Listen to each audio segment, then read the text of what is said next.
Good morning, ladies and gentlemen, and welcome to the July 27th, 2021 meeting of the Miami Beach Planning Board. Today we're in absence of our chair and vice chair, but our colleagues, 5 of our colleagues are here present, and we constitute a quorum of the board. And with that, I'm going to transfer over to our city attorney and our staff to guide us on how to procedurally proceed with the meeting. Mr. Attorney. Good morning. Before we proceed to vote a temporary chair, I'm just going to read the notices required for the meeting. Please do. Today's meeting of the Planning Board has been scheduled in a hybrid format with members of the Planning Board physically present in the Commission Chamber at Miami Beach City Hall and applicant staff and members of the public appearing either in person or virtually via Zoom. In order to participate in today's meeting, members of the public may dial 877-853-5257. toll-free, and enter the webinar ID, which is 861-4342-6327#. Or log into the Zoom app and enter the webinar ID, which again is 861-4342-6327. Any individual wishing to speak on an item must click the raise hand icon if they are using the Zoom application, or dial *9 if they are participating by phone. Individuals who wish to provide testimony or submit evidence in person may appear in the Commission Chambers on the 3rd floor of the Miami Beach City Hall at 1700 Convention Center Drive. If you are appearing on behalf of a business, a corporation, or another person, you need to register as a lobbyist with the City Clerk's office. If you haven't registered yet, you should register before you speak to the board. You do not have to register as a lobbyist if you're only speaking on behalf of yourself and not any other party, or if you're testifying as an expert witness providing only scientific, technical, or other specialized information or testimony in this public meeting, or if you're appearing as a representative of a neighborhood association without any compensation or reimbursement for your appearance to express support or opposition to any item. Expert witnesses and representatives of neighborhood associations shall, prior to appearing, disclose in writing to the city clerk their names, address, and the principals on whose behalf they are speaking. If you are an architect, attorney, or employee representing an applicant or an objector, you must register as a lobbyist. These rules apply whether you're appearing in favor or against an item, encouraging or arguing against its passage, defeat, modification, or continuance. Before we proceed with the meeting, allow me to swear in staff. Staff, please raise your hand. Do you swear under oath that any testimony that you give in this proceeding is the truth, the whole truth, and nothing but the truth? I do. As mentioned earlier, we have a quorum present in the chambers. However, we do not have our chair or elected vice chair of the planning board present. So upon a nomination of a temporary vice chair for today's meeting and a majority vote, we can conduct the meeting. So we need a Mr. City Attorney, may I just ask you a question? We have just 4 members. We have 5. 1, 2, 3. Oh yeah, 5. So okay, do we have enough people to vote on every issue that is before us today? Yes, we have enough votes. We will let the board know before every item how many affirmative votes will be required. Some will require a unanimous 5 out of 5 of the board members present, but we'll let you know before every item.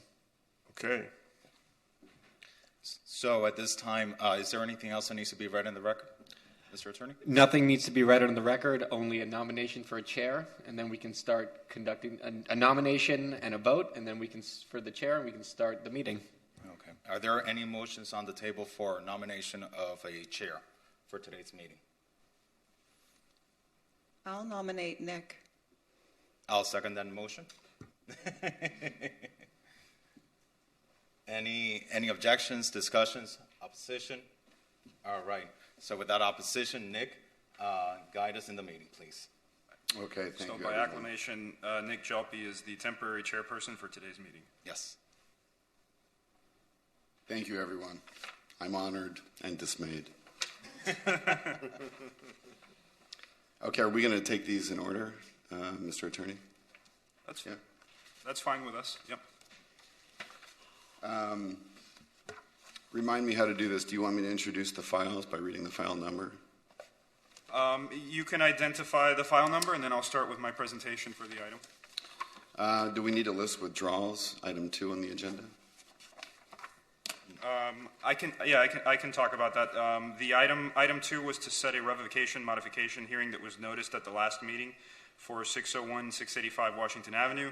That revocation meeting was not set, so the item is automatically withdrawn. It doesn't need to be considered or anything, so we can just mentioning it for the record. Okay, so we'll move on to progress reports. We'll take these in order. Item 3 on the agenda is on page 9 of the board packets. Item PB 16-0075. Just point of order, Mr. Chair. We need to approve the minutes from the last. Correct. Sorry. Yes. Yes. True. Item 1 on the agenda, the approval of the minutes from the last meeting.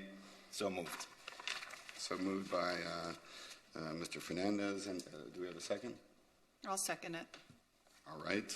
All in favor? Aye. Aye. Aye. Okay. Okay, acclamation, approval of minutes. Okay. All right, thank you. Okay. Thank you, everyone. On to item number 3, page 9 of the board packets, progress report, PB 16-0075 and PB 0616-0031, the Washington Avenue Good Time Hotel progress report. Okay, thank you, Mr. Chair. PB 16-0075 is a progress report, as you are aware. On June 22nd, 2021, last month, the Planning Board discussed a progress report and continued it to the September 28, 2021 meeting. On June 26, 2021, they received 2 violations for sound that was subsequent to the last progress report. Code enforcement should be online in order to describe those violations. I don't know if they are online yet. If not, I can continue. Jacqueline Caicedo, her hand is raised. Can we promote her to a panelist so she can speak? Good morning. I'm here. Good morning, board. Yes, they received a violation for noise on June 26th at 4:22 p.m. This was for loud and excessive noise generating from the pool area. They also received another violation on July 21st at 8:19 p.m. for the same exact thing, making it their 5th offense. And for the record, these were both complaint-driven, meaning there was a complainant, a resident complaint of the loud music.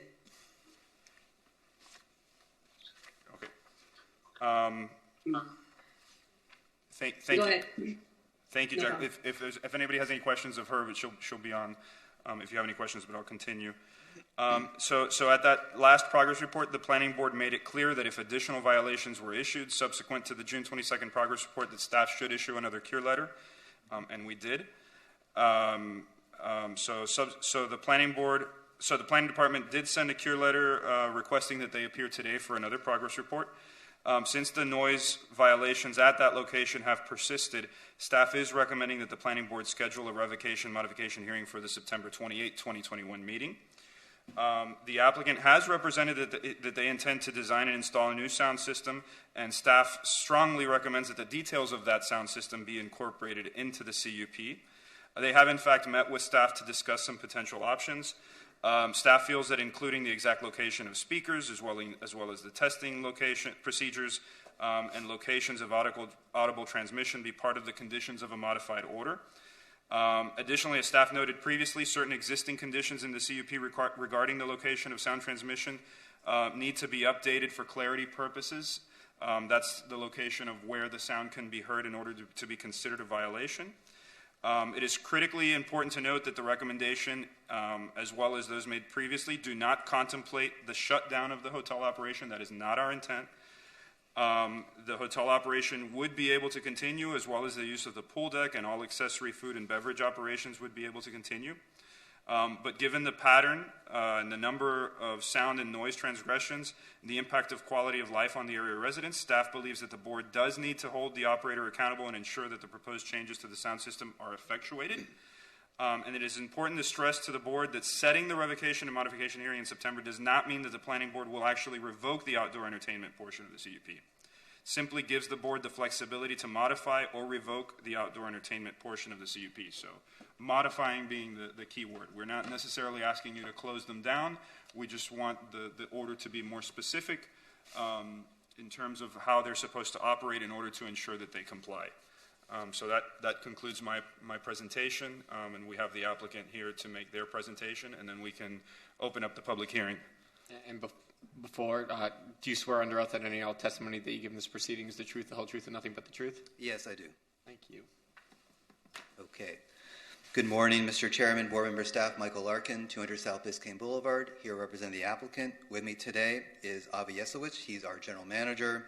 Nick Fielding from Groot Hospitality operates Strawberry Moon, which is the pool venue. And my partners, Mickey Marrero, Matthew Amster, and my co-counsel, Terry Myers. As a reminder, the Good Time Hotel opened a few months ago in April, to be precise, which is the culmination of 7 years of hard work by the owner, first with the city to get the Washington Avenue incentives adopted in 2014, and then to the planning board and HPB approvals in 2016, 2017, to building permit and construction of this full block development. The owner remains steadfast in his commitment to the revitalization of Washington Avenue.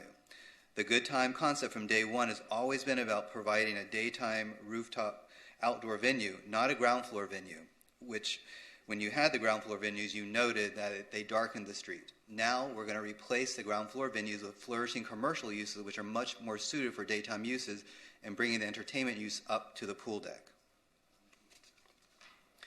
We had a thorough progress report last month, and we appreciate this board's guidance and understanding. Your 5-0 vote to allow us to return in September gave us the appropriate time to address the noise situation, which everyone understands is not a quick fix. It needs to be slowly unwound. Whatever equipment is there now to be removed and replaced pursuant to a much better plan by an acoustical engineer. We are not expecting to be here this month, and we fully intended to come back in September with an in-depth evaluation and explanation of all actions that we will take. Rest assured, we've already been addressing the situation, and we are committed to making this work, and understandably, it will require tremendous investment of time and dollars. First, we changed the programming.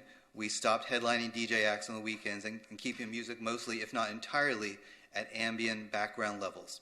We have vetted many acoustical engineers to get the best to tackle the issue and help us establish an effective sound system for this unique venue. We've actually focused upon one that has faced the same issue in Las Vegas and, curiously enough, in Asbury Park on the Jersey Shore, where there is also a conflict between residential neighbors and a rooftop pool venue, and they were able to resolve it there with the use of innovative noise cancellation technology, which we hope to employ on our pool deck. We met with Tom Mooney and the city attorneys on July 15th to discuss our efforts and the subjectivity of noise standards. We met with Debbie Tack and Rogelio Madan on July 22nd to discuss a new parapet wall, which will further reduce the noise migration that would travel westward mostly. We prepared for and tried to be scheduled for appeals for all the violations, but unfortunately the city is moving slow to grant us a venue to argue the appeals before the special master. We have appealed every single violation, yet we have no hearing date for any of the appeals. We can't argue the merits of the appeals before you all. This is not the appropriate forum, so we're very frustrated that we've been denied the forum to argue these appeals before a special master. We've appealed every single notice of violation, yet to date we have not been given a hearing date for the first of the appeals, so that is frustrating to us. And to assist with the preparation before the special master hearings, we've made multiple public records requests that, except for very few records that remain outstanding and hinder our efforts to effectively address the violations. We are here because there have been two events, as the code compliance officer indicated to you all. On June 26th, there was a Saturday event, the weekend after our progress report, at which we had already purposely lowered the sound level of music to the levels established at the peer-reviewed sound test. Nevertheless, a notice of violation issued for unreasonably loud noise, which we reject, but of course, we can't argue that before you all. This is not the appropriate forum. On July 21st, there was a lightly attended Wednesday happy hour sponsored by Burberry with celebrities like Mark Anthony in attendance. There was low background music on the pool deck. It wasn't a thumping college-age party crowd. It was a nice, sophisticated crowd, yet still, on that date, notice of violation issued for unreasonably loud music. Again, we reject that, but we can't argue it before you all. We're here, we have violations, the notice to cure letter issued, but we can't argue the merits of the violations to you all. What we have done. First, based on our change operations, we believe neither violation has merit and we have appealed them. The city has been hypersensitive to our establishment to the point of having numerous code enforcement officers stationed in the area, congregating around the eastern balcony of the Arcadia House. It's not difficult to feel that we are being treated unfairly. And second, the number of violations, if you all really take it into account, are not egregious at all. The last violation before the June progress report was June 5th, and there have been only 2 since, on June 26th and July 21st, as we are continuing to amend our sound system. We're in the process. We're not at the end of the process. We're at the beginning of the process, yet we're still being taken to task. This is a direct result of our adjustments, and as I just stated, though, we do not think these violations are proper. But third, as discussed at the last hearing, the plainly audible standard in our CUP and the city's noise ordinance lacks objective standards, such as decibels, and as such puts us in an untenable position where the subjective nature of different people's hearing puts us at risk of being cited when the actual experience is not problematic. We have reduced to ambient levels and still subject to violations. Hearing the vaguest sound is not a standard that should be inflicted on any business owner, especially when that ability to hear varies greatly from person to person. While we are not here to tackle this important issue as a factor in the difficulties we face in addressing the issue, we are committed to resolving the issues and are working towards that. That is why we still plan to come before you in September under the rubric of a progress report, we hope, not a revocation hearing. But we cannot cease operations. The Good Time Hotel will suffer greatly at the expense of subjective and unfair treatment. Not being able to have outdoor entertainment on our pool deck will cause the hotel to close down. It is a basic part of our economic model, and we cannot operate the hotel without this component. Notably, staff has once again recommended a potential revocation hearing for September. Such action should only be in your hands. It would be premature and extremely unfair to call us for a revocation hearing before we've had the opportunity to address our timely appeals, nor an opportunity to install any of the imposed improvements for a new sound system for a pool deck and have that tested not only by our expert, but by the city's expert. The city has not scheduled a single appeal, and our due process hangs in the balance. Additionally, our client is making a significant financial investment in state-of-the-art noise-canceling equipment that we have been told will substantially reduce the sound escaping the property. But it is very difficult to do all these measures with a revocation hearing hanging over our heads. We think it's premature, board members. We ask still that we come back to you all for a progress report in September. I'm very willing to answer any of your questions, as is Avi or Nick. Thank you very much for your time. Thank you, Mr. Larkin. Do we have any questions, or do we open it up to the public first? Open it up to the public. We do have one person online with their hand raised, Jeff Donnelly.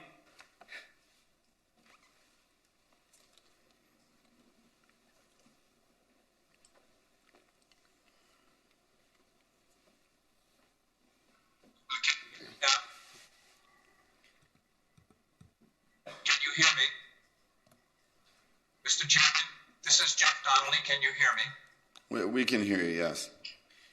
Thank you. Before you begin, do you swear under oath that any and all testimony that you give in this proceeding is the truth, the whole truth, and nothing but the truth? I do. Thank you. You have 2 minutes. Thank you. I have 3 points. Could you please state your name and your address, Mr. Donnelly? Yes. My name is Jeff Donnelly. I'm at 9th and Jefferson. Thank you. I would like to make 3 points, if I may. First of all, Flamingo Park Neighborhood Association members have been responsible. Complaints have been substantiated by code. Secondly, there were additional violations issued to Good Time on Wednesday, July 21st, which you have heard. Third, the Flamingo Park Neighborhood Association resolved on June 7th. Flamingo Park Neighborhood Association has actively, consistently, and forcefully supported the property right of our residents to the peaceful enjoyment of their properties. Flamingo Park Neighborhood Association urgently requests the Planning Board to eliminate the provision, which is 10.A.3 of the conditional use permit granted to 601-685 Washington Avenue, which allows entertainment and a DJ from 11 a.m. to 8 p.m. at the 2 rooftop venues as soon as possible. That is the Flamingo Park Neighborhood Association position. and as soon as possible is September 28th. So we thank you very much for your hearing our concerns and our opinion. So we would like to hear the rest of the meeting. Thank you. Thank you, Mr. Donnelly. We have nobody else online with their hand raised, so we can open it up to the public in chambers. Sure. Is there anyone in the chamber who is here to speak on this item?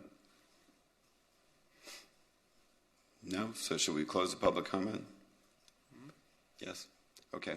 So open it up to discussion among the board. Sure, Ms. Bott. Hi, Michael. Hey. Yes. Nobody's trying to shut down the hotel or the businesses. It's been, I feel like I'm echoing some comments I made last time, but the addition of the hotel is a good thing for the city, for Washington Avenue. Everyone's very excited about it in general. And we understand that you collective, and I say you, but it's not you personally, but you and the crew are trying to rework the sound system. But there's also sort of a pattern of beg forgiveness rather than ask permission in the way things get done. And when everybody left at the last time we discussed this, it was very clear that there should be 0 violations between now and September. And understanding that there is work to be done and things to be built and re-engineered and unwound and rewound, there's a very basic way to control the noise, and that's with a little knob that controls the volume. And if it were me and I had a 7-year project, a multi-million-dollar project with very big names attached to it that is a cornerstone of what could be the rebuilding of Washington and would leave a fantastic legacy, I would put a piece of tape on the sound control knob or slider or whatever it is and say, do not exceed. I don't care who's there. I don't care if it's an upscale marketing party with big names or if it's a pool party on a Saturday with a DJ. It's a very simple fix. And for 2 or 3 months while the engineering part is worked out, it should be the only fix. And that hasn't been done. And I can understand your frustration where you don't have a fair hearing to address the violations and put forth your case. But the fact remains that there is a repeated, consistent pattern of behavior where people in multiple different places are calling in concerns about the noise. And it's not a one-off. It's a consistent pattern. So I just really don't understand how we're here again and why it just wasn't addressed that way with the volume, on pain of work reprimands. Like anybody who lets the volume go over X point will take a $500 hit from their paycheck. I don't know, but that's how much is riding on this. And it's just sort of staggering to me that we're having this conversation. I appreciate it, Tanya, but you're reaching the core of my concern. We're not asking for forgiveness because we don't agree that we made any type of noise violation. And what is particularly frustrating at the happy hour event I described, the DJ was there, but just playing background ambient level music.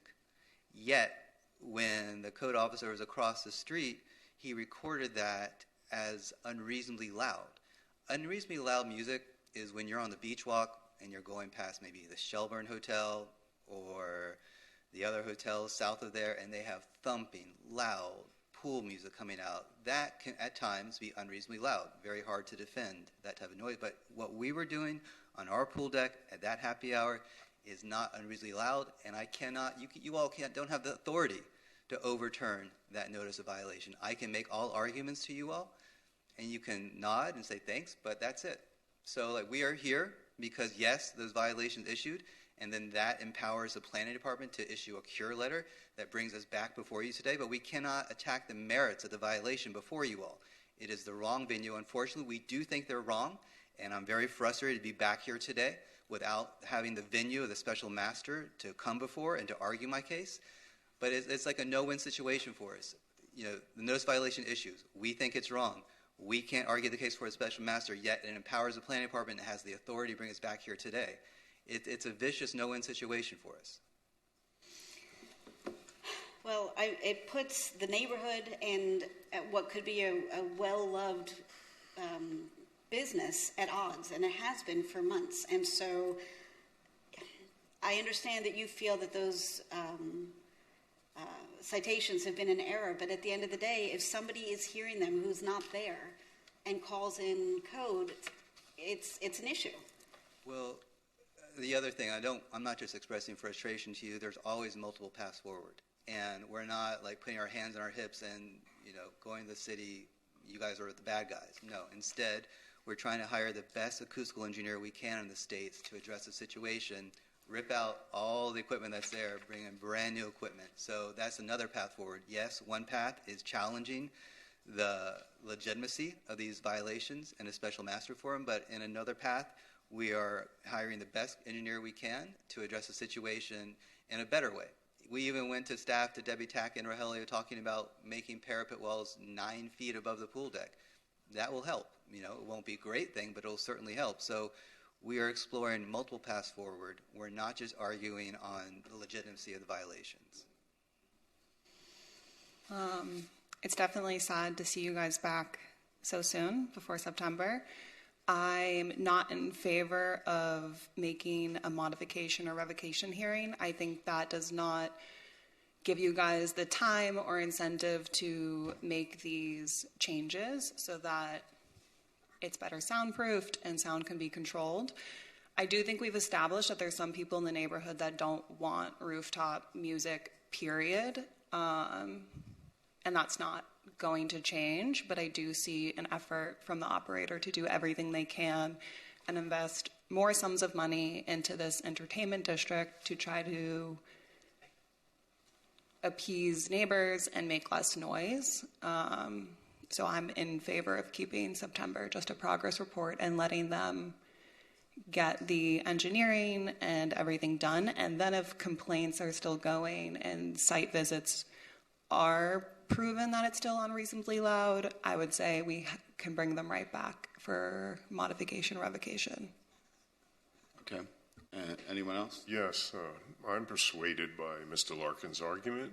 I don't think that we are able to decide on the merits at this time, and they've been brought back for a violation. So I'm in favor of just putting this off until September.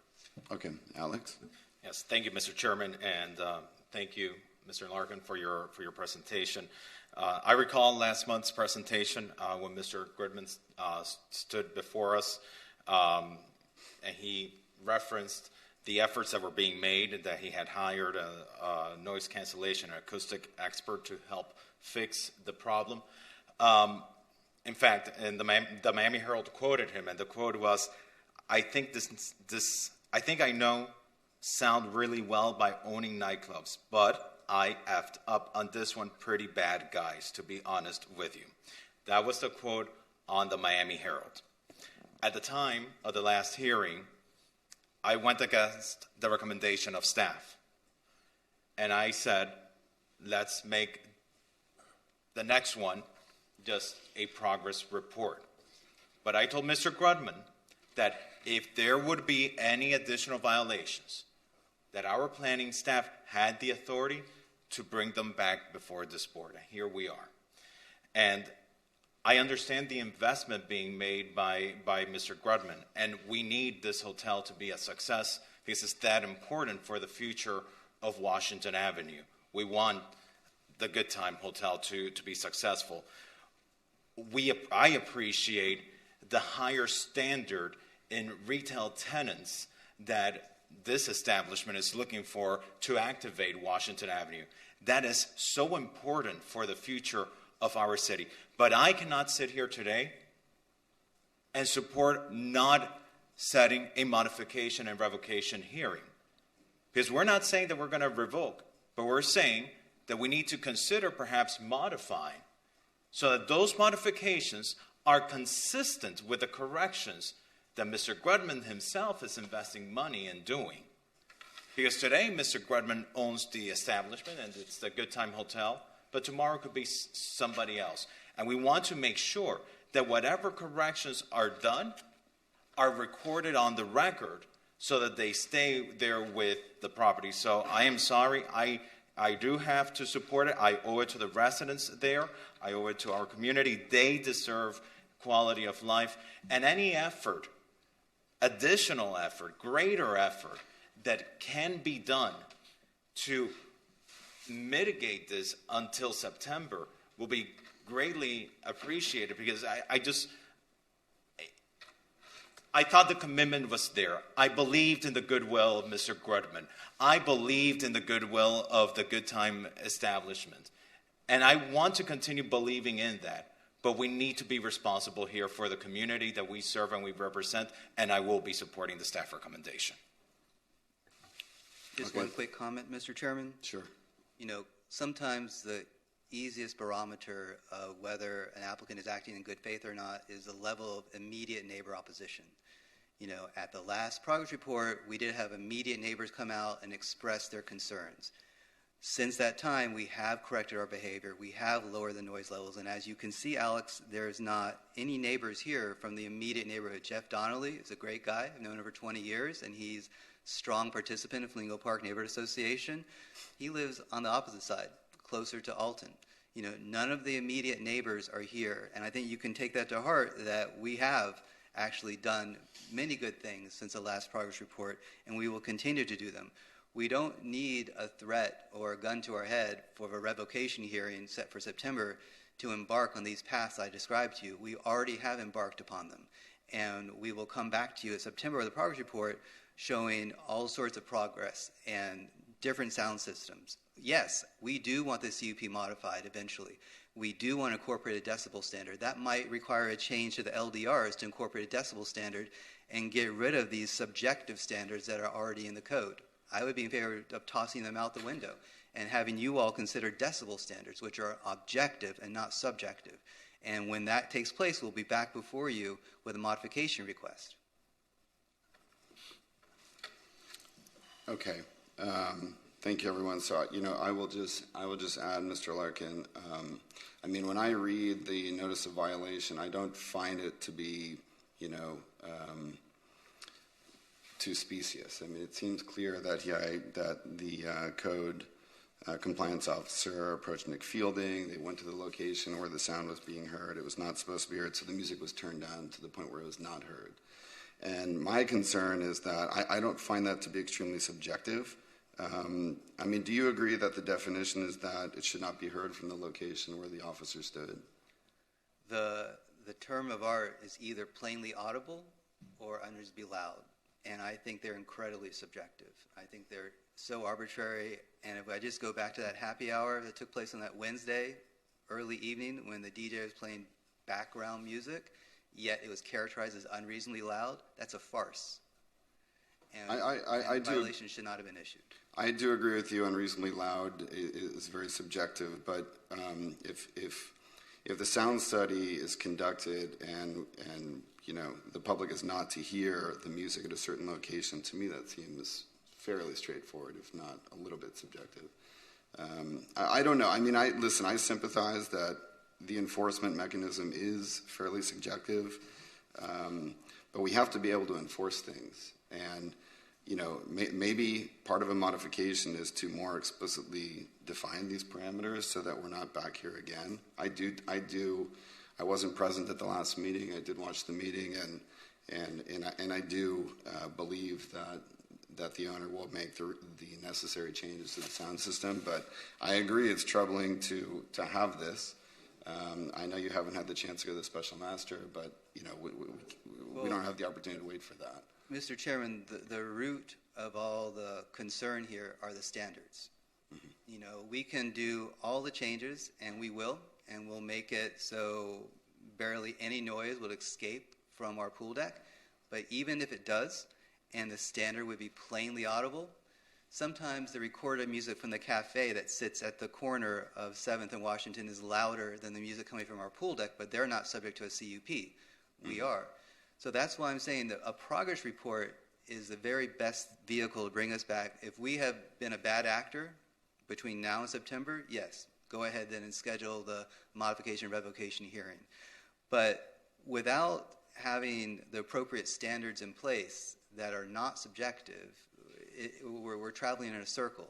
So I would prefer to have a progress report be in September, and if we've been bad actors and we've had multiple violations, then it would be your duty to go ahead and schedule that type of hearing. But between now and September, give us a chance to work. We've had about a month to work. Michael, let me ask you a question. If the standards were different, would you be arguing that factually you are adhering to the other standards? I mean, I don't understand. I mean, yes, I agree with you in terms of getting this thing delayed until September, but your client has a terrible track record.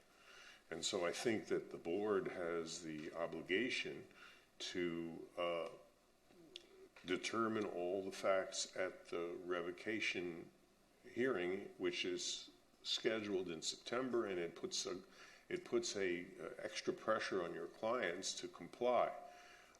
If we just leave it the way it is, the enforcement mechanism of the board is stymied, and we don't have enough. We don't have enough time for 25 hearings on the same matter. Mr. Attorney, during the revocation hearing, will it be a full evidentiary hearing, including testimony of the affected parties as well as experts to determine noise level, and maybe we could instigate a decibel level that could be complied with? The problem is the city code doesn't allow that. So we're going to have to go ahead with a revocation hearing, or modification hearing, whatever you want to call it, pursuant to the standards we have now. So Mr. Larkin, I think, is essentially arguing that we are not, the standard should be changed for the benefit of his client. And his client is well known as to what the standards have been all along. So I think we should just go ahead with our procedure, and if the offender or his client complies with the noise regulations and continues to work on the level of sound, and there aren't any further violations, that will inure to his benefit at the final hearing. So why don't we just set it for September as determined? Okay. And I think the idea of them being brought back here, assume next month there's no meeting anyway. So we've got 60 days for him to comply. And at that point, they should be ready because they've had plenty of time to comply. Okay, I think that's a good point, Mr. Fernandez. Okay. Mr. Larkin. Yes. Does Mr. Goodman own or operate any other nighttime establishment club in Miami Beach? Yes. Okay. Which ones? Live. That's the most prominent example. Okay. So he, going into the Good Time Hotel, knew that we do not have a decibel system, is that correct, in Miami Beach? Well, he wasn't associated with the beginning approvals for the Good Time Hotel. He came much later into the process. Okay. Mr. Attorney, why is it that we do not have a decibel system in Miami Beach? Alex, because the city code... I know the answer of the questions that I asked, and I would like for the city attorney to place it on the record. Oh, it's already on the record. The code provides for audible standards currently based on what's allowable pursuant to state law, pursuant to what's consistent with the county code. Decibel systems is an option for the city to continue to explore.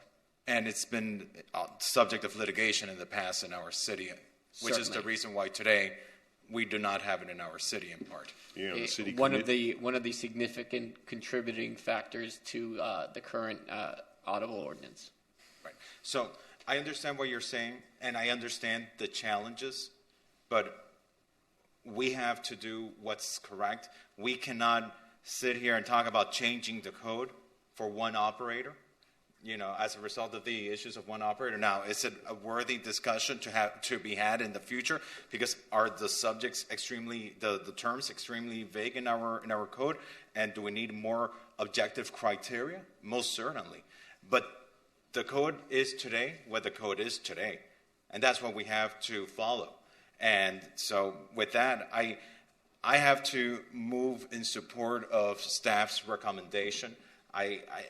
You have till September to get the work done, which is what was said at the last meeting when Mr. Grudman was here.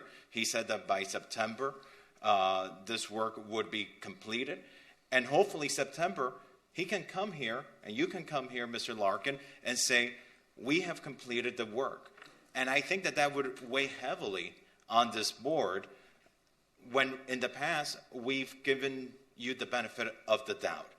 If you come September and you tell us, we came back, we followed through with everything we said we were going to do, and the work is completed, I think that that's something that we all will take into very heavy consideration. But today, I have to make a motion in support of staff's recommendation. Second the motion. Okay, we have a motion by Mr. Fernandez, seconded by Mr. Weeder.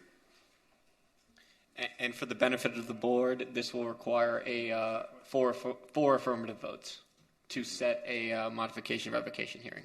And a quick clarification to staff, this does not prevent them from continuing to use the pool deck, correct? No, not at all. And this doesn't affect them right now. This is the hearing will happen next month, and you can make whatever changes you want. September. And it's not a revocation.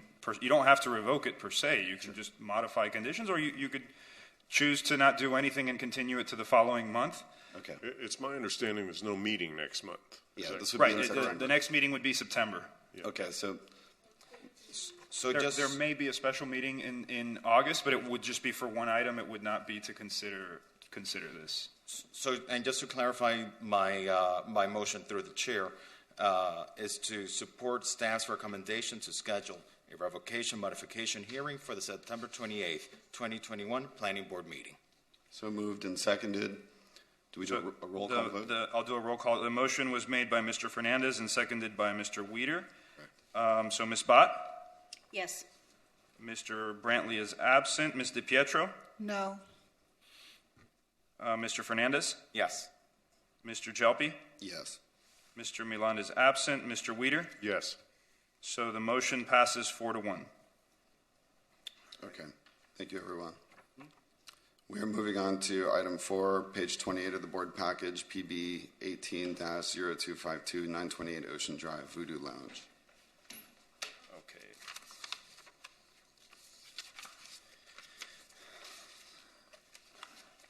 Okay, so Voodoo Lounge, this is a progress report. This was continued from last month.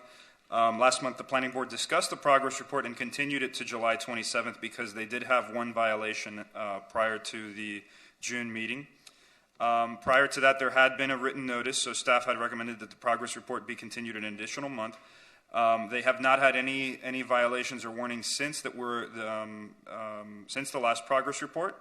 So planning staff is continuing to coordinate with code compliance, and if any new violations or any new complaints are issued, staff does reserve the right to initiate new enforcement proceedings. But right now, because there have been no new violations, staff does recommend that the planning board discuss the progress report and that the progress report be closed.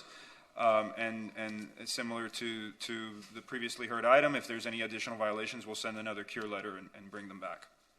Okay, is there anyone here to speak on this item? We do have somebody, the applicant is online, Alexander Tachmis.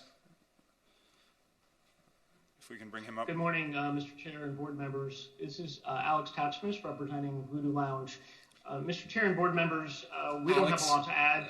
Good morning. Before you begin, do you mind if I swear you and your team in? Sure.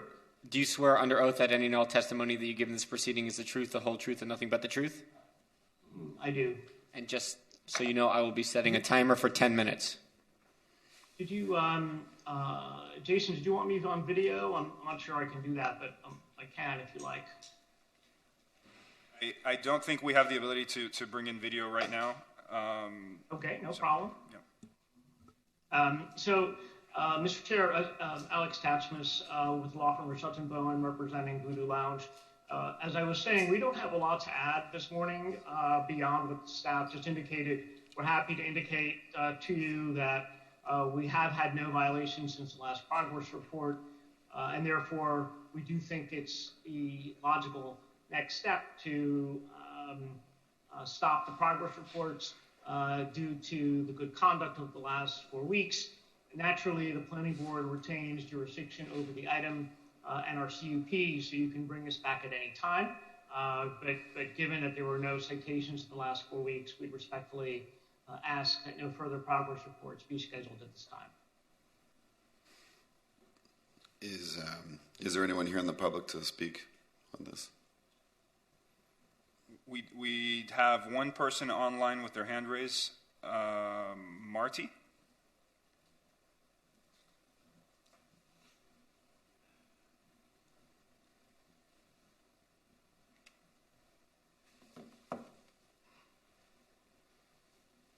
I'm sorry, I had intended to speak earlier and it's inappropriate now, so we can let it go.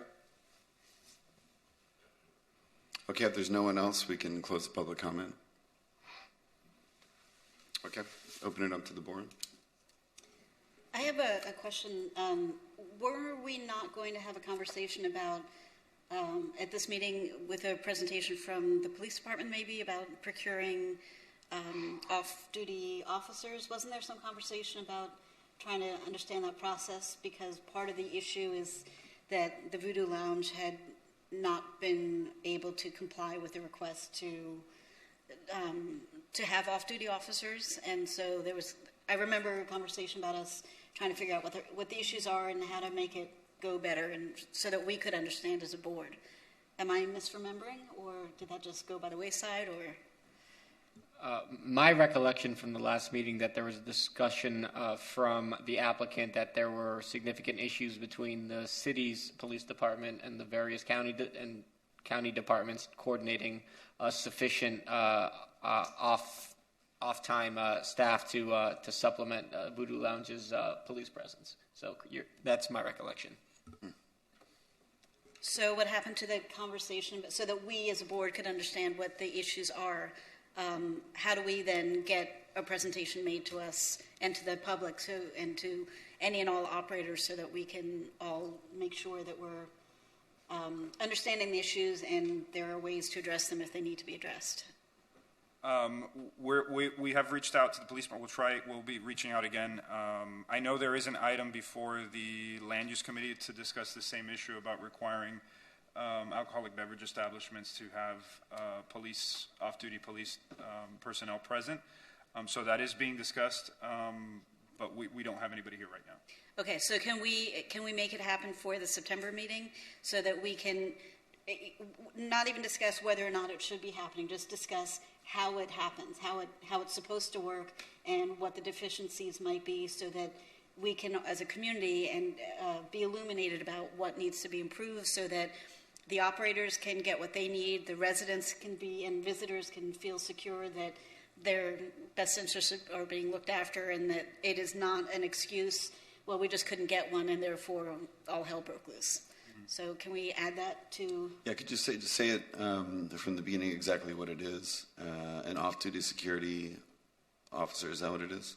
Yeah, so the requirements of a lot of these establishments to have off-duty officers present is often not complied with because the operators say that they have trouble procuring those off-duty officers. Okay, and that's one of the conditions of the CUP is that they have an off-duty officer for security, or?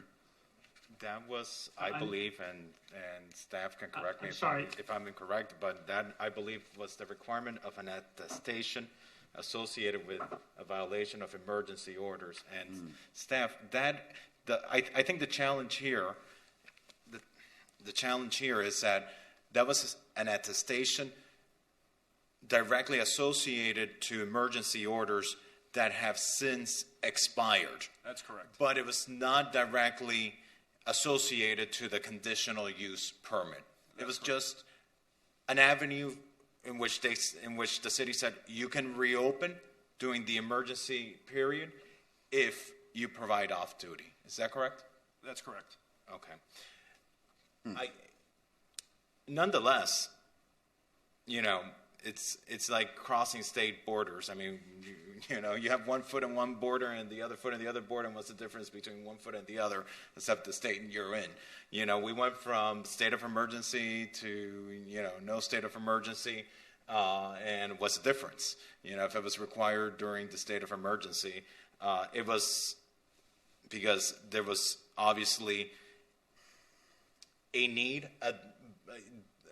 Obviously, city staff saw how it was important for public safety for them to have this. So from my perspective, I have to agree with Board Member Bott. We need to have this conversation because what changed? I mean, what changed from emergency period to non-emergency period to say, okay, now because we're no longer in a state of emergency, this establishment should no longer provide off-duty.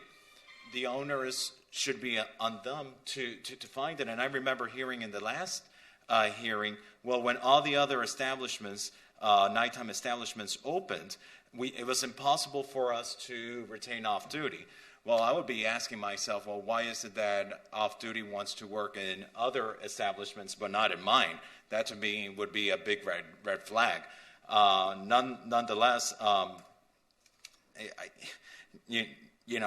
do think we need to have this conversation about off-duty, and I'm glad that the Land Use Committee is taking it up. And didn't it used to be a requirement that was then repealed for everybody a few years ago, or quite a few years ago? I'm not aware of that being a requirement. What the CUP does have is a requirement that they have security personnel, but it doesn't require off-duty. Okay, maybe that's what I was thinking. But even not just for this establishment in general, I seem to recall that it used to be a thing that you needed. I'll have to look into that, but I'm not. I could be totally wrong on that. And through the chair, I think there was the ability for establishments to hire Miami Beach off-duty, and then at some point it changed under a previous chief, and then it may have changed after that. So I think that's a little bit of the history there. But I do think it is important that even let's say if it's not off-duty, but if it's security, that security be properly trained, that they have the proper communications with our police department and our code enforcement, so that they are familiar with what are the regulations in the conditional use permit and the regulations of, how do we keep this area safe? And that coordination with police is very important, even when it is private security. Sure. So should we do this? Should we maybe have two separate motions, one to vote on this and then one to recommend a discussion item at the September meeting? Yeah? I think it's a great idea you have. Tanya, do you want to? So please correct me if my language isn't correct in doing this, but I'm making a motion to add an agenda item to the September meeting for a discussion about the process and challenges of procuring off-duty officers for entertainment establishments, which would benefit by their presence. Okay. Do we have a second? Second it. Second by Ms. Pietro. Is this a roll call vote? I'll do a roll call just to make the record clear. Ms. Bott? Yes. Ms. DiPietro? Yes. Mr. Fernandez? Yes. Mr. Jelpy? Yes. Mr. Milan is absent. Mr. Weider? Yes. All right, the motion passes 5-0. Good job. Okay, and now for the item before us as well, does somebody want to make a motion to I guess, is it to suspend the progress report? The staff recommendation is to close the progress report.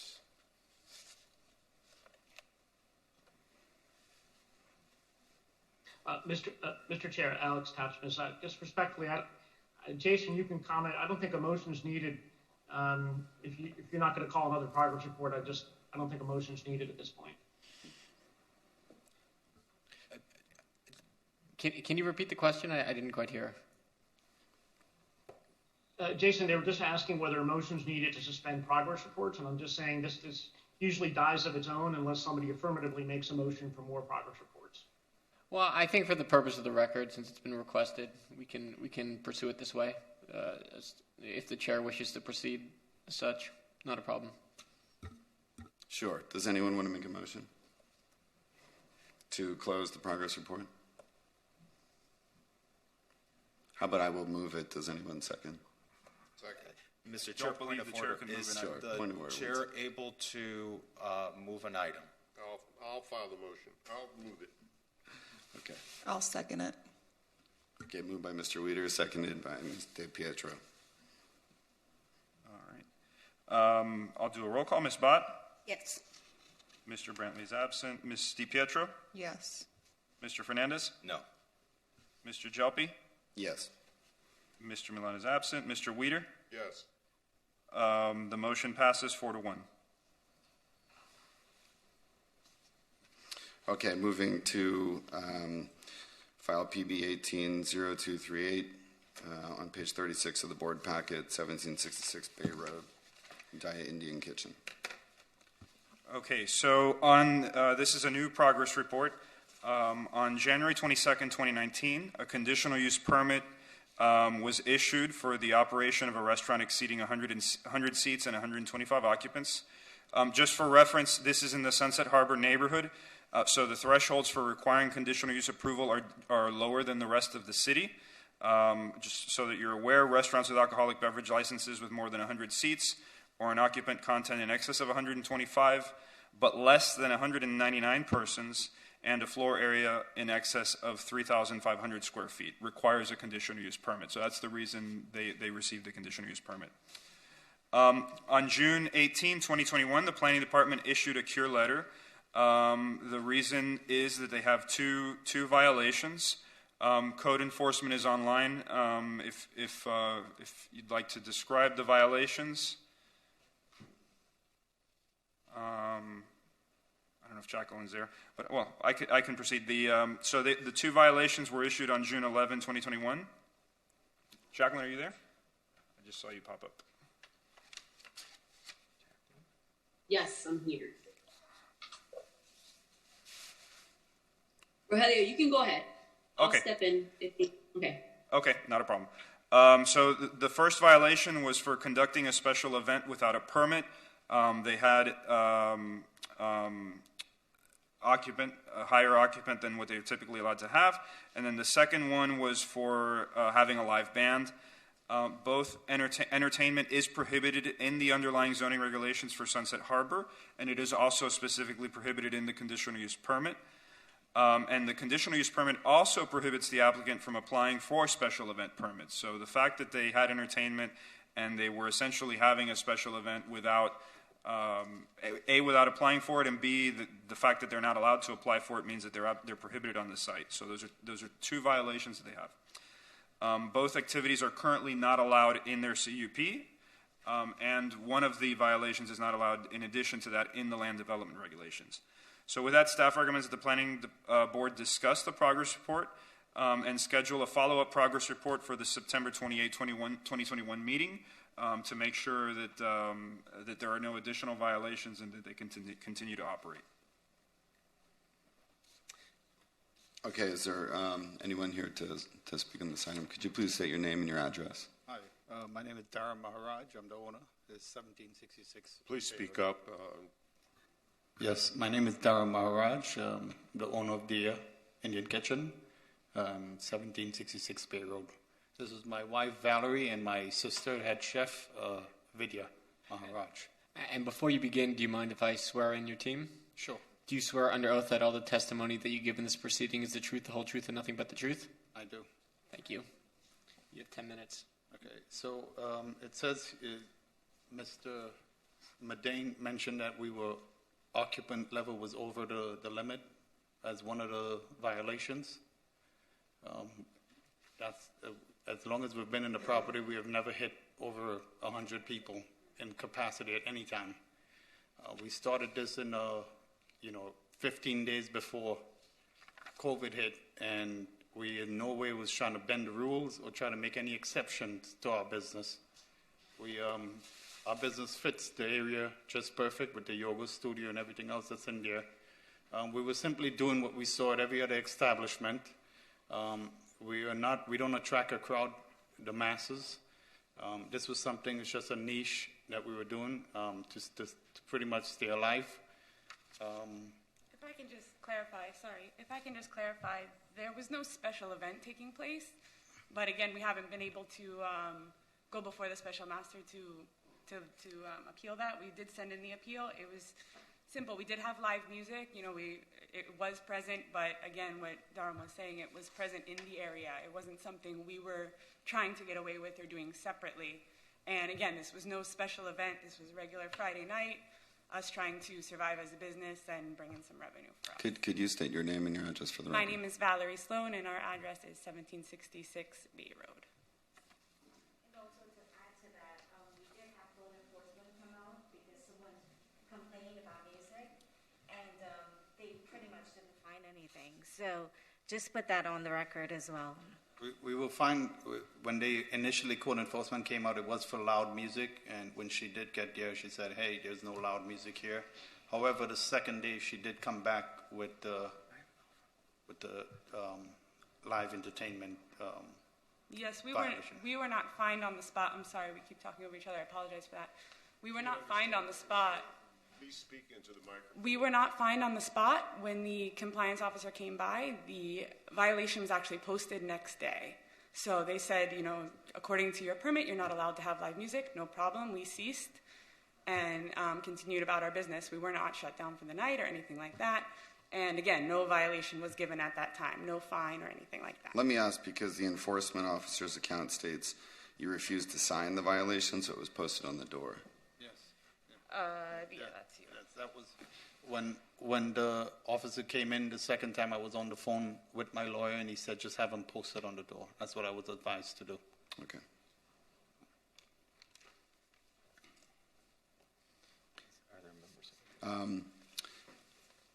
I just want to say one more thing.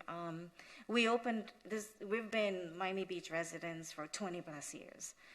To be part of the Miami Beach Dream Team, sort of like, where you build something where you grew up, is really an accomplishment of the American dream. And I'm sure all of us here can understand that. This restaurant was a passion of ours. I do have two jobs.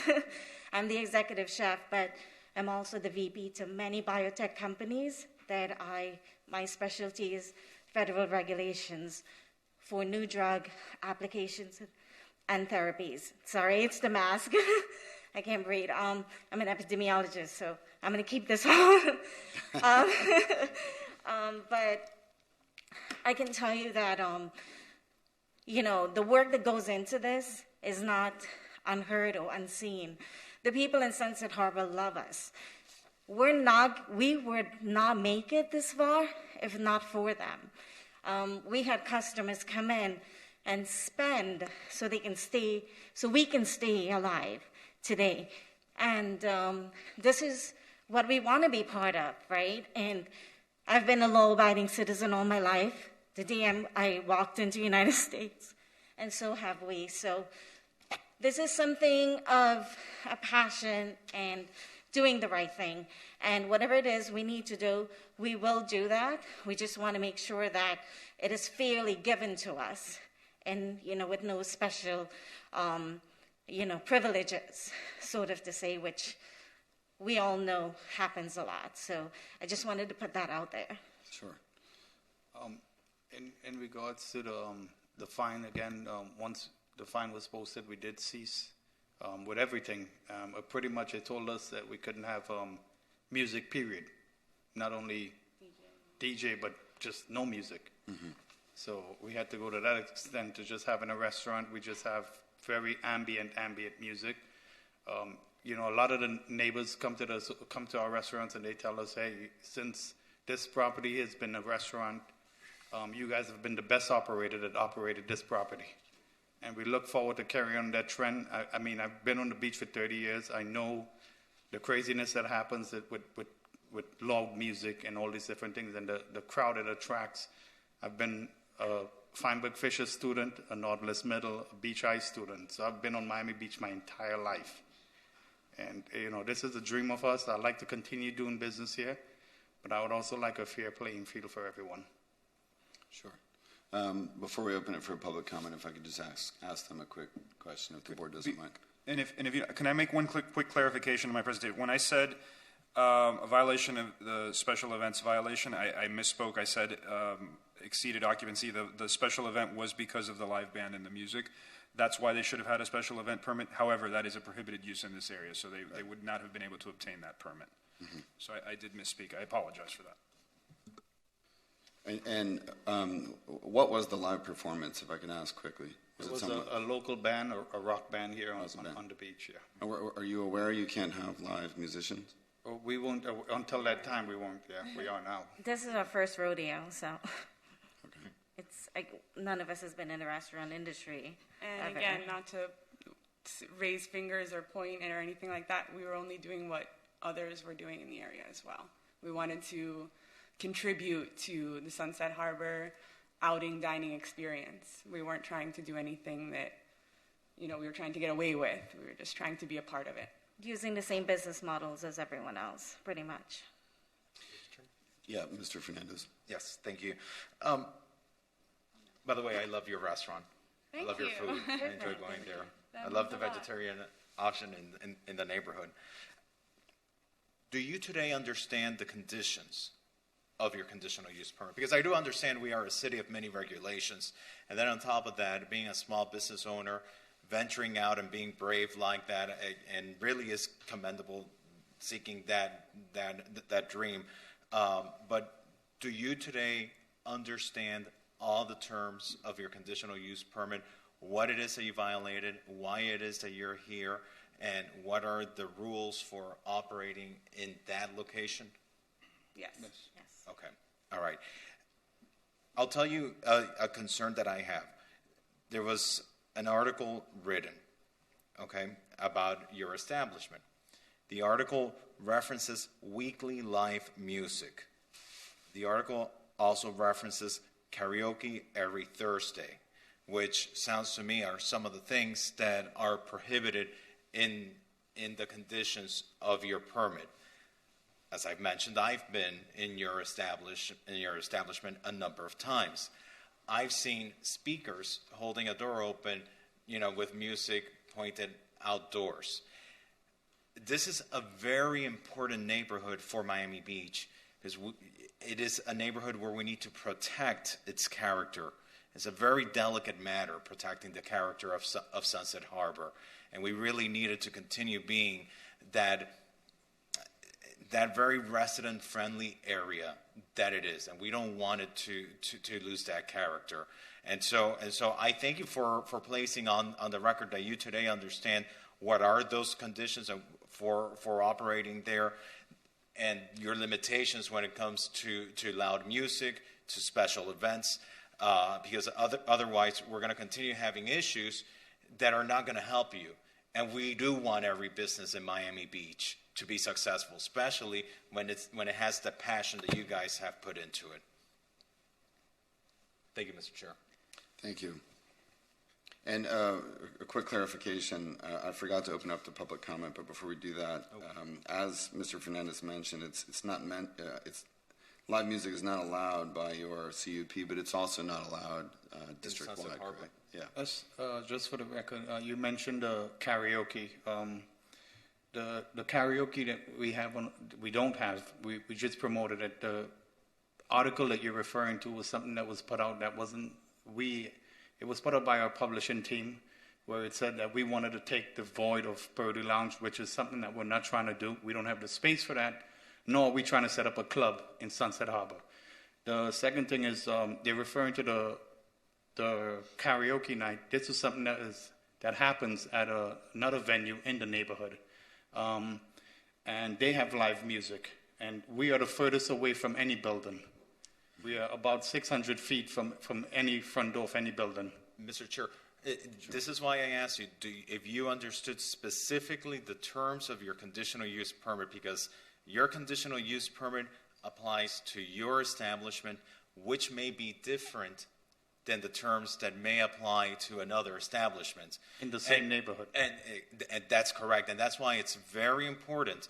And perhaps it may be beneficial, and I don't know, Mr. Attorney, if this is something that could be done, but perhaps a meeting could be arranged with planning staff so that just to make sure that they understand what are the terms of their permit. Is that something that could happen?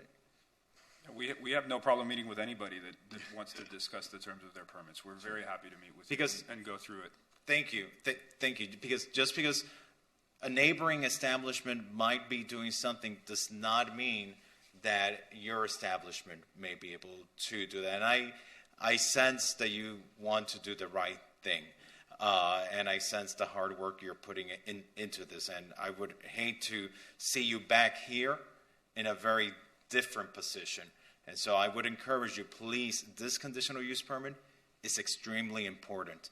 And it's how we protect the character of that neighborhood. So please familiarize yourself with it, study it back and forth, so that we can. And just for some general clarity, as mentioned before, there are regulations that prohibit use globally within the Sunset Harbor neighborhood. On top of that, there's conditions set forth in each individual applicant's conditional use permit.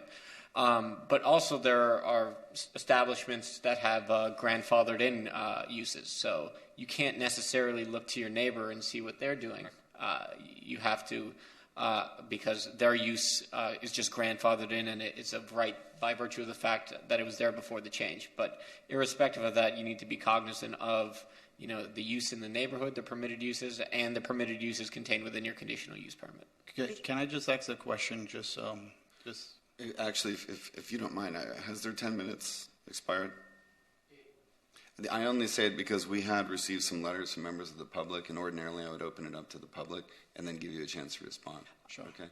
So I closed the applicant's timer once the board had its comments. Okay. So I think now's an appropriate time to open the public comment. Sure. Why don't we do that? Let's open it up. Is there anyone from the public to speak on this item? Yes, we have 3 people online with their hands raised. The first one is Marilyn Freundlich. Hi, good morning. Good morning. Do you swear under oath that any testimony that you give in this proceeding is the truth, the whole truth, and nothing but the truth? I do. Thank you. You have 2 minutes. Thank you.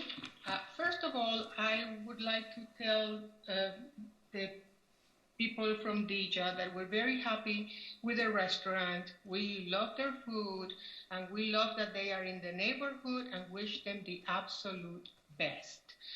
Having said that, they have to play by the rules.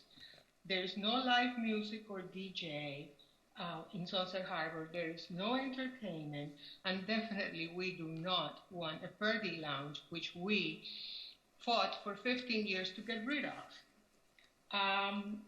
There are other establishments, indeed, and we're not happy with that, but they were there before the changes, and they were grandfathered in. So, yes, they have karaoke, and yes, they have music that they should have inside, but sometimes they spill outside, and we have to call code, and we're not happy with that. That doesn't mean they have to imitate the worst actors in the neighborhood.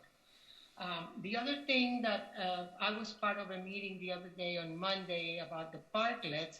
The parklets have to be operated exactly like the outdoor cafe. They're supposed to close at midnight, not 2 a.m. for parklets. That's not in Sunset Harbor. So please, please, please, please, abide by all the rules, all the things in your conditional use permit. We will continue to support the restaurant. We love you guys, and we want you to be in Sunset Harbor for a very long time.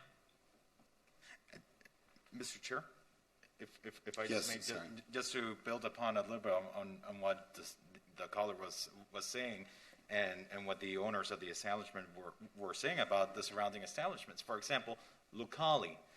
Lucali is grandfathered in, and they have it built into their business tax receipt that they're allowed to have karaoke. And that is something that is grandfathered in for them.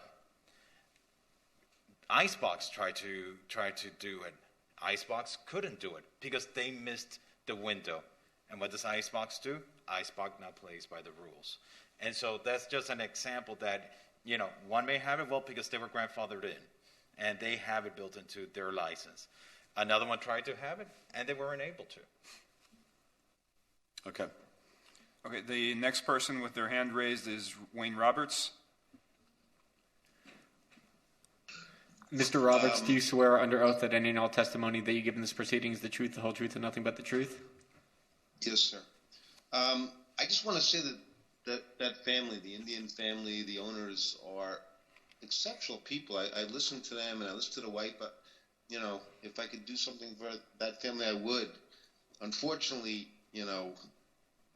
the zoning or commercialization for tourism or even residents to enjoy themselves is, in conflict with residential life. And, it may affect their bottom line to reduce the entertainment within the establishment. And I'm sorry about that, but,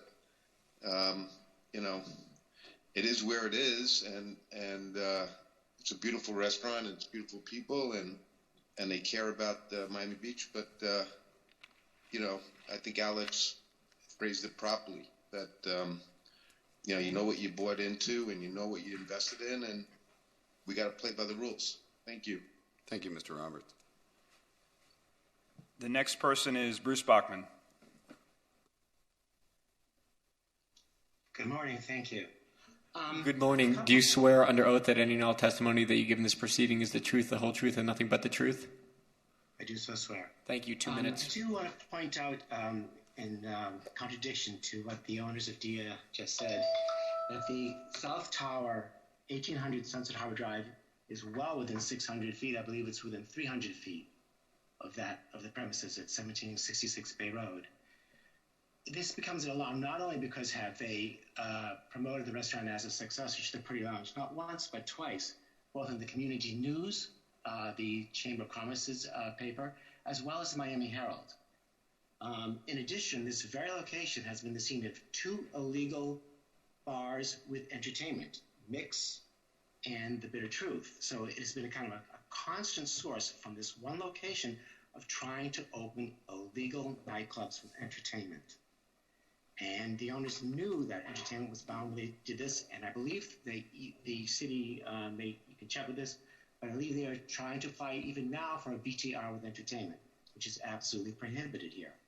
So I do not think that it is just with wide-eyed innocence that they are trying to operate this as an entertainment venue, and should be carefully followed. Thank you. Thank you, Mr. Bachman. Is there anyone else from the public? We have Sara de los Reyes. Good morning. Hi, this is Sara de los Reyes. I'm Good morning. Before you begin, may I swear you in? Yes. Do you swear under oath that any and all testimony that you give in this proceeding is the truth, the whole truth, and nothing but the truth? Correct. Thank you. 2 minutes. Hi, my name is Sara de los Reyes. I'm the president of Sunset Harbor Neighborhood Association. We love Dija. My husband is a vegetarian. We have gone there with friends from New York. We love the food. I love their ginger lemonade, which I even got the recipe from your bar. I did come into the bar and I did ask to meet with you. I met your manager. I gave him my information because I wanted, number one, for you to have a relationship with the Sunset Harbor Neighborhood Association, that we can actually have meetings together on certain things that you may want to do and bring it up to the neighborhood if we get called into the city to be able to testify. Never had the meeting, but I did try. And I'm one of the person who on May 27th, I was walking my friend's dog, and there was a band. The band was playing in the back room. The windows were open. You can hear all the way in the street. I captured the video. I sent the video in. Normally what we do is we get a sequence number. So I call in from my sequence number, which is 20391, and I spoke to code. I mean, now you know that entertainment is not allowed in Dija. You understand? Bay Club has it. Lucali has different things. And we're not happy with that corner over there because there's a lot of noise going into the townhomes. But all that said, we love your restaurant. We wanted you to be successful.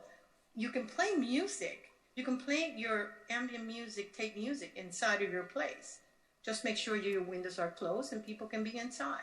That's all we asked. And that's how it was set up in Sunset Harbor, because we wanted to be a place that people come, enjoy themselves while they eat, not like entertainment like Ocean Drive. And there's issue with Ocean Drive, and we don't want it to move up to Sunset Harbor when we have over 15 restaurants all around the whole neighborhood. So hopefully you continue to be successful and continue to make the delicious food that you make. Thank you. Thank you. We have nobody else online with their hand raised. Is there anyone present to speak on this item? Okay, so I think we can close the public comment, open it up to the board. Mr. Chairman, Sure.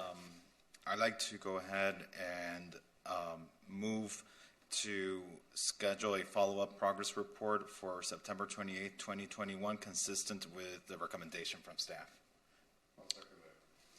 So moved and seconded by Mr. Weider. Roll call, Ms. Bott. Yes. Mr. Brantley is absent. Ms. DiPietro. Yes. Mr. Fernandez. Yes. Mr. Jelpi. Yes. Mr. Milan is absent. Mr. Weider. Yes. Motion passes 5-0. We continue. So we will see you back here next month. The next meeting is September 28th. And if you follow all the regulations of your conditional use permit and all that, We continue to do so. Thank you. Thank you. Thank you all. See you in September. A quick question is not particular to them, but in Sunset Harbor, if live music is prohibited, is anyone allowed who's not grandfathered in to apply for special event permits? No. Okay. Oh, sorry. For special event permits, they could apply. Generally, they are not issued for uses that are prohibited. But they're prohibited from even applying. Correct. Okay. Now, does the NVP change that in any way? Yes. So that actually that's in zoning in progress. So yes, alcoholic beverage establishments are not allowed to apply for conditional use permits. Yep. We're not allowed to apply for special event permits. Correct. Correct. Okay. Great. Okay. Thank you, everyone. That may change. I think that regulation. I don't believe it was adopted on second reading, so that may be modified a bit. But doesn't that come on Wednesday? I think it's going to be considered on Wednesday. Agenda? Yeah, so it may change a little bit. But okay, yes. I mean, I would just recommend to the owners, review the CUP, the conditions with your attorney, and just be sure your operations plan is in conformance. And if you wanted to amend it, there's a process for that. Okay, thank you.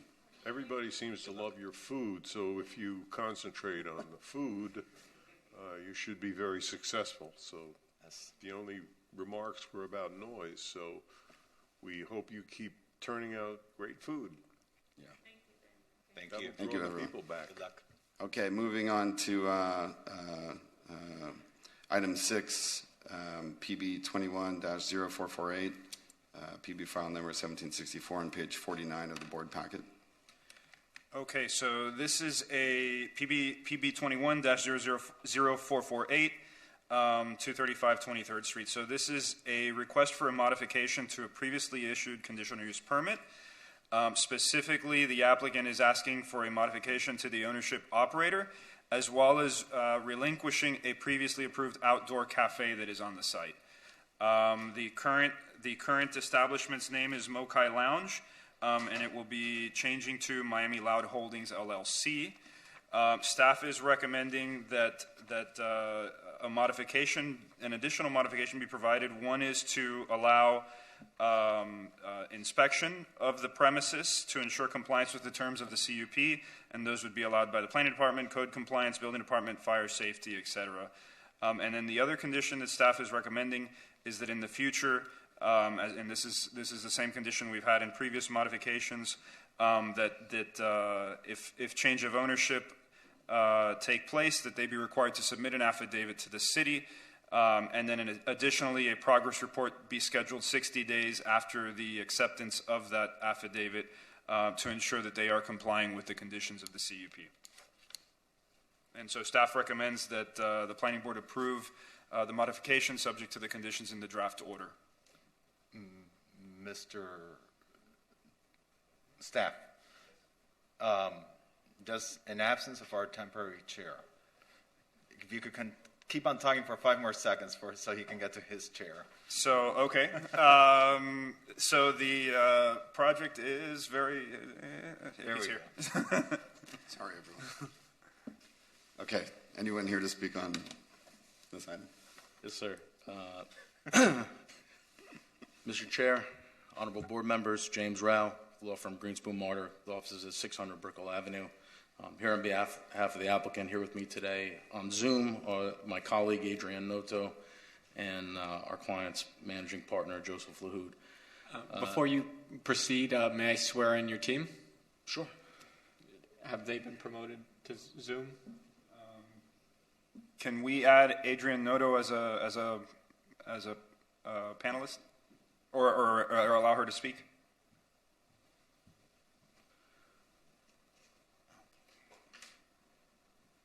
Is she going to be speaking? I don't think so. Okay, so I'll just... Okay. Do you swear under oath that any and all testimony that you give in this proceeding is the truth, the whole truth, and nothing but the truth? I do. Thank you. So as the staff put it and as the staff report explains, there's nothing outdoor, certainly nothing rooftop about this venue. Its interior, the square footage and occupancy will remain the same as the prior operator, as will the use, which will be a very upscale lounge with a sophisticated clientele.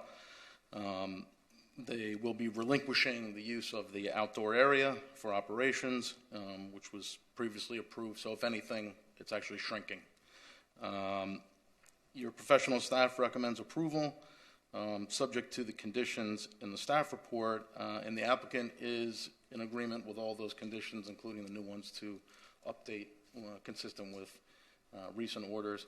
I do have one administrative item, which is, before I mention that, I also want to mention that our client's managing partner is also a Miami Beach homeowner and resident.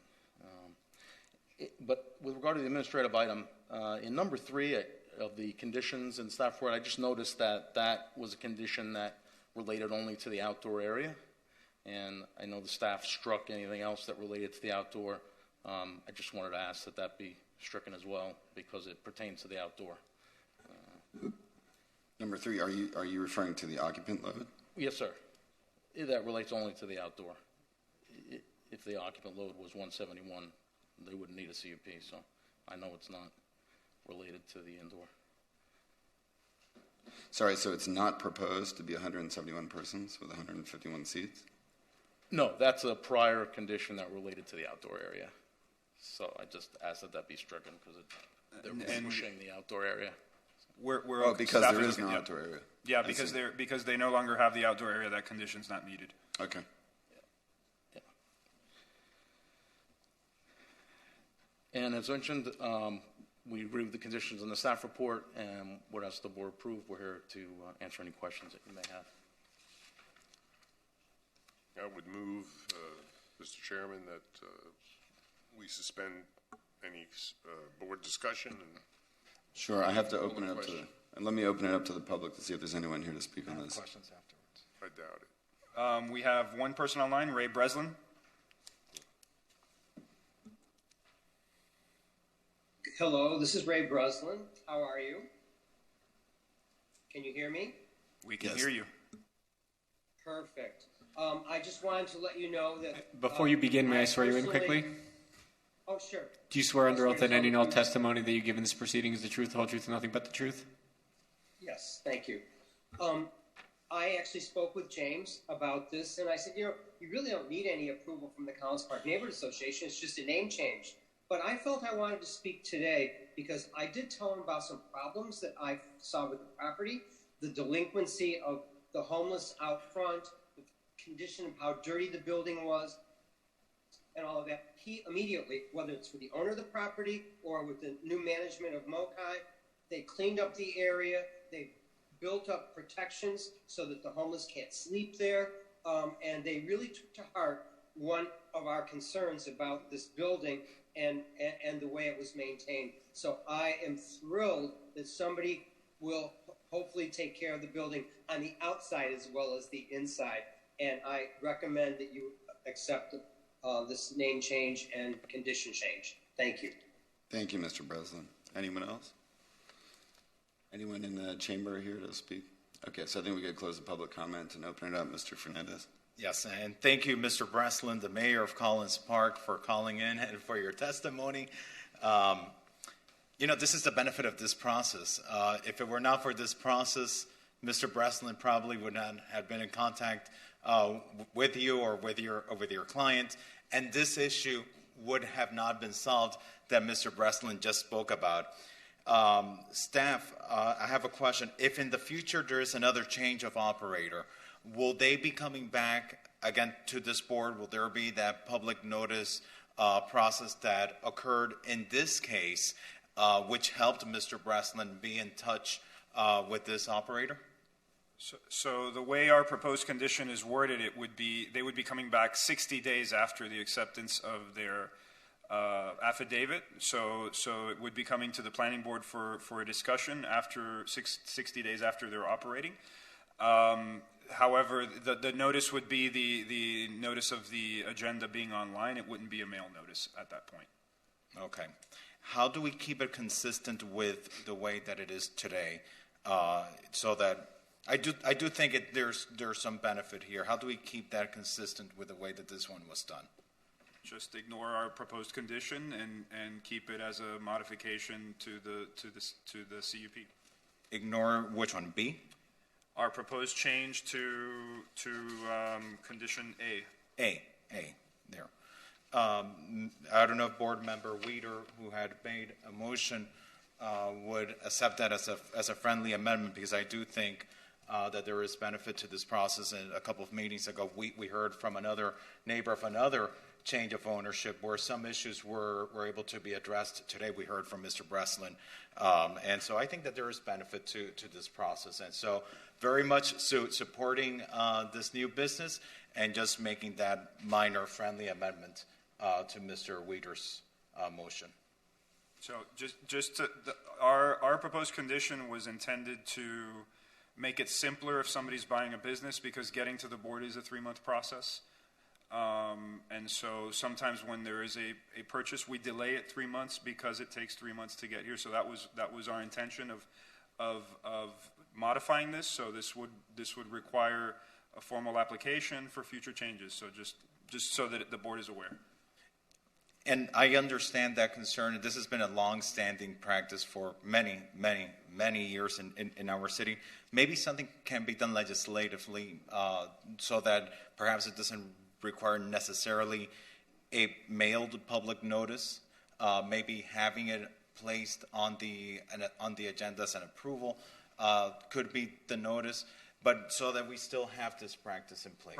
Perhaps rather than the progress report taking place 60 days after, we could require that a progress report happen before the submittal of an affidavit. Yeah. Perhaps that I think that could be a possible solution. I don't know how my colleagues feel about that. So just to be clear, we're modifying condition A. Yes, it's really condition 2. It's A in the staff report. We would require that so we have at the end, a progress report shall be scheduled within 60 days followed by the submission and acceptance of an affidavit.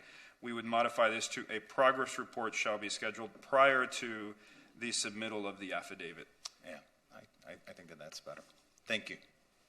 Okay, so we would add that modification to condition 2. We would strike condition 3.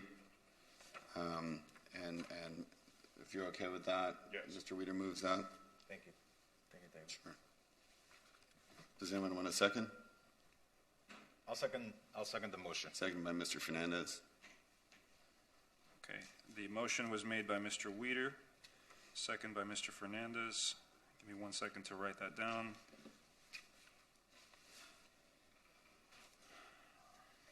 To require progress report prior.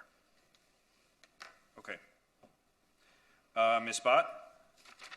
Yes. Mr. Brantley is absent. Ms. DiPietro? Yes. Mr. Fernandez? Yes. Mr. Jelpi? Yes. Mr. Milan is absent. Mr. Weeder? Yes. Motion passes 5-0. Thank you very much. Thank you. Thank you. Okay, moving on to item 7, page 57 of the board packet. PB 210449. Okay, so this item is another name change. This is for 404 Washington Avenue. I believe China Grill used to be at this location, and it's a similar condition.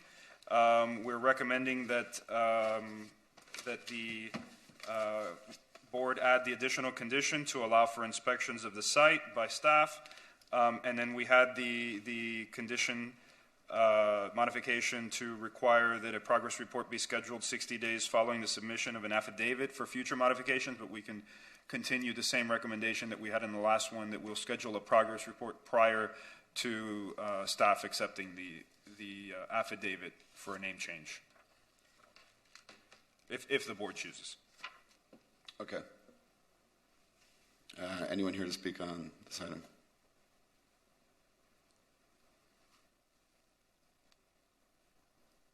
Mr. Roth. Good morning, Mr. Chair, honorable board members. James Rao with law firm Greenspoon Mortar, offices 600 Brickell Avenue, here on behalf of the applicant. As the staff and the report indicates, this is for a change of operator for the existing conditional use permit. And I'm here representing a major food group that has other restaurants in the area, including Carbone. And with me today on Zoom is my colleague Adrian Noto and our client's Chief Operating Officer, Will Nazar. And as our letter of intent indicates, this will be the same as the prior use restaurant with a fine dining Israeli restaurant concept by the multi-Michelin star group, Major Food Group. I'm not sure if you will receive the email or it's in your packet, but we also have a letter of support from the South of Fifth Neighborhood Association, who our client spoke to prior to this hearing. And your professional staff recommends approval, and the applicant's in agreement with the conditions, and we'd ask that you approve with those. Okay, is there anyone from the public here to speak on this item? We have nobody online with their hand raised. Okay, so we can close the public comment. Any comments from the board?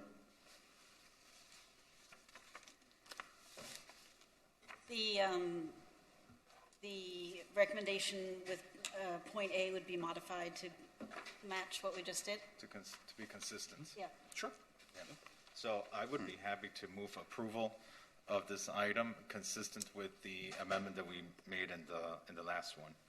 That the only change that we make to section 1 of the conditional use permit is to the change of ownership. And that to require them to come for a progress report prior to filing the affidavit. Okay, perfect. Okay, so moved by Mr. Fernandez. Okay, so the motion made by Mr. Fernandez. Do we have a second? Should we wait for all 5 members to be present? Oh, I apologize. Yes, correct. I'll second it. Second by Ms. DiPietro. Okay, roll call, Ms. Bott? Yes. Mr. Brantley is absent. Ms. DiPietro? Yes. Mr. Fernandez? Yes. Mr. Jelpi? Yes. Mr. Milan is absent. Mr. Weeder? Yes. Motion passes 5-0. Thank you very much. Thank you. Mr. Chair, we do have a request to consider the lease agreement for Miami New Drama next. There are some members from Miami New Drama present. If the board would not mind, that is, I believe, the last item on the agenda. Yeah, let's do that. Item 14 on page 140 of the board packet.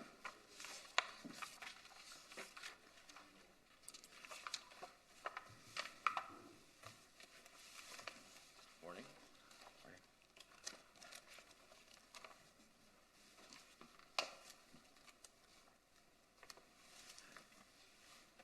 Hello. May I begin? Sure, can you just state your name and address? Raquel Williams, Economic Development Director, City of Miami Beach, 1700 Convention Center Drive. Is it afternoon yet? Almost. So good morning.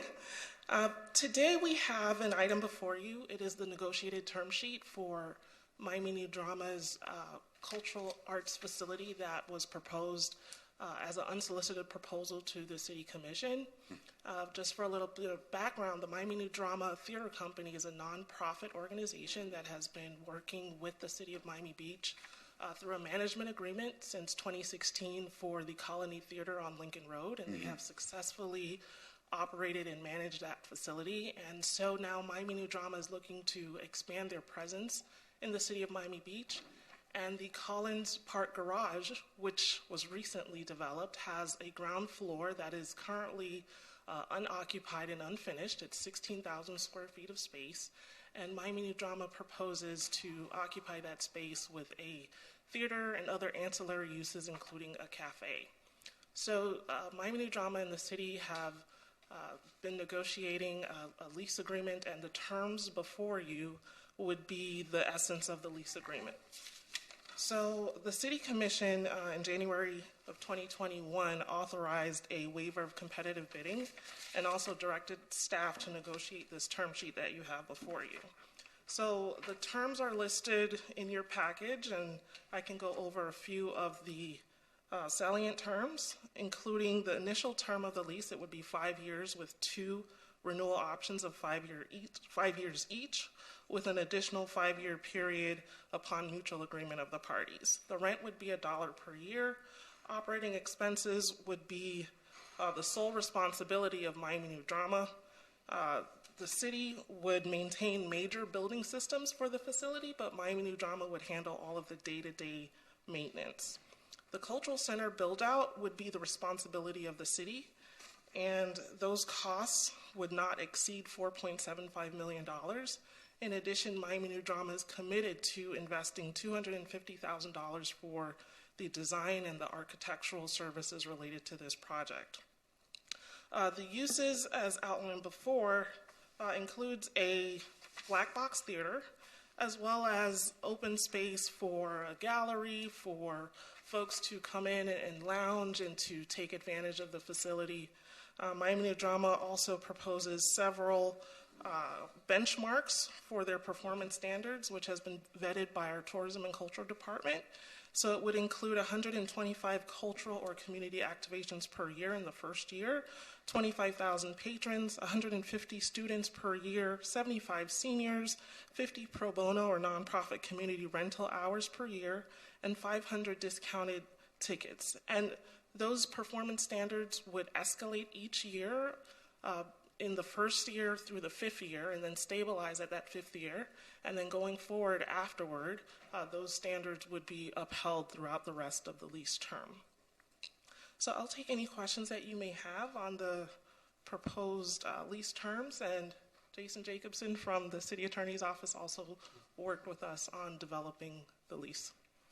And just for the benefit of the board, this is before the planning board today, based on the charter requirement in section 1.3b of the code, requiring a 4/7 affirmative vote of the planning board for a lease of 10 years or longer in the city.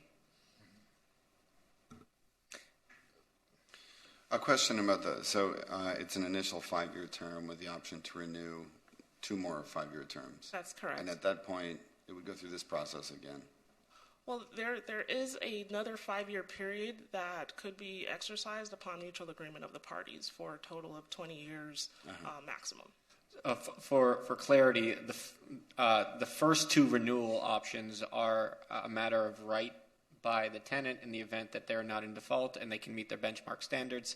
The third and final, from the 15th to the 20th year of the lease, would be upon mutual agreement of the parties at the expiration of the 3rd term.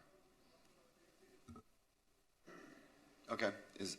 Does anyone have any questions? Do we open this for public comment first? Well, yeah, why don't we open up? Is there anyone from the public to speak on this item? Yes, we have Wayne Roberts. Thank you. I want to begin by saying I have nothing against New Drama. I have a thing against the process in which this deal went down. No bid, $5 million to develop the property from where it is that we spent, I don't know how much money building out already. We get, I think, $1 rent. No bid. There's very little activity in that neighborhood, and we spent billions on it. Between the convention center, between all the activities, all the money that we blew while our streets are crumbling. And we give out a no-bid contract to another politically connected group. And it is such bad planning, and it's such bad government that it really turns my stomach. Thank you. Thank you, Mr. Roberts. We have Ray Breslin. Good morning again. The Collins Park Neighborhood Association is thrilled to have Miami New Drama take over this space. The last objection to the non-bid has nothing to do with Miami New Drama. The City Commission voted to allow the non-bid, and that was 6 months after it came in to the city. So there was plenty enough time to have sent it out for a bid had the city chosen to do that. So I think right now you have to go from today forward, and this lease agreement is excellent. I can guarantee you that Miami New Drama has $250,000 that they can actually sign over the day after you sign a lease to get the architectural renderings and everything going. And then the city will end up having to spend the money. But remember, the reason the city is spending the money, and by the way, nothing has been spent by the city to build out the space. So there's nothing you're ripping out to add. This is raw space waiting for a tenant. And since the city owns the garage, the city should own the cultural center, and Miami New Drama is simply the operator. Same thing as North Beach Band Shell with the Rhythm Foundation. I have no problems with Miami New Drama running it. This will be an amazing thing, and in 5 years, we will be thrilled and anxious to execute the next 5 years and 5 years after that, and I'm sure the 5 years after that. So I really recommend that you accept this today. Let's move forward. Let's build this space out and have a cultural center, the very first in the city of Miami Beach. And it's right at the edge of Mid-Beach. So it's pretty centrally located for all of Miami Beach, and we should all be thrilled. Thank you. Thank you, Mr. Breslin. Anyone else from the public? Okay, I think we close the public comment. And any questions from the board? Mr. Fernandez. Mr. Chair, thank you. And thank you to the administration for presenting this item. So I just have a question regarding process. Process is very important because this is not our own private property. This is the taxpayers' property. So an unsolicited offer was submitted to the city. What happened when the city received that unsolicited offer from Miami New Drama? Originally, the Finance and Economic Resiliency Committee recommended that an RFP be drafted in order for us to select or find a tenant. And the administration did prepare that RFP, and in January of 2021, the City Commission opted to waive competitive bidding, and therefore the RFP was not issued. Okay. So so even though the committee wanted an RFP, the City Commission then afterwards, in its discretion, in its prerogative, decided not to move forward with the RFP. However, Miami New Drama, who submitted this unsolicited proposal, it's the same entity that we currently, as a city, have a relationship with at the Colony Theater. That is correct. Are the terms of this agreement similar or consistent with the terms of the agreement that we have with them for the Colony? And I realize that there are different agreements. One's a lease and one's a management agreement. But financially, is it similar Well, with the management agreement, the city in exchange for Miami New Drama's operation of the facility and providing cultural activation, the city provides Miami New Drama with $420,000 per year, plus $80,000 for reimbursement of utilities. With this lease agreement, it would be much different. The city would not be providing funding for the operations of the facility. Miami New Drama would be handling all of the operational costs. The city would be providing the space and the build out of the space. So on an annual basis, we're looking at about $500,000 that the city would not be then giving to Miami New Drama under the terms of this agreement. That is correct. This agreement does not call for the city's financial participation in the operational expenses of the facility. Okay. Let me just ask, because this is a public facility, and so I'm always very careful about public facilities. Does the city manager, and perhaps this is more of a legal question, does the city manager retain the right to prohibit certain events or uses from occurring at the facility, being that it is a city-owned facility? Well, the lease agreement in and of itself will clearly delineate the prohibited uses and the allowable uses, and with certain uses being subject to the city manager's approval at her absolute and sole discretion. Okay, I would like to urge that any such lease agreement should move forward from this board include language that does give the city manager discretion to prohibit events as it may be necessary, as that is consistent with language that we currently have in the existing management agreement that we have with Miami New Drama. It's publicly owned land. It's owned by the taxpayers of the city of Miami Beach.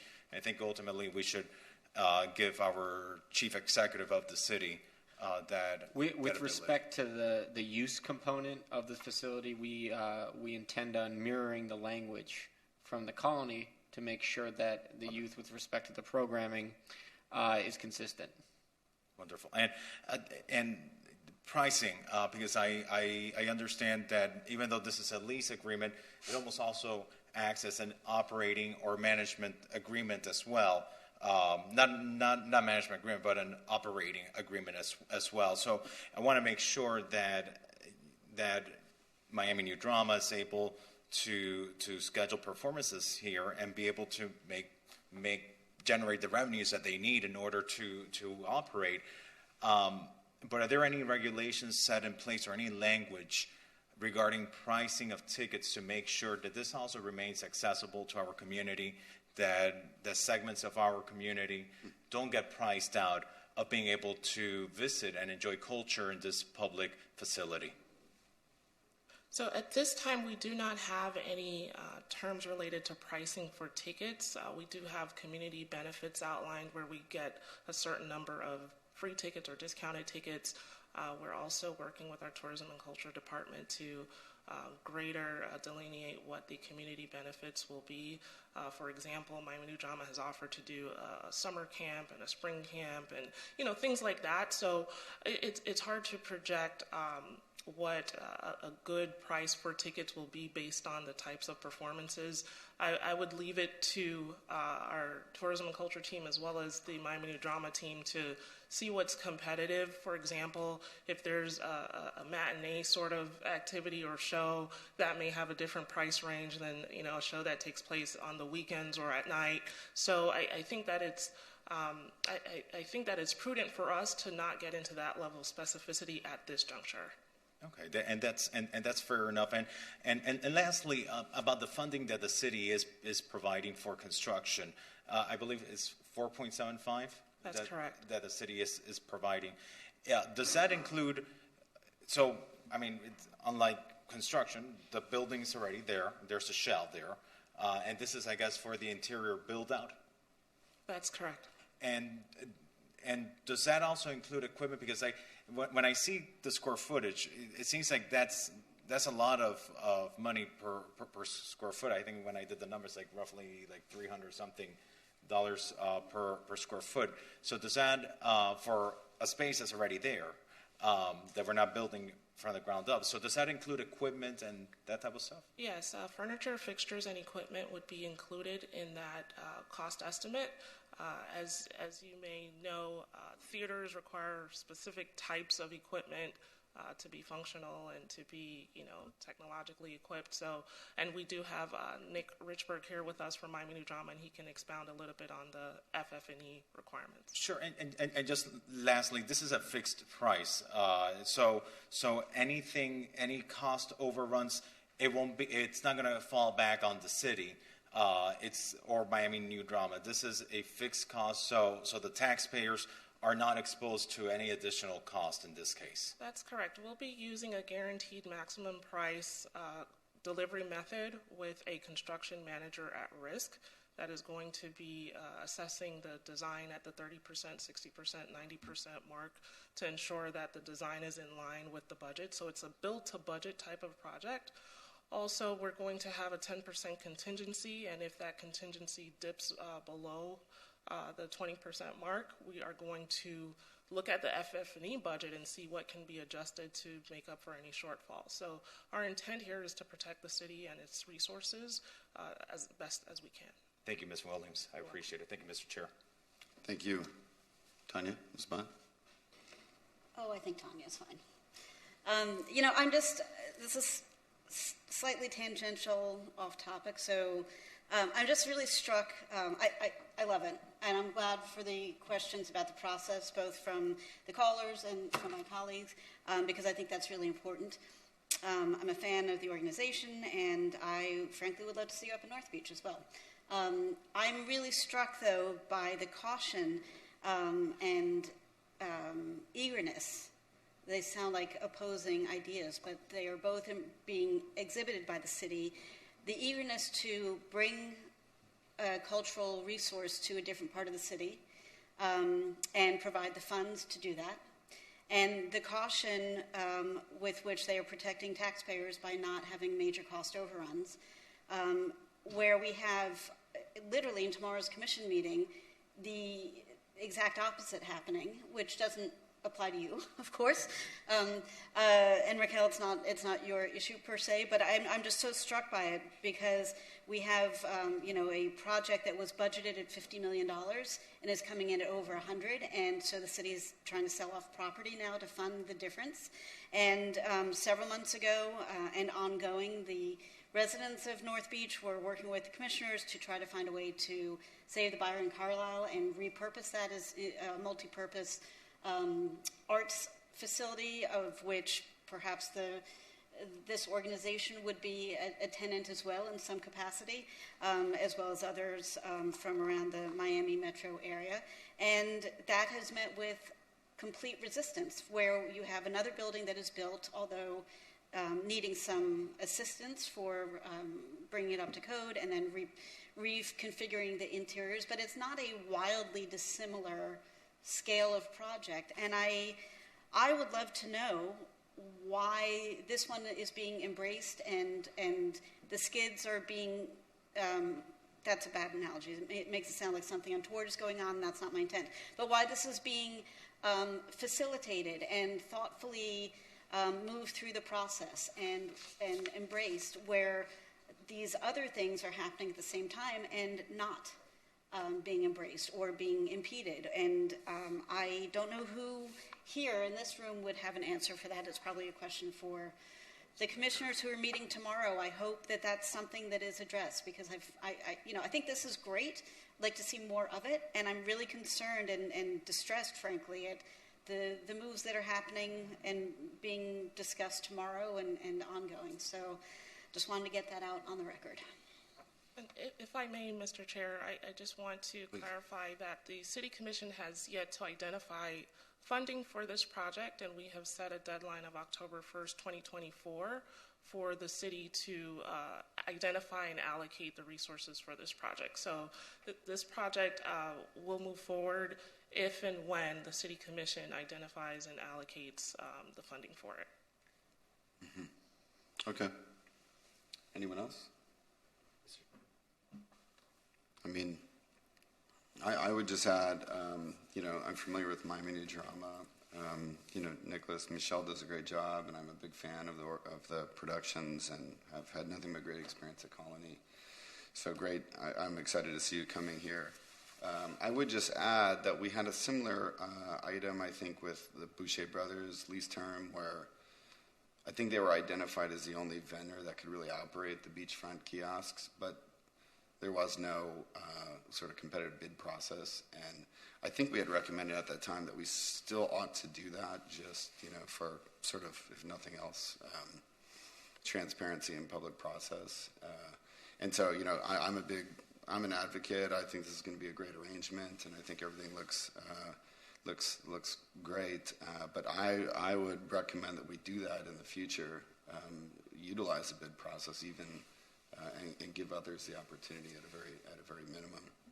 Mr. Chair, if I may, I don't want to put words into the mouth of the city manager. I just want to highlight some points that she made at the last city commission meeting, especially from her time at the county, and it was her view that this process for a cultural arts facility doesn't necessarily lend itself to a competitively bid process because of the nature of the public funding required and because of the net income from the lease being $1 per year. Just the whole scheme of a cultural arts facility doesn't necessarily lend itself best to the competitive bidding process. Understanding the comments from the board, that was the general aura of the city manager's comments from the commission meeting. Mm-hmm.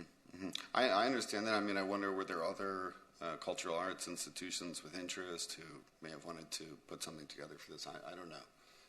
Seems to me that would be a reasonable thing to do.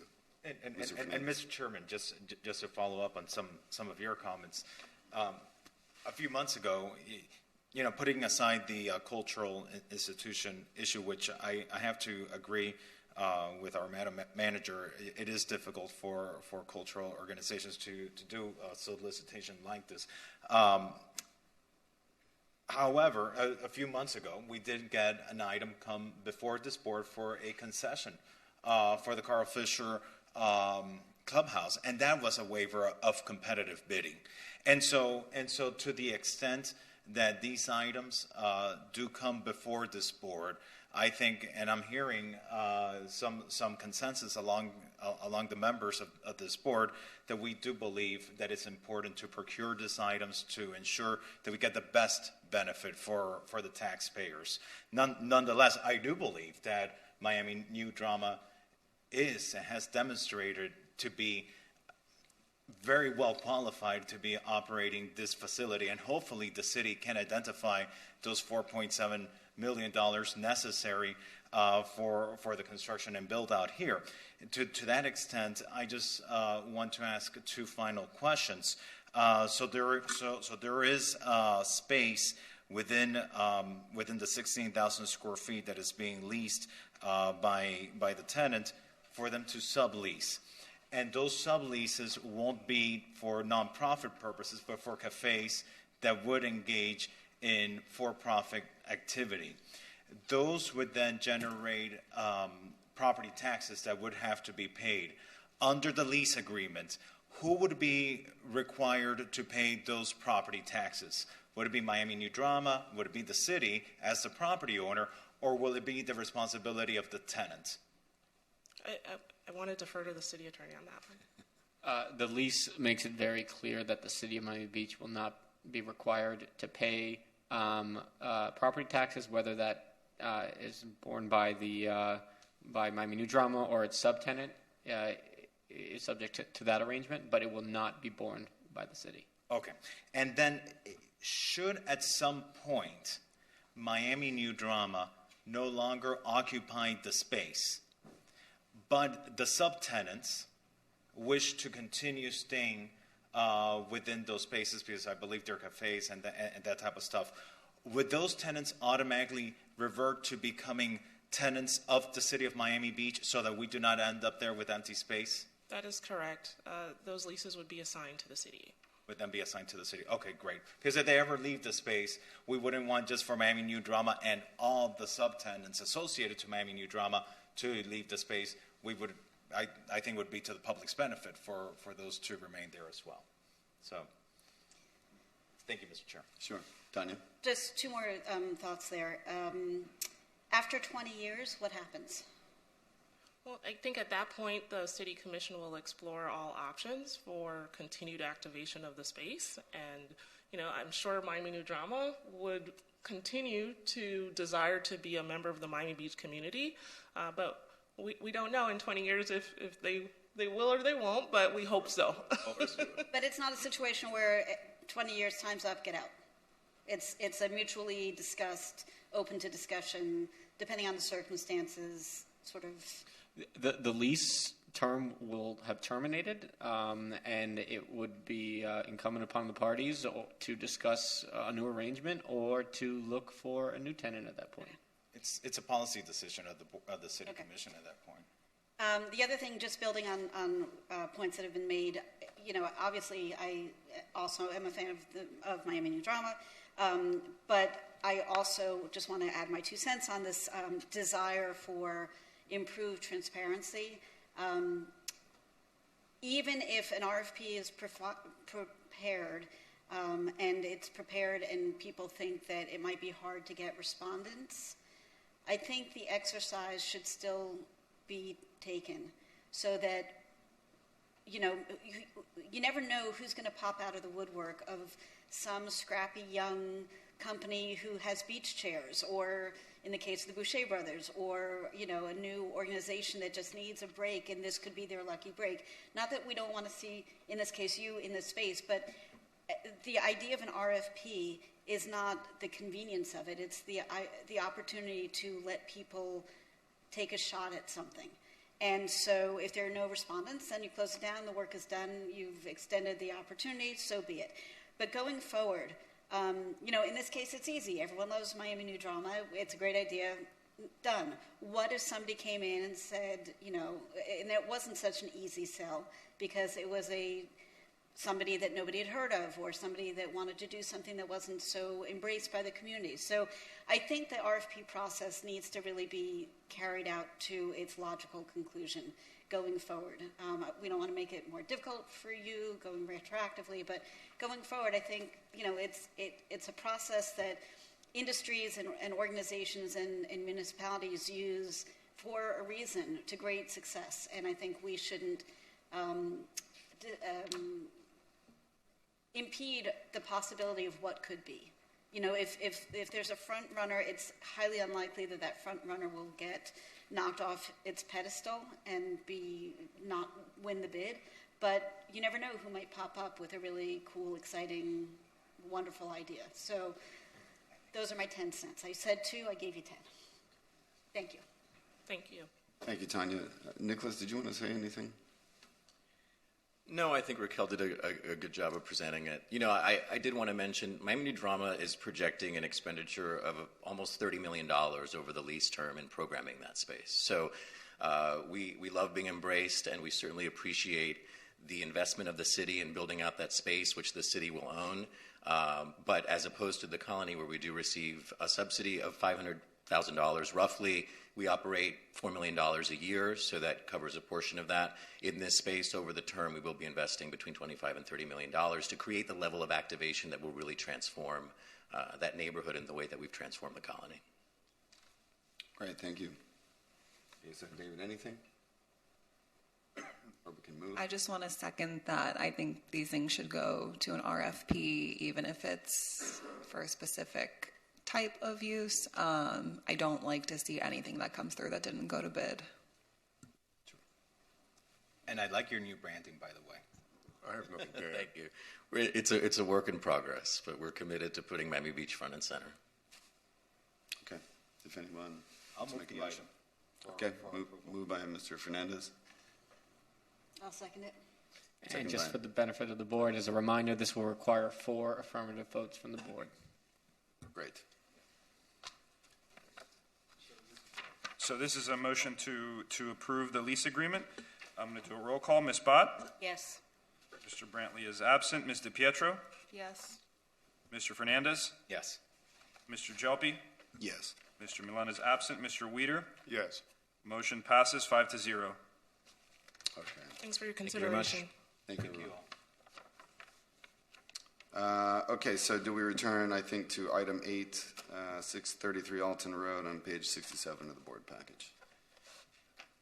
Okay, so PB 21-0451, formerly known as file number 2226. This is for 633 Alton Road.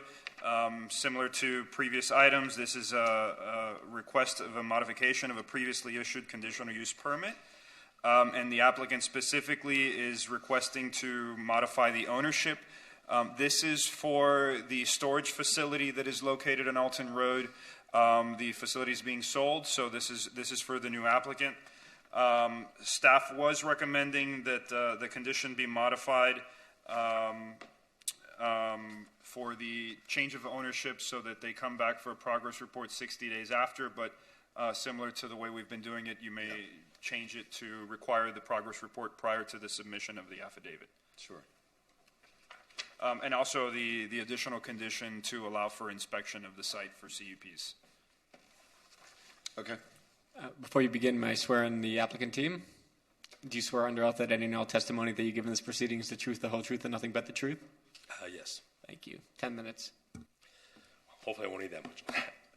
For the record, Alfredo Gonzalez, on behalf of the current purchaser of the property, Brandon Holdings South Beach Storage, and we're here with you today really for this administrative process of the change of ownership. But I did want to let the board know, because we did like the original condition staff had proposed, because here's an example of where this closing has been delayed for months for this one point.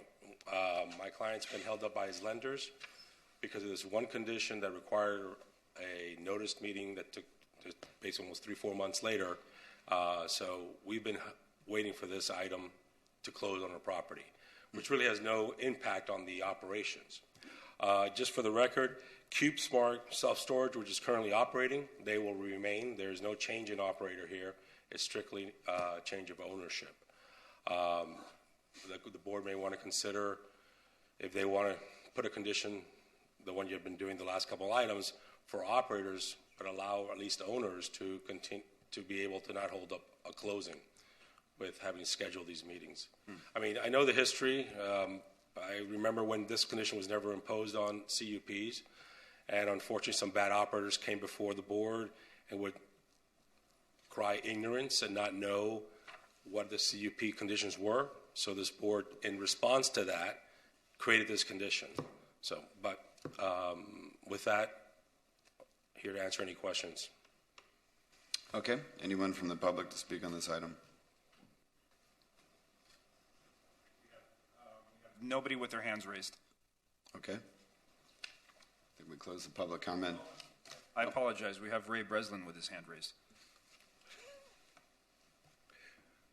The mayor was. That was really, I wanted to comment on the last event after we were talking about the Byron Carlisle and the space in Collins Park, saying that our neighborhood was unanimously in favor of it. With the Byron Carlisle, that neighborhood can't decide what they want to do with it.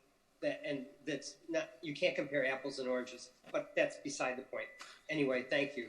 Okay, thank you. Okay, so I think we close the public comment, open it up to the board. It's good to see Mr. Planos in the audience.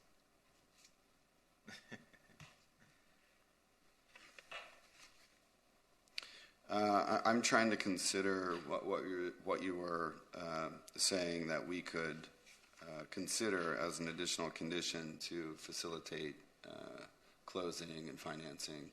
Could you say it one more time?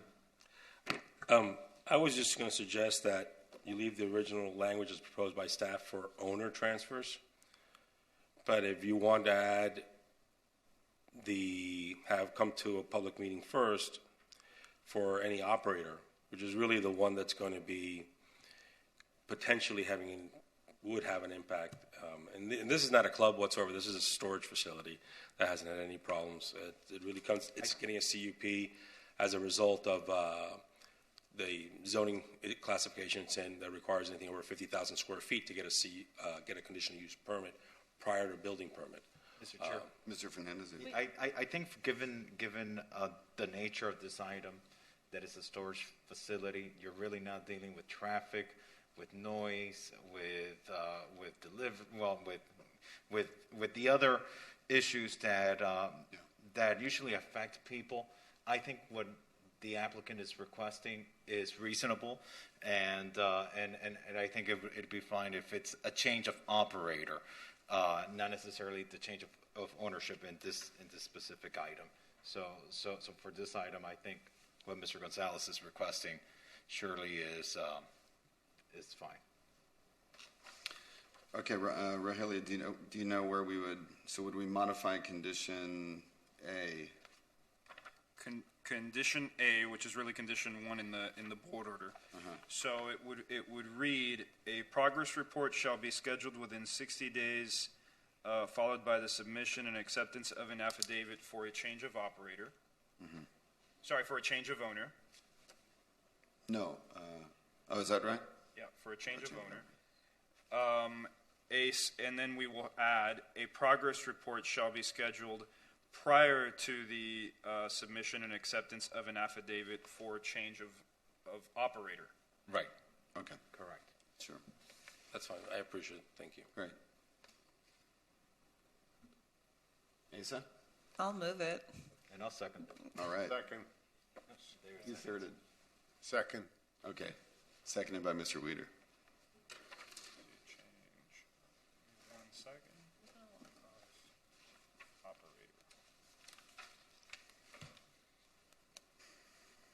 Okay, got it. Okay, so we have a motion by Ms. DiPietro, second by Mr. Weeder, and roll call, Ms. Bott. Yes. Mr. Brantley's absent. Ms. DiPietro. Yes. Mr. Fernandez. Yes. Mr. Gelpi. Yes. Mr. Milan is absent. Mr. Weeder. Yes. Motion passes 5-0. Thank you. Enjoy the rest of your day. Thank you. Looks like we only have 4 items left, so moving on to item 10, page 83 of the board pack. That is 420 West 53rd Street. Wait, Did I skip item one? 9? Oh, I skipped item 9. I apologize. Item 9, page 75 of the board pack, 743 Washington Avenue. Okay, so this is another name change application for its file number PB21-0442. Previously, it was Planning Board file number 2053, and before that, it was file number 1906. So this is 743 Washington. The owner is seeking for a change of owner-operator to Mansoranco LLC and this is an existing nightclub that received a conditional use permit back in 2008, subsequently been modified. The most recent modification was in 2012. Again, staff is recommending a condition that they allow access to code enforcement, city staff, planning, building department to ensure compliance with the terms of the CUP. And then we had that same condition allowing for the submission of an affidavit. If it's the will of the board, we can modify that to require the progress report prior to the submission and acceptance of the affidavit. And with that, staff recommends that the application be approved. Good afternoon. Sure. Mr. Chair, members of the board. Mickey Marrero here from law firm Burke Howardell Fernandez Larkin and Tapinas. With me today is Jonathan Mansour, the owner of this operation, and my colleague Cecilia Torres. And Mr. Murrah, may I swear your team in? Sure. I don't think he'll need to speak, but just in case. Everybody, do you swear under oath that any and all testimony that you give in this proceeding is the truth, the whole truth, and nothing but the truth? I do. Thank you. I have a presentation. I'll put it on, but we may be able to go very quickly.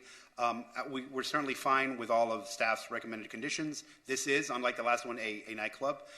We do have a unique situation here because we have the benefit of Mr. Mansour and his group having operated since April, because while they transferred the business from the previous establishment, which was Rockwell, they have a relationship with that owner, so they were able to maintain that owner as 51% owner, and were able to keep that license alive. So he's been operating what will be Vendome, his new nightclub, since April, and we can happily report that they've had no issues. What I did as their attorney in the very beginning of that process, March, April was a very difficult time in the entertainment district, as you all can recall, and he was coming in at that time. So before he opened, the week of opening, I introduced him to Troy Wright of the Washington Avenue BID, Chief Rick Clements, and the code enforcement administrators of the area. We had meetings at the site, explained what the city's expectations would be from an operational standpoint, and they were very, very receptive to that. And as a result, I think partially because of those initial meetings, and because thankfully they're very good operators, they've had no issues. They've been able to successfully open, maintaining occupancies as required, no noise violations, and no issues. So they've been, we have 3 months of a track record. So at this point, we just want to change the operator under the CUP so that we can close the license out and the other partner can move on his way. And we'll continue operating the same way we've been operating. And with that, I would ask for your approval. He's here to answer any questions you may have. I do have a presentation, but if you all would like to see it, we're happy to do it. Otherwise, happy to speak. Quick question for you. The new owner will own 51% of the... Yeah, 100%. 100%. Yeah. Okay. Sure. It's up to you if you want to show us your No, presentation. it's there as a sort of, at this point, you guys are moving very quickly. I don't want to take up more time, so... Okay. Is there anyone here from the public to speak on this item? We have no one with their hands raised online. Okay, so we'll close public comment, open it up to the board. Mr. Chairman, I'll be happy to move for approval with the change that we have been doing with the other items, that if there is a change of ownership, that it do come back for a progress report before filing the affidavit. So that'd be a modification to condition 2. Condition 2. I'll second Mr. Fernandez's motion as worded. Second by Mr. Weeder. We have a motion by Mr. Fernandez, second by Mr. Weeder. Roll call, Ms. Bott. Yes. Mr. Brantley is absent. Ms. DiPietro. Yes. Mr. Fernandez. Yes. Mr. Jelpi. Yes. Mr. Milan is absent. Mr. Weeder. Yes. Motion passes 5-0. Thank you all. And Mr. Chair, I asked the representatives of the next application. I represent one more over, and they're operating a daycare center. I expect it to be just 2 or 3 minutes, but if we could take that one first so they can get back to the children, that'd be great. Yeah, I don't see any issue with that. Can I just ask one super quick question before you dive into the daycare center? You're meeting with the code compliance officers and Chief Clements and the Washington Avenue BID gentleman. Is that standard operating procedure?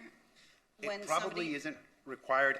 I recognize the sensitivity at that very moment of what's going on in the entertainment district and them coming in as a new operator, so I wanted to circumvent any issues. I think it's something that we should do more often. Well, so my question, and understanding that this particular gentleman happens to be a good operator, which is great, love to see more of that, but even if you had somebody who was, let's say, new to the business or had a checkered past, in your non-binding answer, but in your opinion, is that something that is useful and, sort of, to me it seems like it would set the standard for clear communications, you know where to go to get your questions answered both ways, and if it's not a standard operating procedure now, maybe it's something that should be. I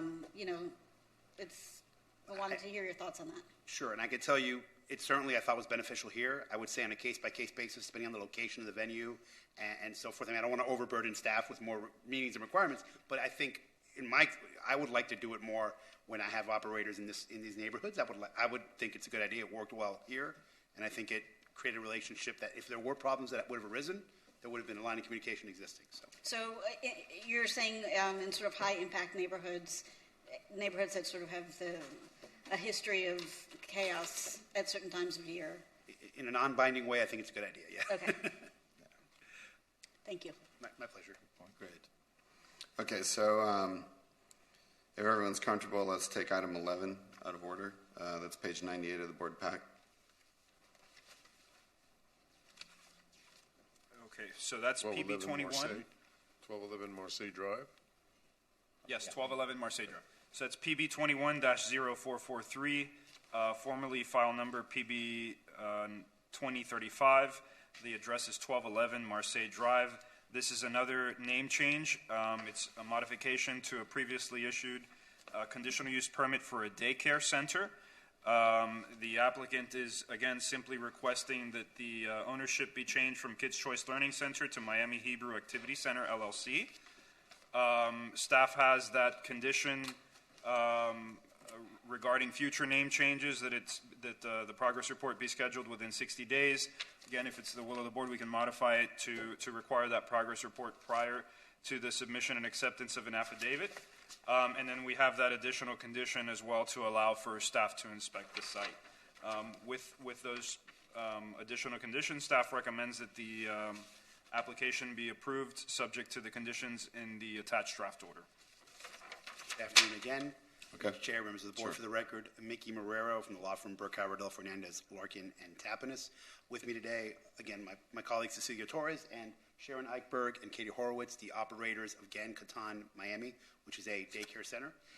They currently are operating in Miami Beach on Bonita Drive and 70th Street. This is basically moving the operation to 1211 Marseille Drive. So it's not an operation that's a new operation. It's basically just moving locations to a place that has a pre-existing CUP. They are here to answer any questions you may have, but it's a daycare center. It's basically a religious daycare center that they hope to operate at this location. They've read the conditions of the existing CUP and have no issues with that. And we would like your approval so we can just move our business. If you have any questions, they're here to answer those questions. Again, I have a presentation, but in light of the way things have been moving and with the expediency you all are acting, I'm happy just to forego that. As many of you nod your heads. Sure. Is there anyone else from the public here to speak on this item? Oh, I did want to make one note in the staff report. The map that was included at the end is the incorrect map. It's from a previous item. So this is just... It's in the handout, correct? Yeah. So it's in the handout. It is in the attachments. Mr. Chairman, I'll be happy to move with the amendment that any change of ownership come with a progress report prior to the filing of the affidavit. But with that, happy to move and welcome them to the area as well. So moved. I'll second. Second by Ms. De Pietro. Okay, motion by Mr. Fernandez, second by Mr. Pietro. Okay, roll call, Ms. Bott. Yes. Mr. Brantley's absent. Ms. De Pietro. Yes. Mr. Fernandez. Yes. Mr. Jelpi. Yes. Mr. Milan is absent. Mr. Weeder. Yes. Motion passes 5-0. Thank you all. Enjoy the rest of your afternoon. Thank you. Okay, so we'll return to item 10, which is page 83 of our board package. This is 420 West 51st Street. Okay, so this is a request for a modification to a previously approved lot split. The lot split was initially approved in 2000. The property received a minor modification to the lot split in 2001. The request here is to modify condition number 5 in order to allow for a larger home. The applicant is requesting that they be allowed to build a 12,393 square foot home. Currently, the order limits the home to 4,650 square feet. Staff performed an analysis, and the average unit size plus a 20% allowance for additions is approximately 8,225 square feet. And that is staff's recommendation. So staff's recommendation is that we allow for a larger home, but not quite to the level that the applicant is requesting due to the existing homes in that vicinity and in that same zoning district. Additionally, the applicant is proposing to modify condition number 3. The board order has a condition that required that an existing tennis court on the site be removed and rebuilt. The applicant, staff is not recommending in favor of this condition. Currently, it does encroach into the front setback. If they wanted to build a new tennis court, it would have to be built at the required setback. Finally, the applicant is proposing to modify condition number 7, which precludes requests for variances, so that it only applies to lot 16. Staff does not recommend in favor of this condition, as since it is a new home. Staff feels that the new home can be built without variances and should be built that way. That was condition 7? Yes, condition 7, that's correct. With that, staff does recommend that the planning board approve the modified application subject to the conditions enumerated in the attached draft order. Okay, thank you. Mr. Amster? Yes. Good afternoon. Matt Amster with the law firm of Burkow, Riddell, Fernandez, Larkin, and Tapanez, office at 200 South Biscayne Boulevard in Miami. And before you proceed, do you swear under oath that any and all testimony that you give in this proceeding is the truth, the whole truth, and nothing but the truth? I do, and we have our team that I think you should swear in too. Kobe Karp, Chris Cawley. Do you so swear? Jeff Burkow, and Paul Block, who's on Zoom. Has he been pulled over from the meeting? Mr. Block's hand is raised, if we can allow him to speak. Thank you very much. No, I do. Does everybody so swear? Thank you. I swear. Thank you very much. We're here today. The applicant, the David Alexander Block Irrevocable Trust, there's just been a recent development. They were the contract purchaser of the property until just a few days ago. The sale has actually been complete. So while we did have the prior owner as part of the application, they are no longer necessary since the trust itself, of which Paul Block, who's on the call, is a representative of.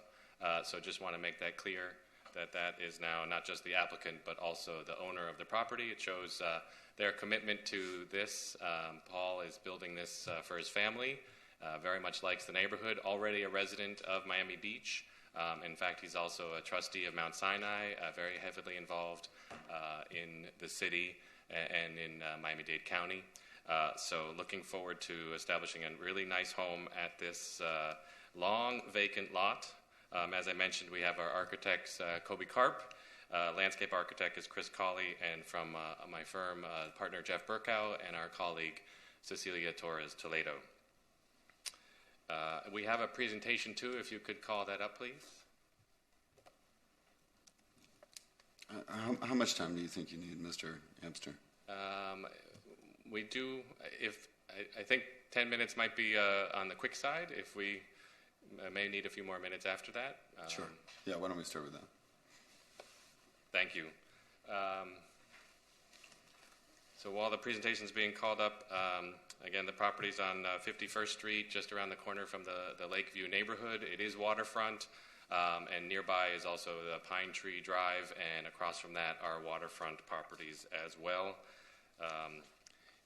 This board that's in front of you, and if you can go to the next page on the next slide, please.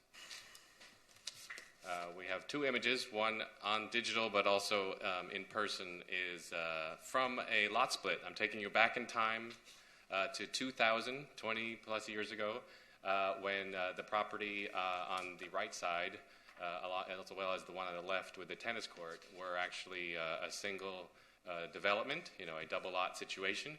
The home on the right and the tennis court on the left. Here you can see that, this is how the layout was. That tennis court was actually from permit records, built in 1965, been there for quite a long time. So in 2000, the owner did split the lot. However, no home has ever been built, and you can go to the next slide, on the property with the tennis court. And here you can see, I know that the orientation is now shifted, but our site, you can see what's there of the tennis court today. And that home now to the left was the one that was part of the lot split situation. The lot split approval 20 years ago had a very, very low size of home. It's 4,650 square feet on a 28,000 plus square foot lot that actually is only 16.4%. Very, very low. In addition, that approval did think that the tennis court as an accessory at the time was no longer needed, so the condition says, hey, that should be removed to allow for, building of a new single-family home. As is typical with planning board, lot splits, they do try to encourage you to avoid variances where they can be avoided. We're looking here to get a home that we feel is completely compatible with the neighborhood. You can move on to the next slide, just showing more existing conditions. The next slide. It's kind of an eyesore today, and we're hoping to, next slide, build a home that can be super compatible with the neighborhood. And you know what? The tennis court is actually a factor of that and works to help make it compatible. It's a wedge-shaped lot that actually is wider at the street and not at the water, which is kind of not the norm in the city. Typically, you have a smaller front entrance and it gets wider towards the back. So what this is doing is actually pushing any new structures or keeping an existing tennis court towards the front. So we're looking to, and with Kobe's help, keeping the tennis court is a super important feature for Paul and his family. They're very avid tennis players. They really like this lot because it has a tennis court, and we're looking to basically, as far as the old order is concerned, just allow the tennis court to remain, or in this case, be rebuilt in its present location, which has a lot to do with being appropriately site planned at the front of the property. And it does trigger some variances based on today's code. Obviously, it was built back in the 1960s.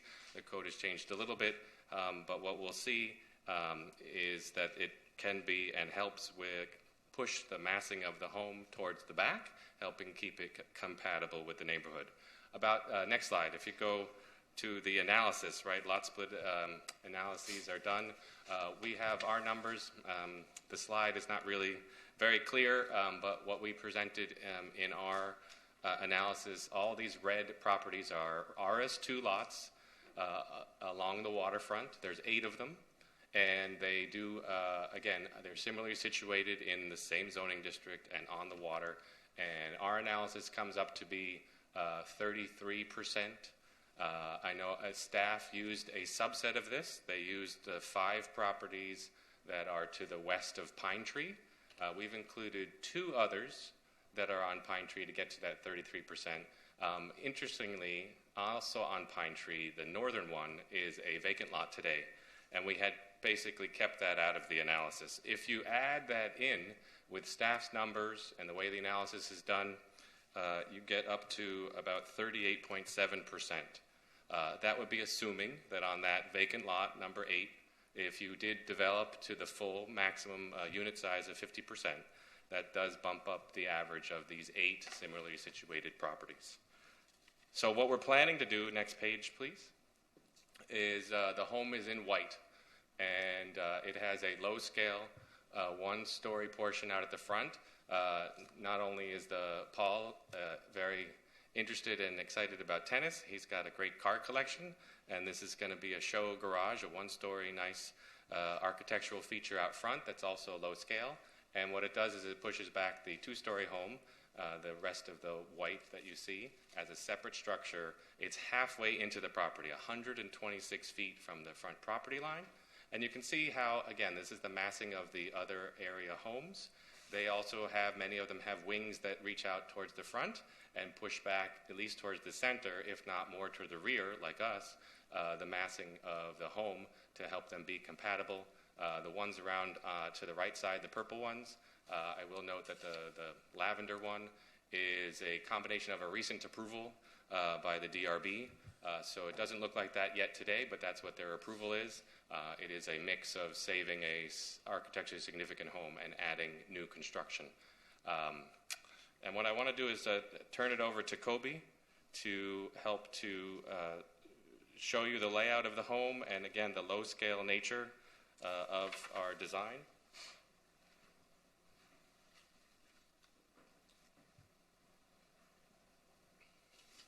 Thank you. Number one, it's an honor to be standing here in front of you after this time. Thank you very much. It's an honor to be standing here in front of you after all this time. I know that David, it's been a while, but it's good to be here. So David stood up, and the numbers that were being referred to are on page 6. So you can see the numbers there. And if you can please go to the next image, I would like to just show you some of the, there you go.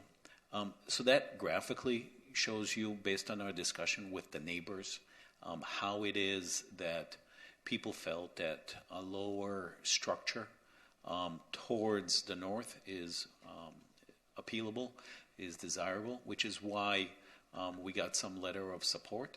If you go to the next image, please, it shows you how we are stepping back, specifically that the single story in the tennis is towards the front, towards the north, and then our, go to the next image, please. Next image, that's the ground. There you go. So that shows you how the bedrooms are laid up. And then it shows you the green roofs that we are proposing on the front, along with the tennis, which is towards the north. And so we took the block of the house, which is approximately, for discussion purposes, about 70 feet by 70 feet with carving out of green spaces. If you go to the next image, please. There you go. You can see the footprint is set back, as was mentioned, about 120 feet. And in relationship to the neighboring houses, everybody felt that this is the most logical location for the house. If you go to the next image, please. Thank you.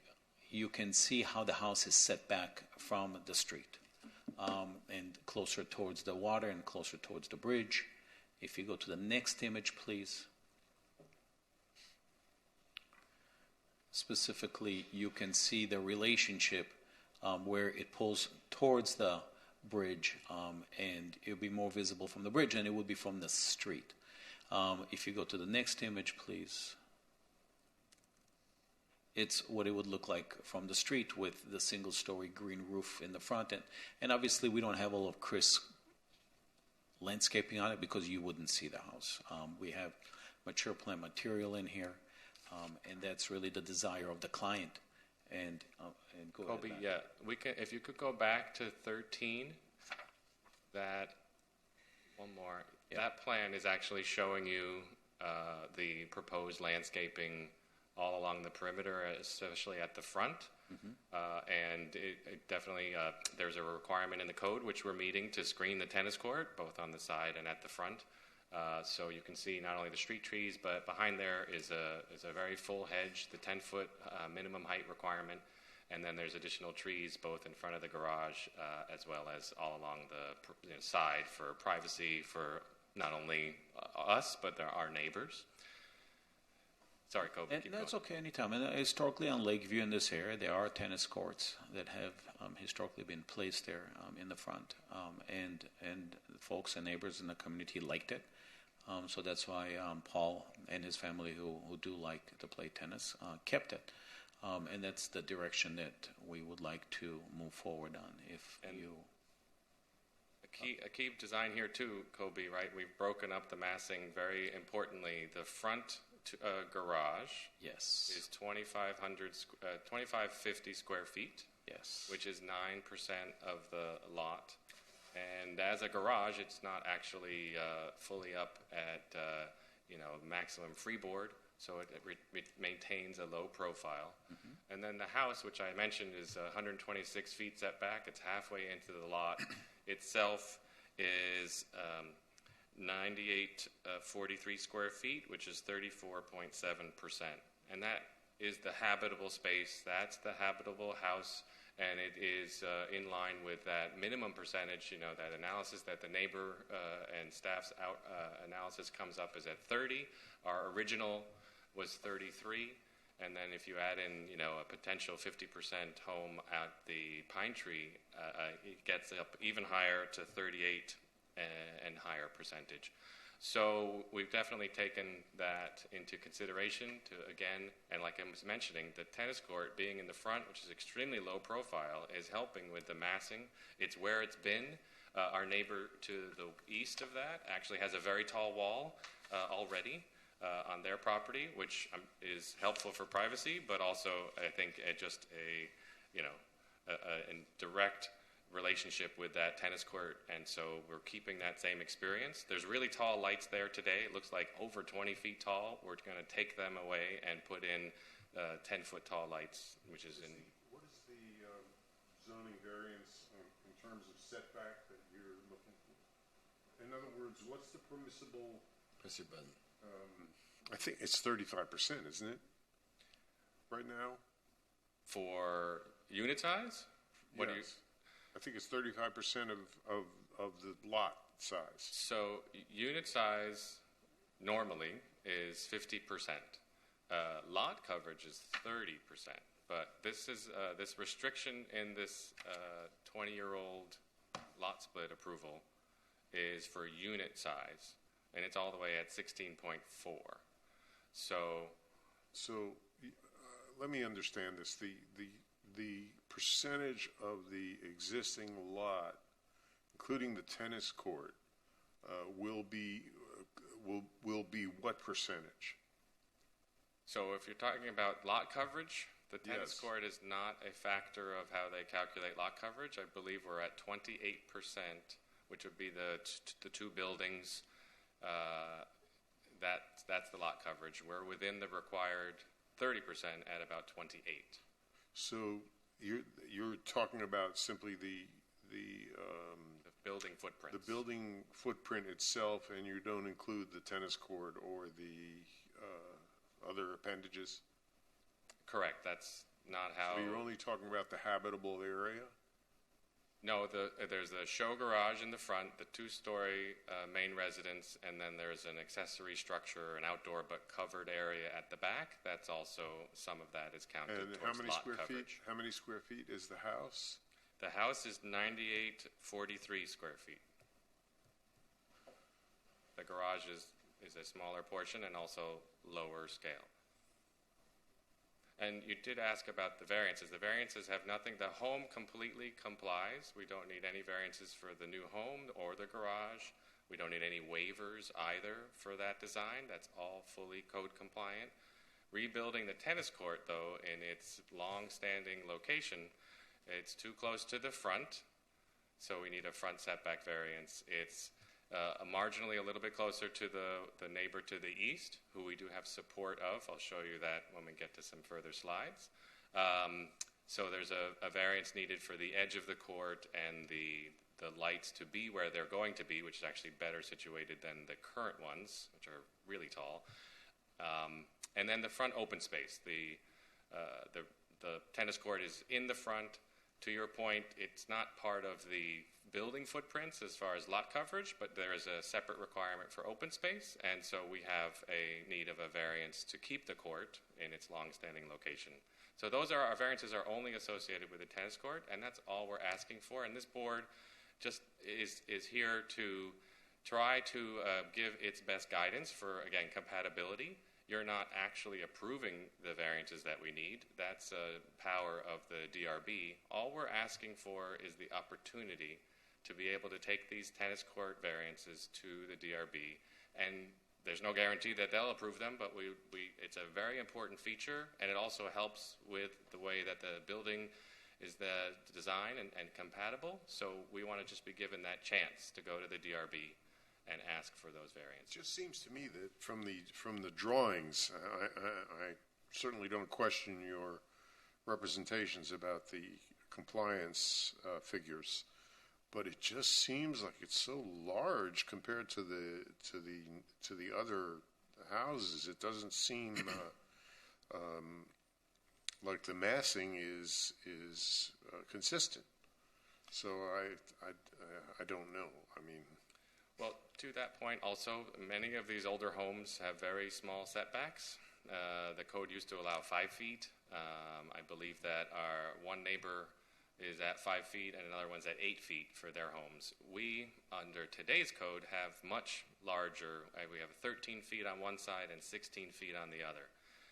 In fact, one of the conditions in the planning board lot split approval, which we're not changing, was to require a 15-foot setback from the home to the west, the original home from the parent, essentially, lot split. And we have even greater than that. So that larger setbacks are helping, again, to keep us compatible. And, Kobe, if you go, we keep going. To answer to what David's concern is, if you can please go to image number 16, forward.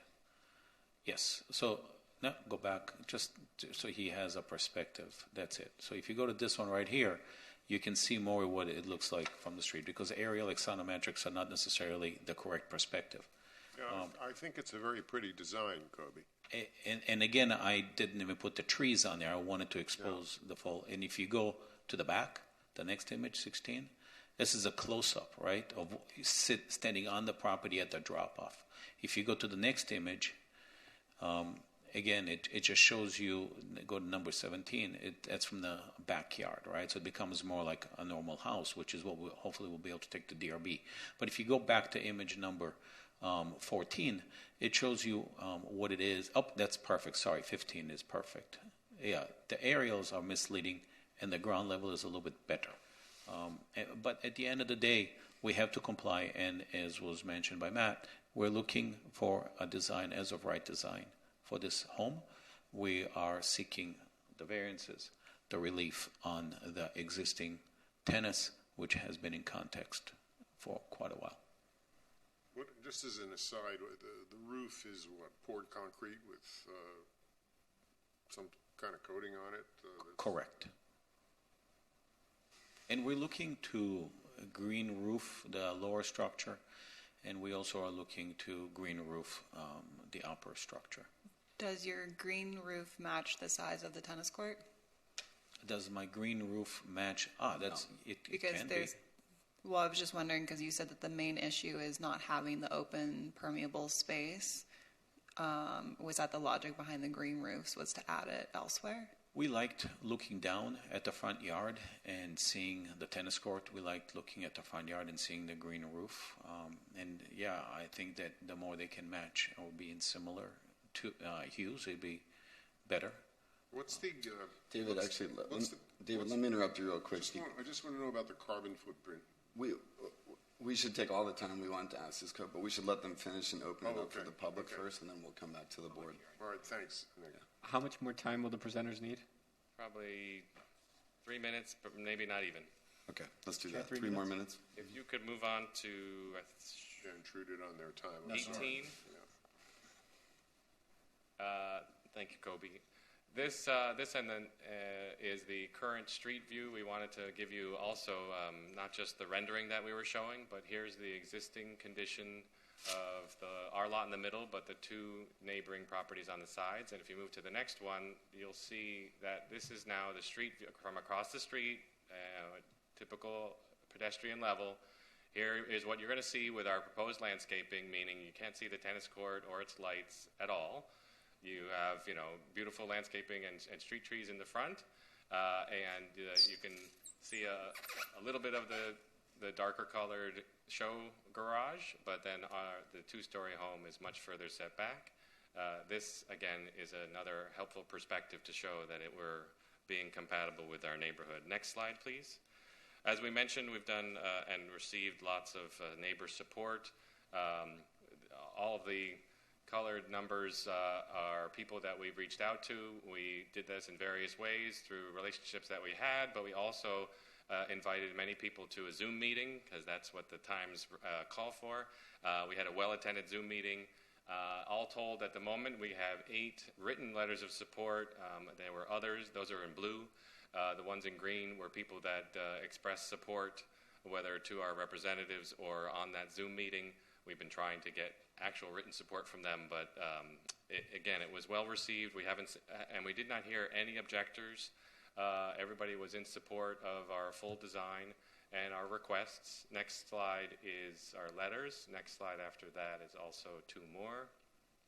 And then just which we can do now, or one more slide, or after some of the discussion, but we're basically here requesting what was our original request. I know staff has recommended some deviation from that. But this just reiterates our requested modifications. The 44% allow the tennis court to remain and to allow us to ask for variances. Like I said, the variances are all related just to rebuilding the tennis court. With that, we're all here to answer any questions you may have. Thank you. Okay, thank you, Mr. Amsterdam. Maybe we should open it up to the public. Is there anyone here from the public to speak on this item? I don't see anybody with their hand raised right now. Oh, wait, one person. Paul Lubkovich. Yes, I'm Paul Lubkovich. Hello. Good morning, or good afternoon. Do you swear under oath that any and all testimony that you give in this proceeding is the truth, the whole truth, and nothing but the truth? I do, yes. Thank you. Okay, I live at 5100 Lagorge Drive, which is directly opposite the vacant lot. And I think that I share the sentiments of my neighbors that building on this lot would be a welcome change from what we currently have there now, which is a decrepit lot that has a lot of wildlife, invasive wildlife, and it's an ugly view. And I think the new home is quite sensitive to our neighborhood in terms of scale and in terms of the approach to the lot. As an architect myself, I'm sensitive to these things, and I think that Mr. Block has done a good job with Kobe and his design team to design a house that is sensitive to our neighborhood. Thank you, Mr. Lubkovich. Is there anyone else? Okay, I think we could close the public comment and open it up to the board. If I could maybe just kick off the conversation by contextualizing a little bit. Why don't you do that? Just to clarify that, if it's not clear, and this is a recurring issue with lot splits, this project would be 100% permissible by right. Mm-hmm. They'd even be leaving some FAR on the table if it weren't the result of a lot split.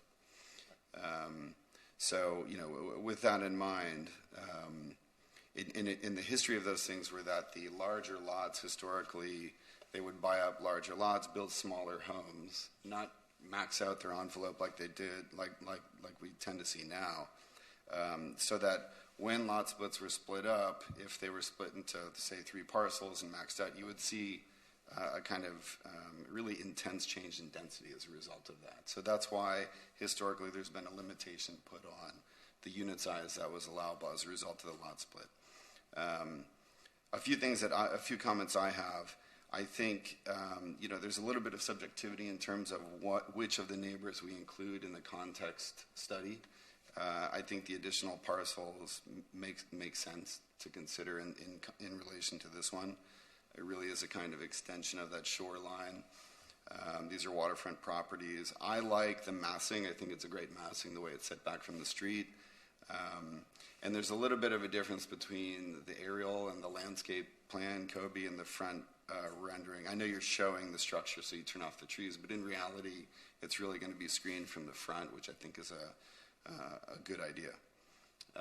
Anyway, I just wanted to one more thing. I find the garage, the kind of the drop off and then the kind of drive around the back and park under the house. I find that to be very innovative and a cool solution for how vehicles will enter the property.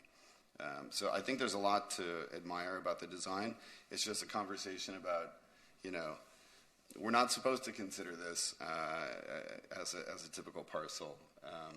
And what do we want to do with these lot splits moving forward? To me, I think the project is contextual for the neighborhood, and I think it works. The tennis court, to me, it's in disrepair. It needs to be rebuilt. But I would be personally happy kicking that to DRB and letting them consider that. And those are my thoughts on it. Mr. Chair? Sure, Mr. Fernandez. Okay, so I want to thank the applicant for their interest in Miami Beach, their desire to make a life here. I just want to ask staff, the amount lot coverage allowed is how much? You're asking what is allowed per the current lot code. split? In No, the code? in the 50%. code. No, the lot lot split coverage is 30%. is different than the unit size. 30% is the lot coverage, 50% is the unit size. Right. And in the proposed application? They're not proposing any modification to the lot coverage, and the original lot split did not regulate that. What they're proposing is a modification to the unit size of 44%, I believe it is. Yeah, they're Okay, conforming with the coverage. So they are conforming with what is allowed under the code. Yep, with lot coverage, yes. Okay. I have to agree with my colleague, Nick, who I think is correct in saying that, the tennis court, I believe, is great in the front because it pushes back this building, this home.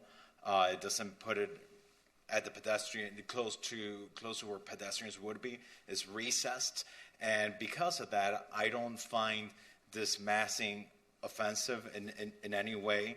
I have to say I am not a fan of this style of massing, but the fact that it is recessed because of that existing tennis court, which has been there as part of the history of this lot, makes it for me an easier decision to make. The fact also that the garage for the cars is one story, and that's really what's going to be closer to the pedestrian level, and that it doesn't cover the entire width of the frontage, but rather a portion of the frontage, also makes this more amenable to me. So, under these circumstances, I feel comfortable with this. I don't know under other circumstances if I would feel as comfortable, but the fact that it's so recessed back, I feel comfortable. The one thing I would ask is tennis courts, and I guess this is more in Asia's camp. Are the surfaces of tennis courts permeable? And that's I really don't know anything about tennis. If it's like Wimbledon, it can be, or like Grass French, court. if it's clay, it can be. But if it's a turf type, it may not be. Hard court is not. Hard court is not. Maybe is a clay court? Maybe. Clay courts would likely be. I mean, depending on. So what's they have on some options. Clay courts are permeable. Just to state, if they don't get a variance for that, they would have to do something in terms of the open space requirement. So.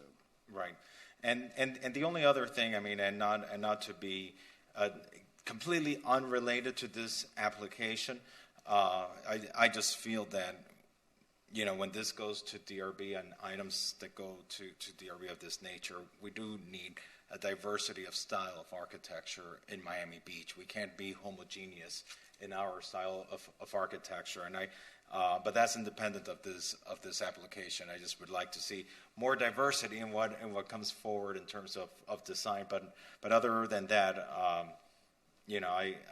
feel comfortable with what's before us. Do I have the floor? Mr. Reader, please. I have mixed feelings. I think Kobe's design is very nice. I think it's really beautifully done. And Kobe knows that he and I have not agreed in the past. But what I will say is that, and I agree also about everything that Nick Gelpe has told us. So I'm going to, probably vote to send it to DRB. But I would ask that the size of the home be cut back a little bit, because I think it's too large, and in these times of conspicuous consumption and with what our nation is going through, the carbon footprint of this house is not appropriate for the time. I understand all the regulations are being met, and the variances will be requested at the appropriate time, it will go to the DRB. But I just want to comment that I think that a smaller house would not be as conspicuously consumptive in light of the shape of our country at this time. I find it a little bit offensive. So, but I am not going to vote against it on that basis. But I do think that it's too big. So I also did not answer your comment. I appreciate it, David, very much, and I appreciate your support, and I appreciate also the comment that Alex had about the design. And I think that, and the reason the house is this size is because it is a family. It's a husband and wife with kids who occupy the house. So I left some square footage. I'll be happy to look at it as I go forward to DRB. But the bedrooms and also what we did is, it's just to give you a little bit of background. So it's a French family, husband and wife with kids, and they have the mother-in-law, and she comes over because the mom lives in France, and so that's one of the bedrooms upstairs, right? So I have all of the bedrooms occupied and spoken for. But based on your comment, I'll take a look at the square footage. I've reduced the house a bit. Paul is not, and his wife, they're not splurgy people on the house. If I can cut it back. How many people are there in the family? So there's the mother-in-law, there is the husband and the wife, and then there is the kids. And there are 2 kids, and they have a kid that they take care of and stays with them separately. So that's why when you look specifically at that's why it stood up on page 11, you have the master. You have the bedroom on the upper right-hand side. That's the mother-in-law. Then I have the 2 kids, and I have another one for the other individual that they have raised all their life as a family. But I'll take a look at the square footages. Well, yeah, Kobe, you're a great architect, so I think you can figure out how to make it better by decreasing the size a little bit and not being so conspicuous. Yes, sir. And I will also take the comments into the design and work on that as well.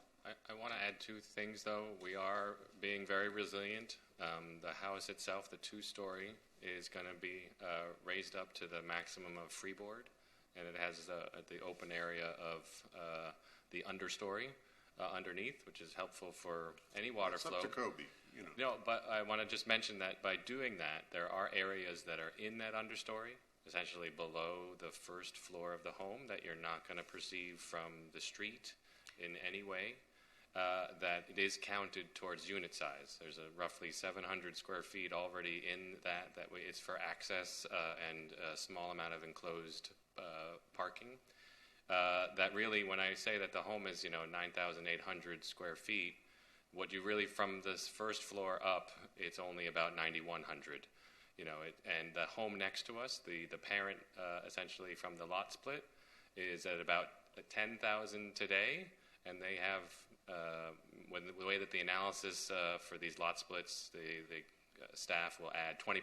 You can get up to 12,000 square feet, meaning that our home is basically on par with what that home next to us could do. I understand that, Counsel.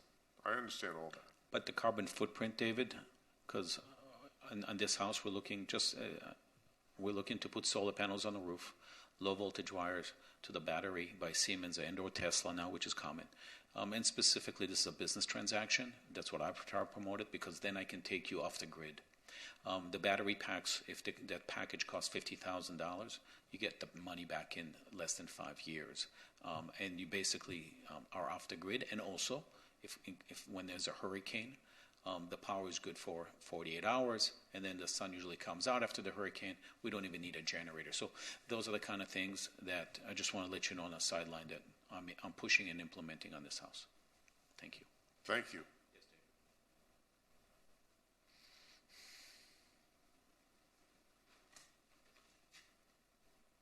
Anyone else have any questions? Tanya, anything? I've been wrestling with whether or not it's worth it. I'll make a comment and you guys can figure out what. Your mic. Tanya, your mic. Is your mic on, Tanya? No, I was just saying I was wrestling with this, whether or not to make the comment, but I will go ahead and make it and let the chips fall where they may. I also like the tennis court and the garage being at the front of the building, of the lot, and pushing the building back to the back of the lot. It's good for the neighbors, it's good for the family, because then they're waterfront instead of street front. All that is great. What I'm having a hard time with is the very large size of the house compared to what is being recommended. And it's not necessarily for this particular property that I have the concern, because you can slice and dice the facts a number of different ways, and you can make the argument that it's in keeping with context. But I am concerned about setting precedent for other people to be able to say, well, but you allowed it here. An 8,500 square foot house seems to be plenty large for a family of 5 plus 1 or 4 plus 2 who come and go, perhaps. 10,000 square feet down to 9,000 square feet. It's not a huge amount. It's not a huge difference, but it's the precedent that it sets that sort of is sticking in my craw a little bit. So that's my comment. I don't know what to do with it, but that's my comment. If I could respond to that, maybe to contextualize, because I also struggle with these issues. We're supposed to look at them in a certain way. I find them a little arbitrary what the history of the parcel is, but resulting from a lot split, we could even consider that at one point these were separate lots that were unified and then split again. But I struggle less with the precedent because I think we consider these case by case. And so whatever the size, it would be allowed by right under the current code. They could even add, another 6%. And I think it's a responsible approach that isn't going to negatively impact the street. That's why I'm comfortable with it in this case. I might not be comfortable with it in another case. And so we still have that as a tool moving forward. Okay. Yeah. And just, Mr. Chair, Sure.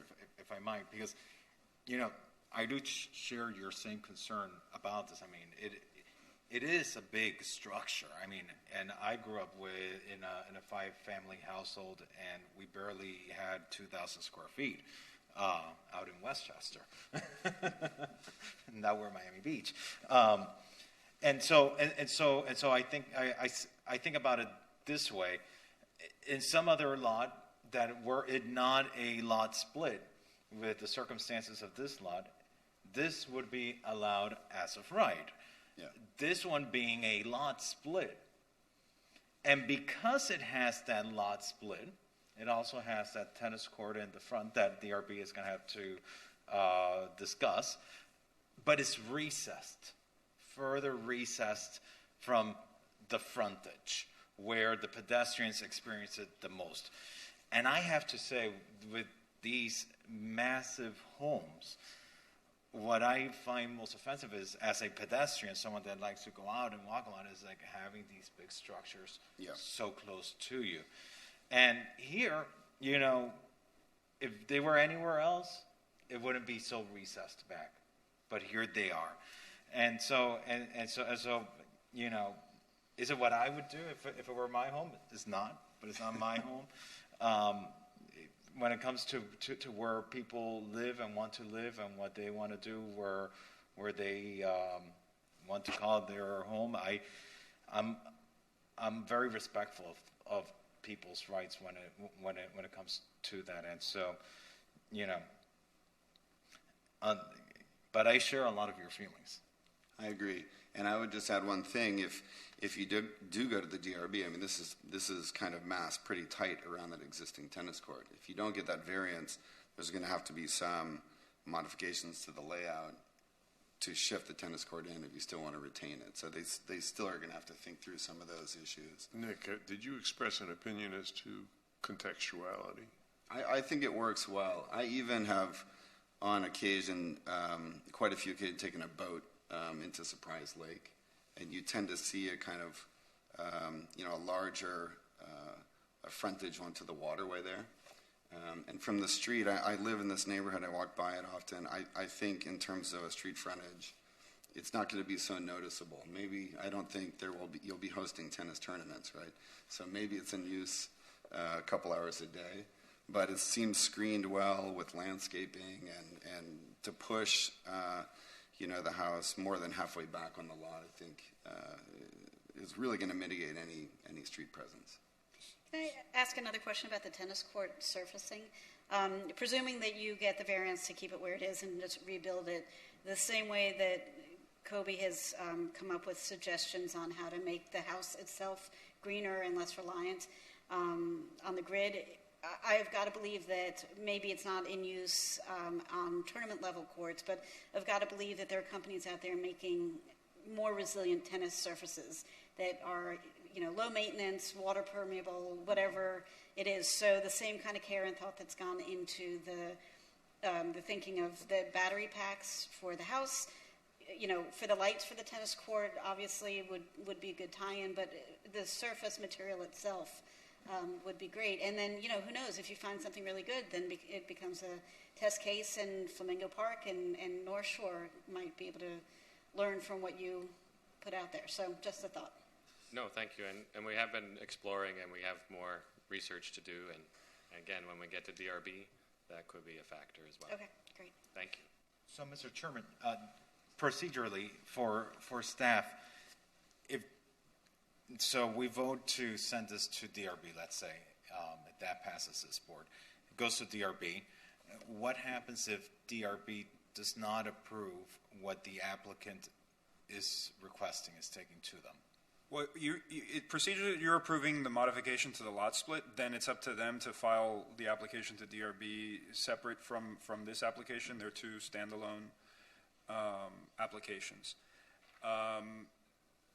If the variances are not issued by DRB, then they would have to redesign the home or remove the tennis court, do whatever is necessary to comply with the code. Do they have to come back here? No, they wouldn't have to come back here. Okay, and in that circumstance, that let's say DRB does not approve that variance that relates to the tennis court, what assurity do we have on the setback? Right now, there's no real assurance on that home being set back. Would the applicant proffer and agree to maintain the current setback that it has today with under the condition that it has the tennis court? Should DRB not approve that variance relating to the tennis court, would the applicant agree to still maintain that setback from the frontage? You're mentioning the two-story? For the main house. Two-story structure. Yes. Let me converse with our... Please.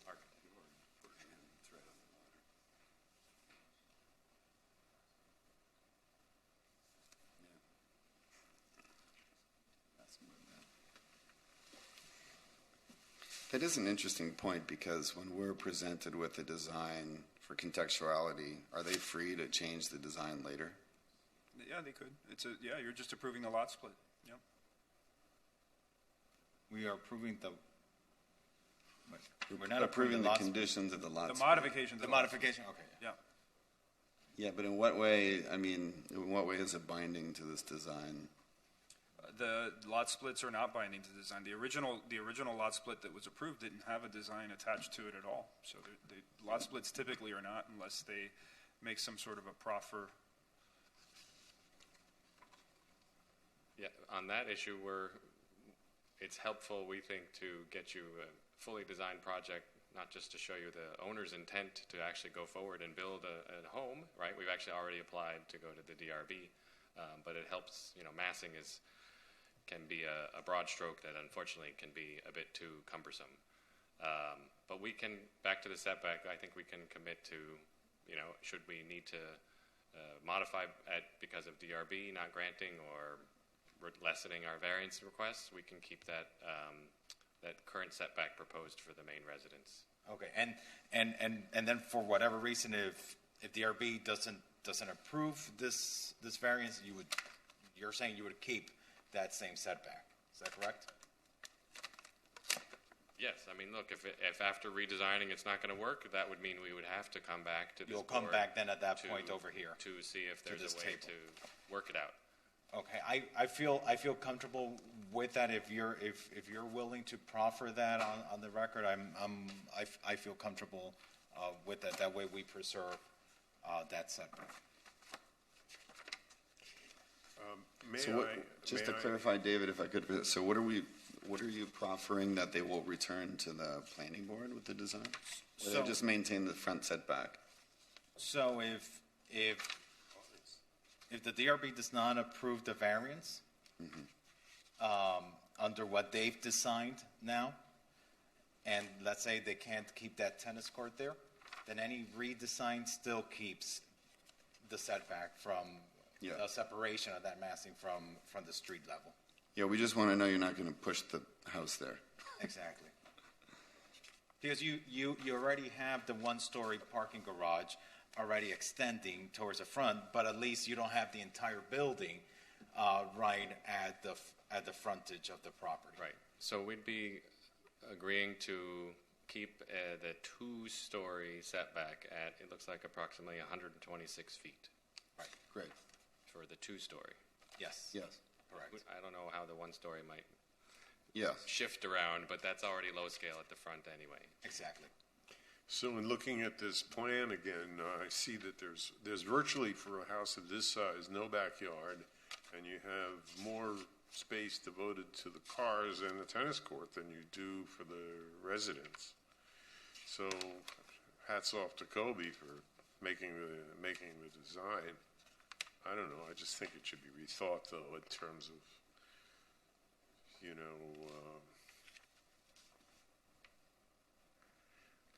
conditions, good taste, whatever you want to call it. It's very overwhelming. So, anyway. This is a true example of how the owner's needs are being met. The tennis court is really important. All of his exotic cars are locked away in storage right now. No one gets to view them, including himself. So this is, I understand. It meets his needs, but he also and he's been working very, very closely with Kobe on the design to make sure they have that, green roof and area on top of the show garage that is both, landscaped as well as an active space. It's a innovative way to use your yard. It would be great, Kobe. I know it's a significant expense, but because you have the roof deck on the main structure setback, if you could ring that with a green roof, it would be great. Maybe help mitigate some of the open space. I understand I understand the tennis court because I'm a tennis player.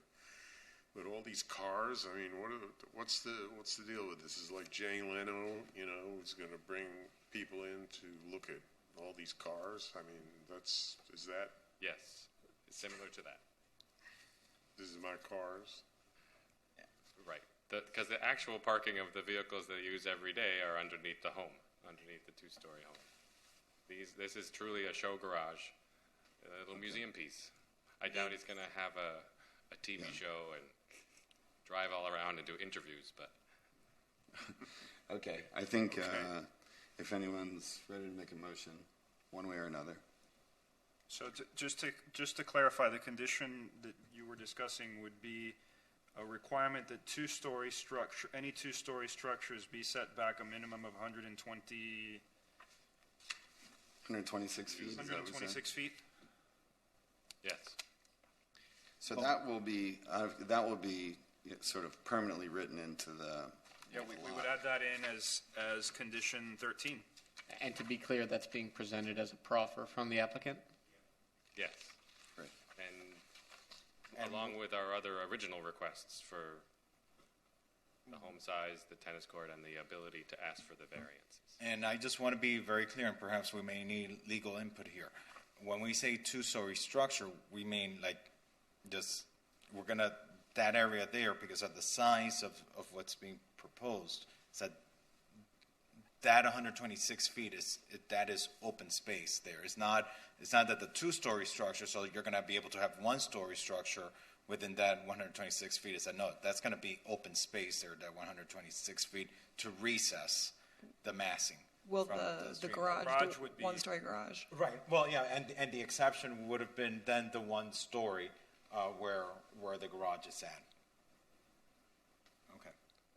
We got to make sure that's. So then we would add that extending the house. The only type of building that could be located within the 126 feet is a garage, or something to that extent.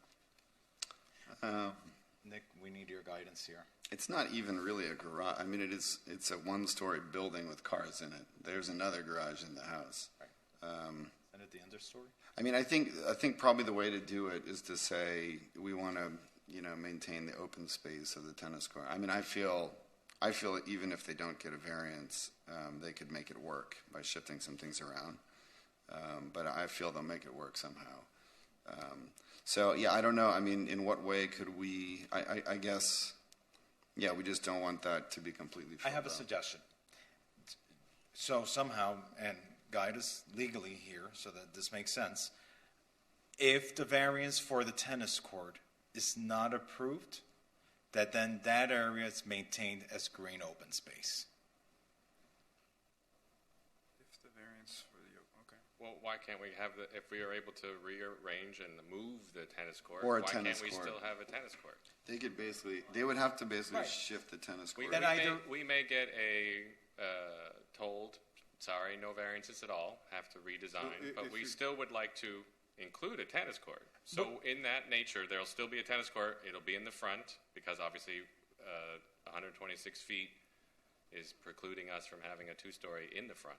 Yeah, that if it's not a tennis court, that it be open space, whether it be this tennis court or another redesigned tennis court, but that if it's not the tennis court, that it be open space.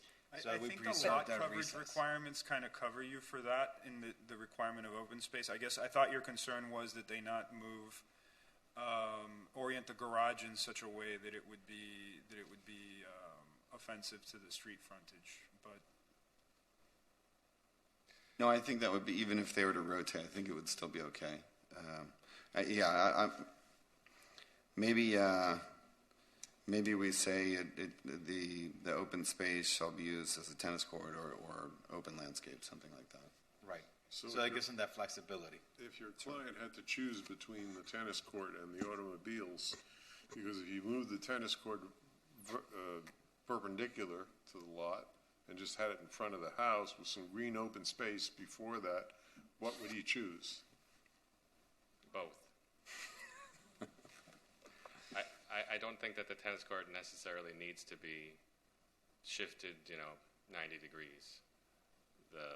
Again, the front of this lot is wider, so I think that there's an opportunity. Sure, maybe his garage gets smaller. That's something to consider. That I think he may consider, but a lot of effort has gone into planning it this way. Everything that you're talking about is what we want too, right? Sure. A low-lying garage and a tennis court in the front. So that's why we can commit to There's no putting doubt the about that. two-story at 126 feet. You're otherwise allowed to have it at 30 feet. You could have two-story at 30 feet. That's 96 feet further pushed back. So we're fine with that. And this is the design we've already submitted for DRB. We're planning to be heard in October. And so I think we're covered with the two-story setback. Okay. I think that's probably enough. Yeah, I'd be comfortable with that. I'm sorry, I missed the last condition. I said I think we're covered. The scheme is not going to change radically if we go with the two-story setback at 126 feet. So we don't decide on the variance, do we, Mr. Chairman? We only decide if they're allowed to seek a variance. Right. They're just allowed to apply. If we say no, they can't, then they can't apply to DRB for the variance?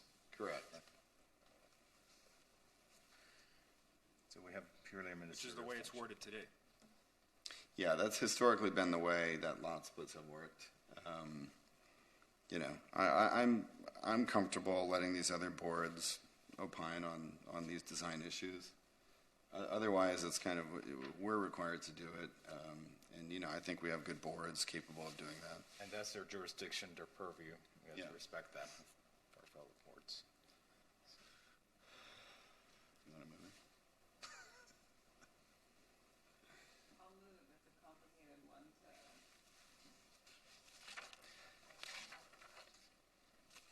With as amended.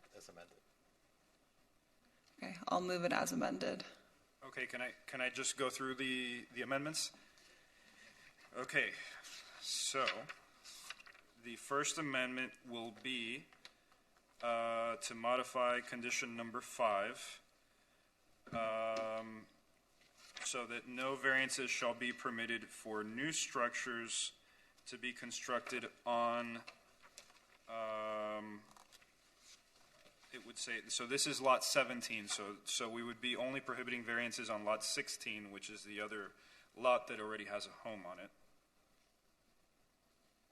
And in modifying this, the conditions of the lot split on this, it doesn't affect the other parcel? No, it doesn't affect the other parcel. So that's why this will be worded, no variances shall be permitted for new structures proposed to be constructed. And then it would be striking on either of the two resulting building parcels to just be on lot 16. Okay, the next Rogelio, sorry to interrupt. If you want, we have our red line as a slide in the presentation. Maybe that'll help. Pull it up. Oh, okay. Page 23. Can we load up their PowerPoint presentation again to slide 23? Thank you.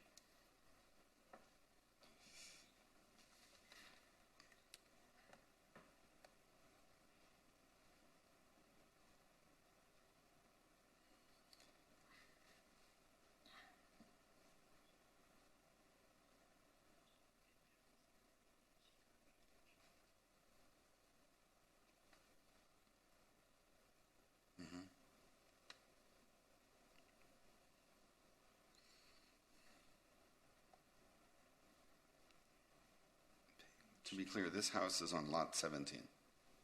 Yes.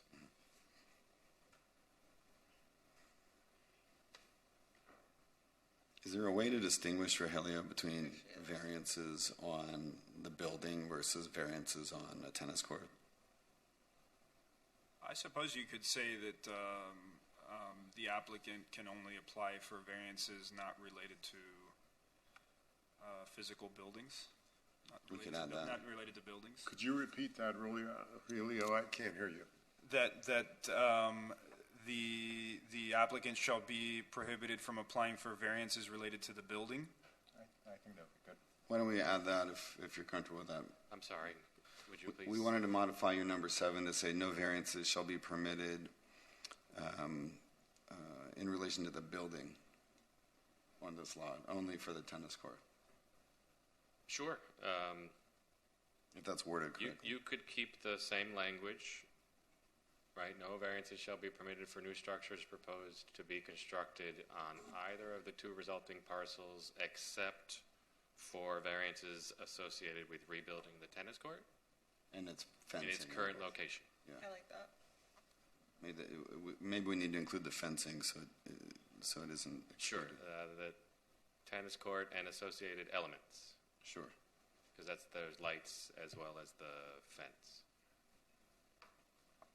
And the open space is a factor of its being in the front yard. Isa, are you still comfortable moving that? To retain Yes. the tennis court and associated elements. And the setback. Okay. Or was it 126 feet? What's that? Was it 126 feet? Oh, right. And then we also have, we've added a condition 13 for a 2-story setback of 126 feet from the front. How many votes do you need for this? 5. Don't do it, David. So Aisha, are you cool? Okay. You accept all those amendments? Yeah, I'm happy to move with all these amendments. Can we load that slide up again? I just want to make sure I have notes on everything. Okay, so the existing tennis court, so that's condition number 2, would be modified to allow for the existing tennis court to remain and be rebuilt in its existing location. Mm-hmm. Tennis court can remain. And then condition number 3 would allow the home on lot 17 to have a 44% unit size. And that's in condition 3. Correct. And then number 7 will be reworded. And then the additional condition 13. Oh, I'm sorry, number 7. Number 7, maybe we leave it as is and just say with the exception of a tennis court and its associated elements. Right, except for variances related to retaining the tennis court and associated elements, yes. That's in condition 5. It says 7 there, yeah. These may have been the numbers of the original Yeah, yes, because let's we're remember that 5 in ours. Sorry, didn't mean to confuse, but that's all. You can renumber as you always can. Yeah, we could, because we had to redraft the order, so it will be replacing the original one. The original one was done in WordPerfect, so we can't edit those anymore. And Mr. Chairman, just to be clear, your intent is for those variances not to apply to new structures? Correct. Yes. Yeah, So I think we leave it, no variances permitted for new structures for lot 16 and 17, except for the tennis court and its associated elements. Okay. I think we have it clear. Good. Yeah. I'll be happy to second Asian's motion. Second by Mr. Fernandez. Okay, so we have a motion by Ms. DiPietro, second by Mr. Fernandez. And I'll do a roll call. Ms. Bott? Yes. Mr. Brantley is absent. Ms. DiPietro? Yes. Mr. Fernandez? Yes. Mr. Jelpi? Yes. Mr. Milan is absent. Mr. Weider? No. Motion fails.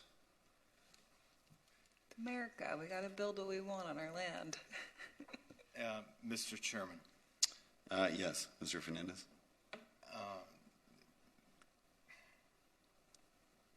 Where is it that the applicant is at in terms of, you mentioned flexibility with the square footage.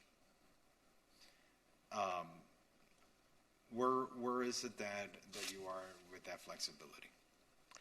As I mentioned to David, I will be looking at the house holistically and how it is that I can reduce the square footage based on his comment. Would you be willing to come back in September with possible, with revised square footage regarding that? Yes, absolutely. Or at staff, we have a special meeting that we are scheduling for August because I wouldn't want to delay you guys too much. Does August give you sufficient time, or would September be better? I think we can't add to the August.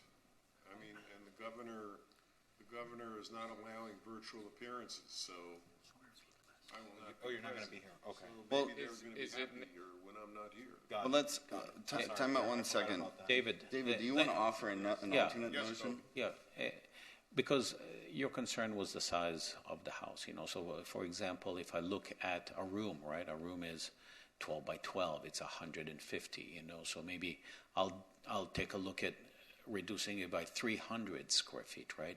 Those are the kind of things that I can certainly do to reduce the house. What about the necessity for the variance? I will not be seeking any variances for the house at all. And what about the tennis court? I will be only seeking the relief on the tennis court. That's the only relief I shall ask for. Does the garage require a variance? The garage does not require a variance. Okay, ask for a revote. Okay. Thank you, David. Yeah, let's reconsider. 1 second. So wait 1 second. Square footage is an interesting scenario. Listen, in my experience, they may end up reducing square footage. It's the easiest way to reduce costs when they bid this out. And look, David's comments are well taken, right? I mean, his concern was the visualization, and that's why I turned around to Chris Colley, the landscape architect who's here. We're going to sit down and we're going to make sure when we go to DRB, we provide mature landscape materials, not only from the street to the north, because this is a pie shape that gets narrow towards the water and gets wider toward the street, but also the return as it comes to the neighbors. And virtually you have no backyard, Yes. basically. Yes. And so what we are doing is we're floating the house up and letting the pool and amenity area float to the front, right? We're doing the front yard as our amenity area. That's why the drive. The amenity, excuse my English, it's amenity sanctuary. We do actually. There are We have a car amenities. collection, a tennis court, manatee. Yeah, but the point is well taken, and I think that the design and the direction is also the relationship of the house, so it does not look, we don't want to see it from the street. That's kind of what I'm hearing from this discussion here. So how many square feet are you willing to reduce the house by? I think, David, based on our discussion right now, if I reduce a room that's 150, 200, 250 square feet, you know me, David. If I can do it a little bit more, I shall. I'm going to look at the overall house, absolutely. Be careful what you ask for. It'll be the staff quarters that go. No, it's the bedrooms upstairs, but I think that his comment is well taken. So, David, do you want to make a new motion? I'm sorry? Would you like to make a new motion, or do you want to revote the former motion? Yeah, I'll move that the prior motion be adopted with the amendment that there will be a reduction in square footage in the house of, which is currently at 9843. Yeah, to 9,000 square feet. Okay. Can I meet you halfway, David? Because at 98, so I'm at 9843, and you're asking me to go to 9,000, so that's 843, right? If you can please meet me at 94, I would very much appreciate it. Okay. Thank you, sir. And Okay. Yes. So moved with the new amendment? Thank you, David. Capping the square footage at 9,400? Thank you. Okay. So the motion is all the previously adopted or proposed amendments? Huh? So we would Plus this one. Yes, we would be modifying condition 3 rather than capping it with a unit size of 44%. We would have a fixed square footage of 9,400 square feet. And I would like to ask about what Tanya had mentioned, because now that we're at this juncture, I remember Tanya mentioned resilience, The tennis court? the tennis court, that it be permeable, or no, well, I asked about permeable, and you asked that it be resilient, environmentally permeable, sensitive yeah. material. We're already exploring that, and we can continue to do that. I just can't Is make the a tennis commitment court going at to be this a time. hard court or soft surface, do you know? Right now, we're looking at hard true. Green clay Yes, sir. Clay. works. No, hard true is Hard true court, is paved court. Okay, I know nothing about tennis. Mr. Okay. Chair, can we All right. clarify the home size? Because we Yes, have because I was going to mention. We have two portions. It's 9,400 plus 2,500 for the one story. So Yeah, we can add that. We can add that and figure out what that percentage is. Or we can just add that together. I get 11,950. The tennis court will be hard true. 11,950. confirmed. Okay, so we'll amend condition 3 to 11,950. Okay, so moved. I'll second. Okay, second by Ms. DiPietro. Okay, roll call. Ms. Bott? Yes. Mr. Brantley's absent. Ms. DiPietro? Yes. Mr. Fernandez? Yes. Mr. Jelpi? Yes. Mr. Milan is absent. Mr. Weider? No. Yes. Thank you, ladies and gentlemen. Motion Good to be passes. back. Thank you. Be well and be healthy. Thank you, you all. David. Thank you for working with me. Much appreciated. Thank you, everyone. It's always good to work. Okay, if lunch has arrived, it's in the back if you all are interested in eating. I think that's a wonderful idea. Do you guys want to take a break and eat, or do you want to? What do we have left? Up to you. We have 2 items. Mila, and we have a liquor store. Yeah, let's take a break. You know, Mila may take some time. Thank you, Kobe. Yeah, why don't we take a 15, 20-minute break? How about 30-minute lunch? Okay, 30-minute break. Reconvene at 2:20. 2:20. Perfect.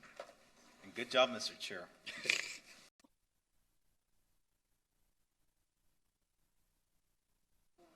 Okay, welcome back, everyone. We're going to take the remaining 2 items on the agenda at today's planning board meeting.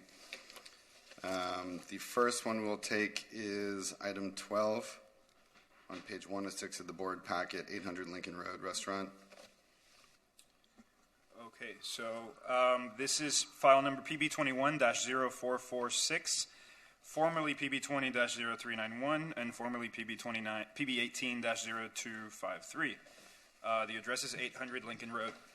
So this is a request for a modification to a previously issued conditional use permit for a neighborhood impact establishment with outdoor entertainment and an occupant content exceeding 300 persons.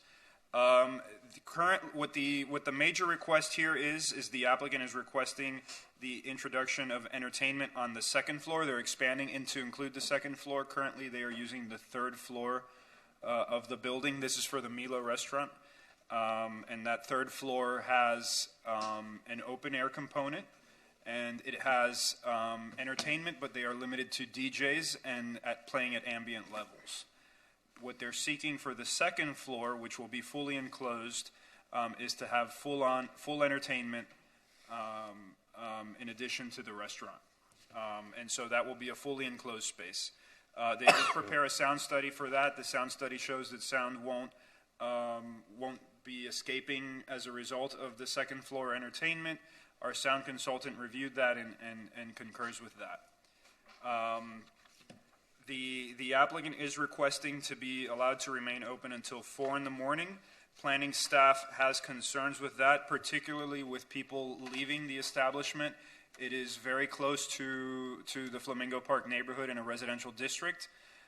It's only divided by an alley and a small surface parking lot, so they're roughly 60, 70 feet away from an apartment building. So staff has concerns with people leaving that establishment at night and then making noise and causing an impact on the surrounding neighborhood.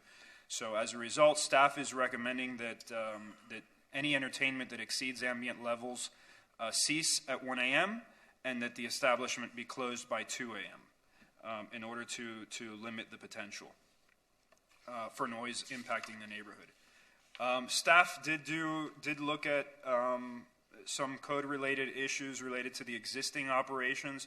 We found that although there were no violations, there have been a few noise complaints this year. Code enforcement, I believe, is on if you have any questions on what those were. So we do have concerns with the late-night operations, so that's why we want to make sure that we limit the times at which the operation can function. In terms of security and crowd control, we do have concerns because of, as we said, people exiting the establishment. So staff is proposing that there be a progress report in 90 days to ensure that they are functioning properly and that there are no issues. And with that, staff does recommend that the planning board approve the application with the limitations included in the draft board order and not as initially requested by the applicant. Okay, thank you. Good afternoon, Mr. Chair, honorable board members. James Rao with Greenspoon Water, offices 600 Brickell Avenue.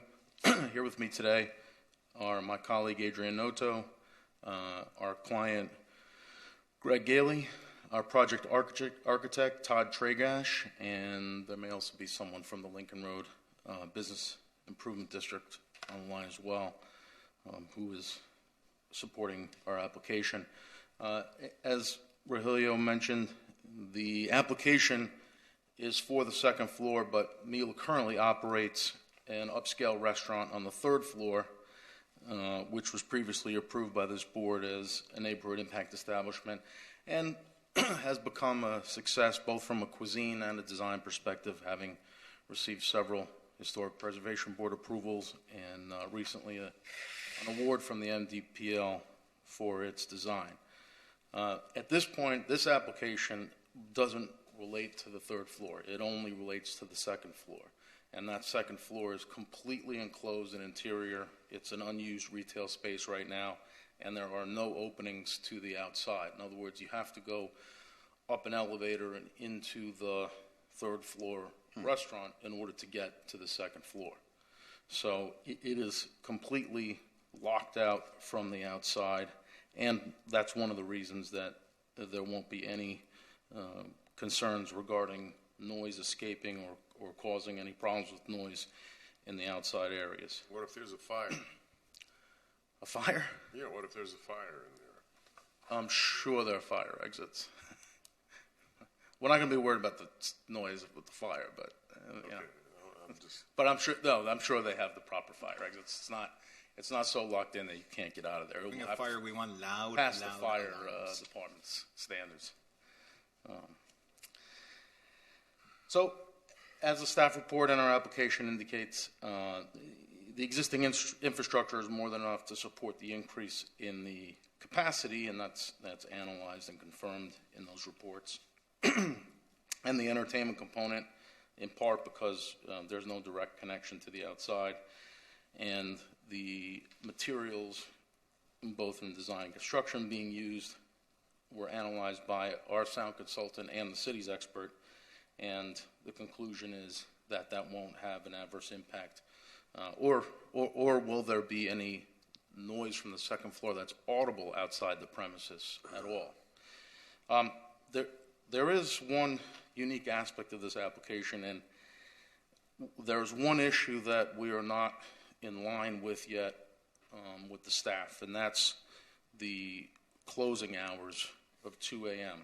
For that reason, one thing that I wanted to ask the board to do, and I've discussed this with the planning staff, and I believe they're in agreement if the board is willing to do this, we don't have the records and the information necessary to respond to the items in the staff report about noise complaints from the third floor and some of their concerns. We just don't have that. We requested it from the city. We just don't have the information. And I don't want to, out of respect for this board, I don't want to try to present something to you that I really don't have the facts about.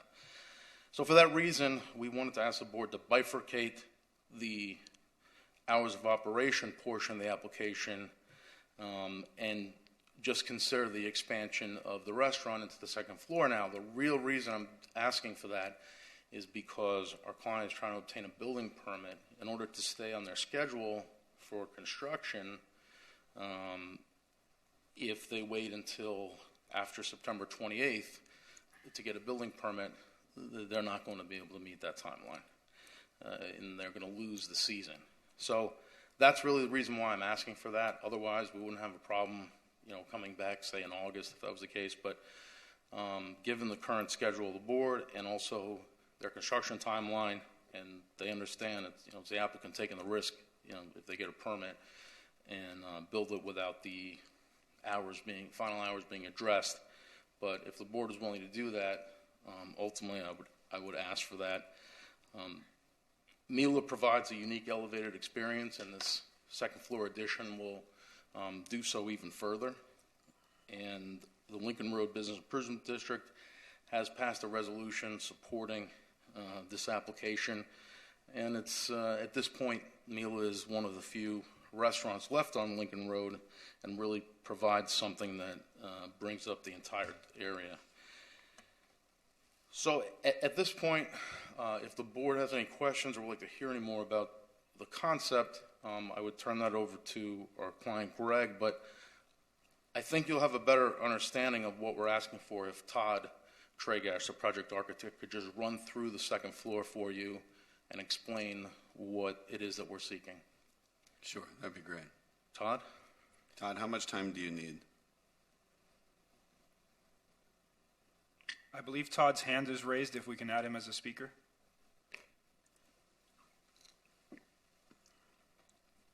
Hello? Yeah, Todd. This is Todd Tragash. Good afternoon. We hear you loud and clear. Do you swear under oath that any and all testimony that you give in this proceeding is the truth, the whole truth, and nothing but the truth? I do. Thank you. You may proceed. Todd, how much time do you think you need? I think we can do this in between 5 and 10 minutes. Okay. Let's start with 5 and we'll just add. Okay. And actually, we'll make it quite quick. So if we can put the presentation up. So one thing I want to just describe this is the corner of Meridian Avenue and Lincoln Road. And this is the southwest corner. And what's unique about this building, this is where the South Florida Art Center building was. And there was an addition, third floor addition done. And then I was the architect for the third floor improvements. But if you look at this, on the ground floor, you see all the storefronts. And then you see some masonry all the way up to an eyebrow. That's the mezzanine that we're talking about. That's the windowless portion of what we're speaking about. And then if you look above the eyebrow, you see the third floor, which portion of it's enclosed and a portion of it is a terrace. So the mezzanine, there's still going to be two-story volume up front. So if you can go to the next page. So this is the entrance. So rather than the entrance being right on Lincoln Road, the entrance is closer to Lincoln Lane. It's facing Meridian Avenue, and it's right adjacent to South Lincoln Lane. And this entrance, you can see, takes you to an elevator core, and you can see the window above it. That's the mezzanine that we're talking about. And then there's the glazing above that. That's the third floor restaurant. Go to the next slide, please. So this shot shows the both elevation facing Meridian Avenue and Lincoln Lane, South Lincoln Lane. So South Lincoln Lane also is a solid, on the second and third levels, solid masonry. And then you can see a little portion on the upper left, and that's an area that's recessed back, but it's still solid around that. That's for some air conditioning equipment that's behind the landscape. And then if you go to the next slide, this shows you what it looks like on Lincoln Road. So we're looking towards the east. This street intersection is Meridian. You can see the storefronts of the ground floor, and you can see the same architectural features of the historic building where the mezzanine was. And once you enter any of these storefronts, it's a two-story volume. If you go to the next slide, this is just to give you an idea. So this is what the third floor is. This is the restaurant. This is the interior portion of the restaurant, just to give you context. Go to the next slide. Pretty cool. And then this is the exterior portion. So upstairs, there's about 8,000 square feet of enclosed area, air conditioned, and about 5,000 square feet of rooftop terrace. And go to the next slide. So this is a floor plan of the second level. And if you look on the right-hand side, you can see that gray pochette area, which says not in scope. That's the two-story volume of the stores on the ground floor. And then if you look, that's facing Lincoln Road. If you look at the bottom, where it's facing Meridian Avenue, you can also see the gray area wraps around. And that's where there's like a mechanical, continuous mechanical volume, like a shaft. So in effect, this is like a box in a box.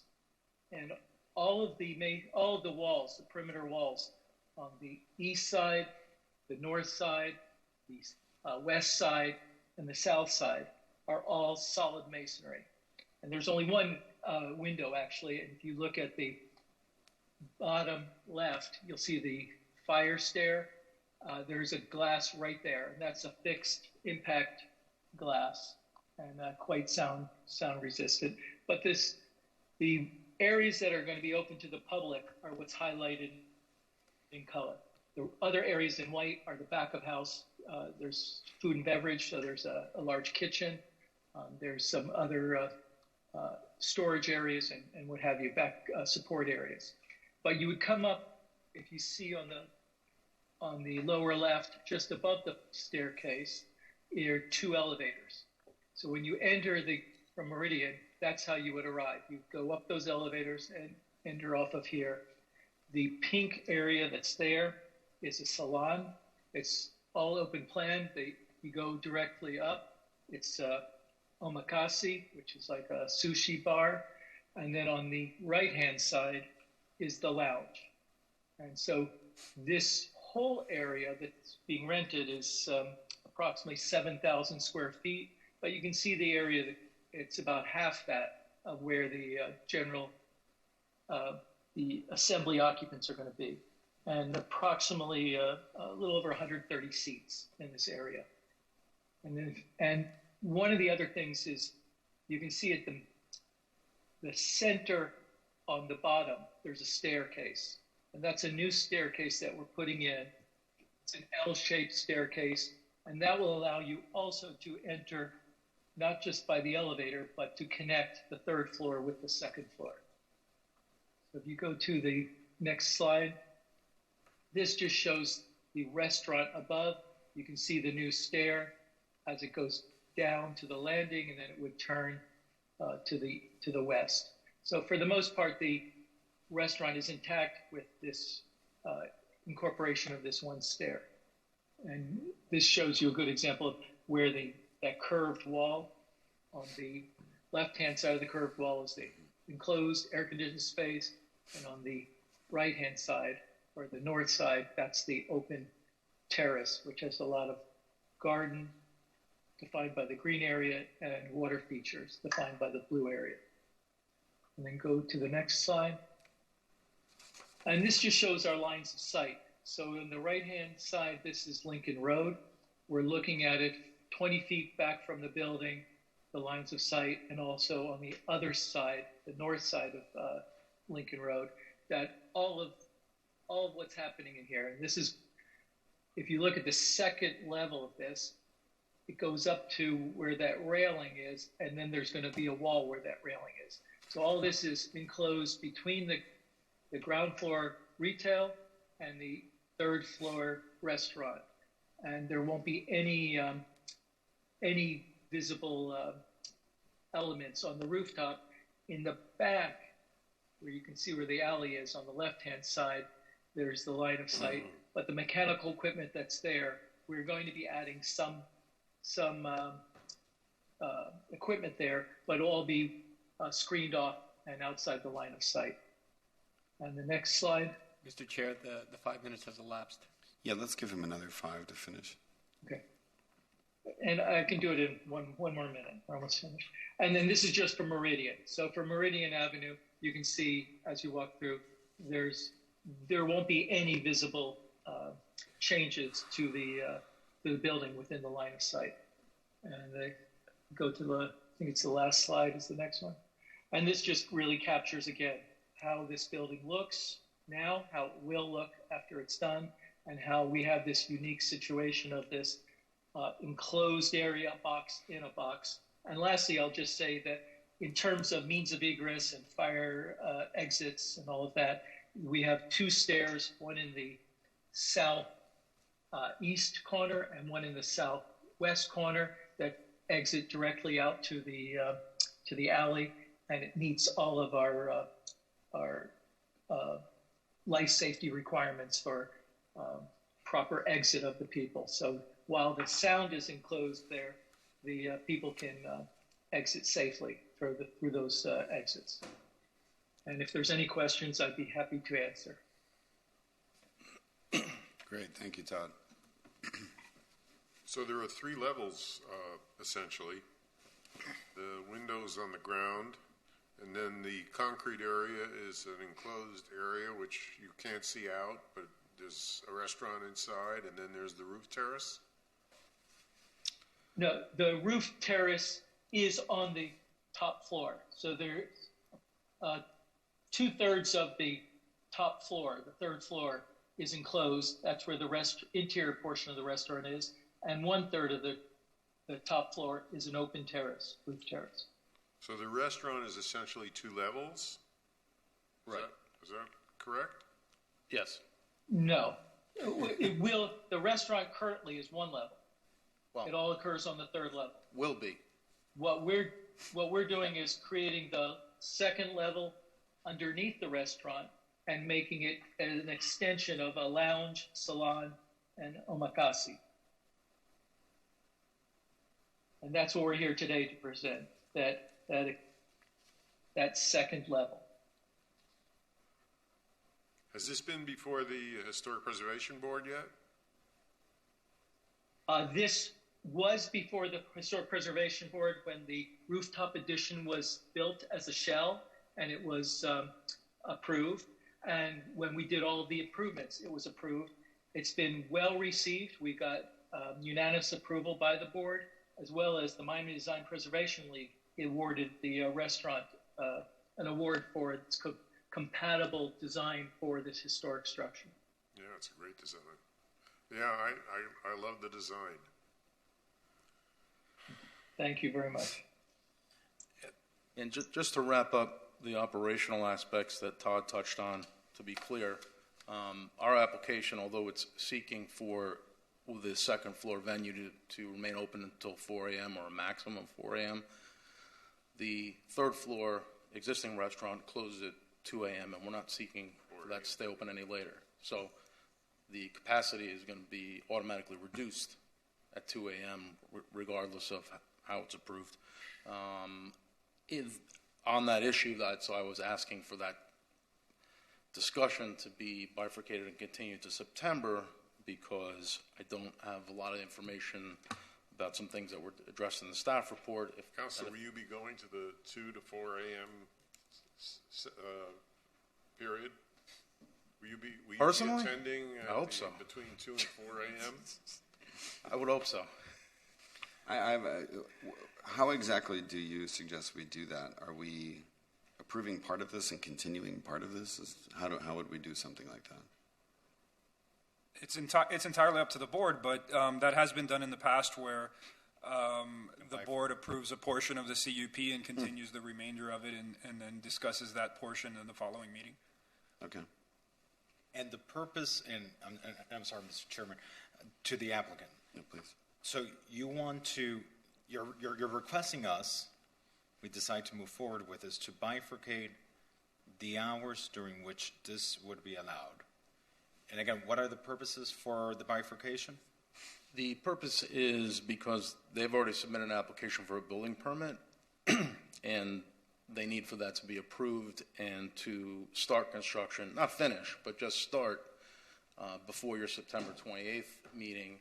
And the planning department couldn't approve the permit without some approval today. Right.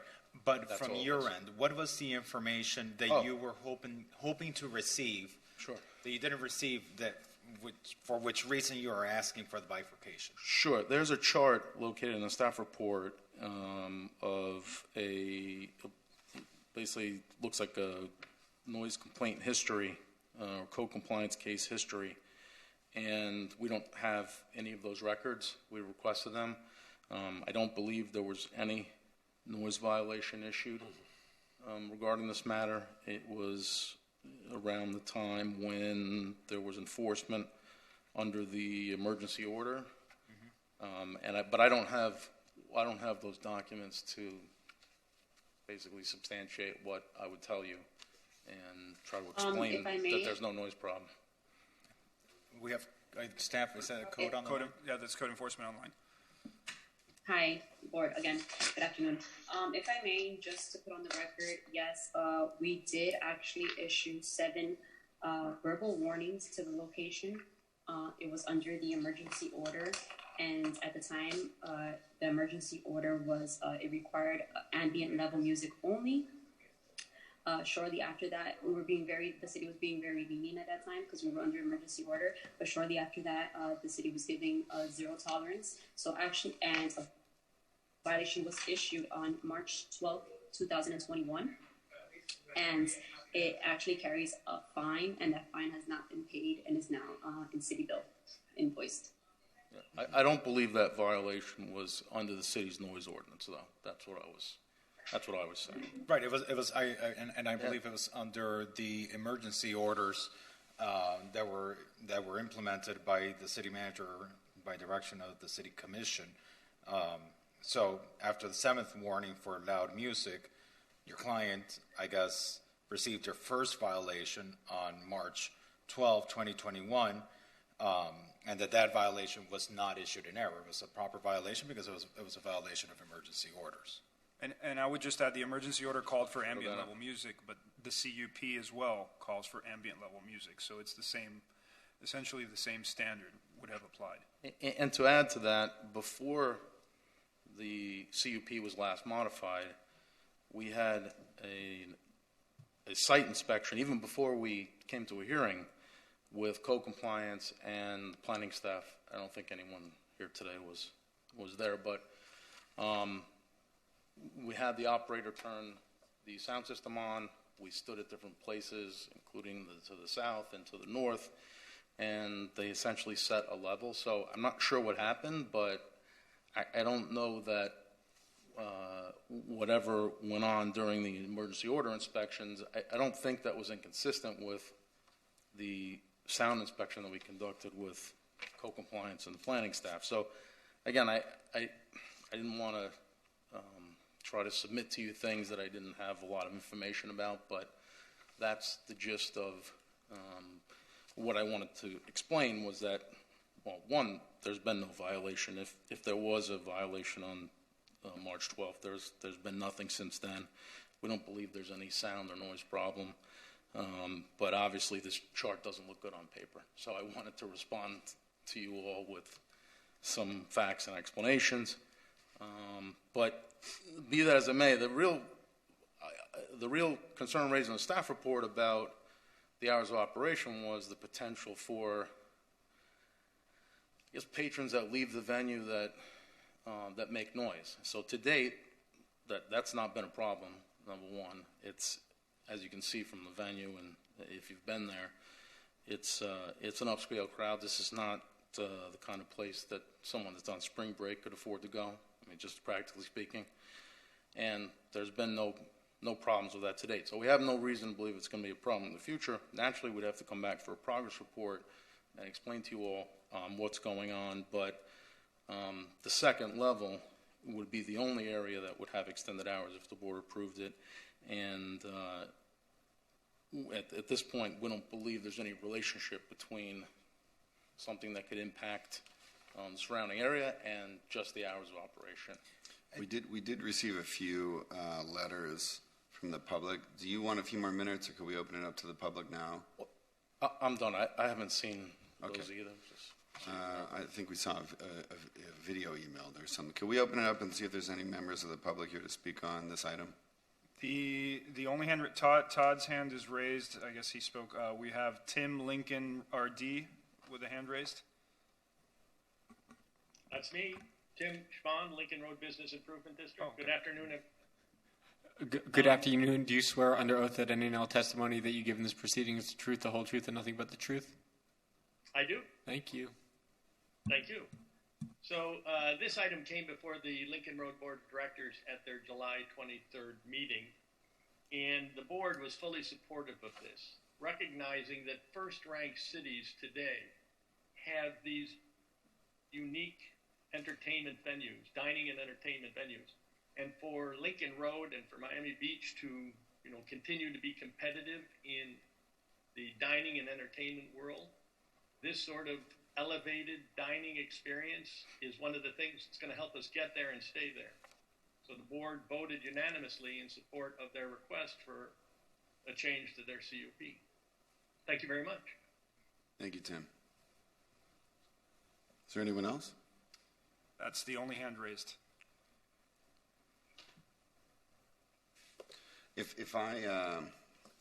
So I guess we could close the public comment and open it up to the board. I mean, it seems, in short, that, in my opinion, it seems like a great design, a great proposal.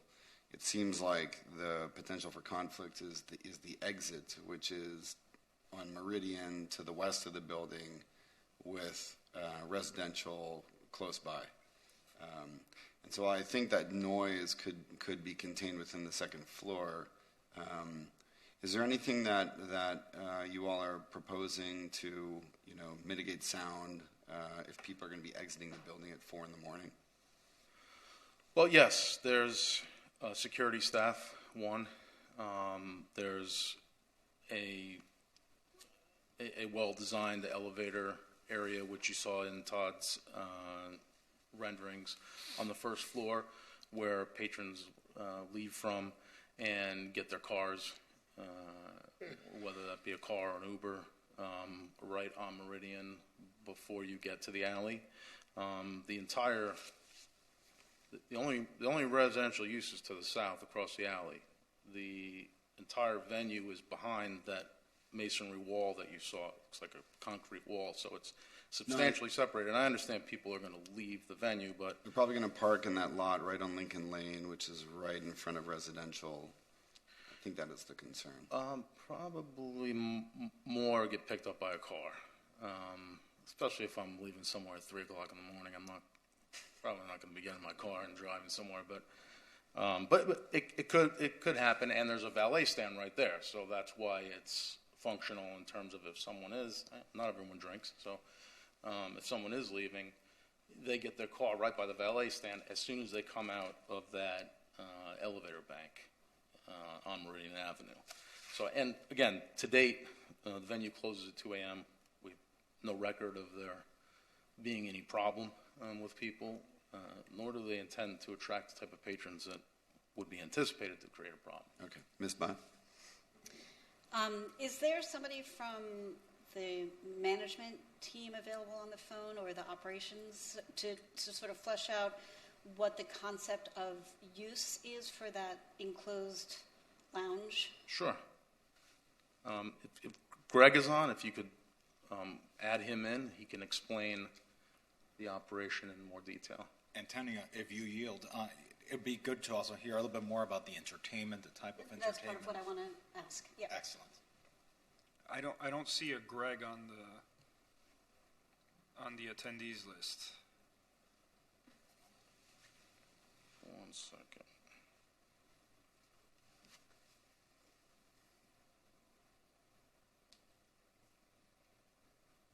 Greg or Fabian? Just want to put for the record that James is lucky to be here after lunch because I'm much happier after lunch. I got to defrost outside because these chambers are cold. I'm getting a little cold too, actually. I don't see a Fabian either. Let me just put a note out and asking people to get on. Sometimes with the Zoom, they fall off or...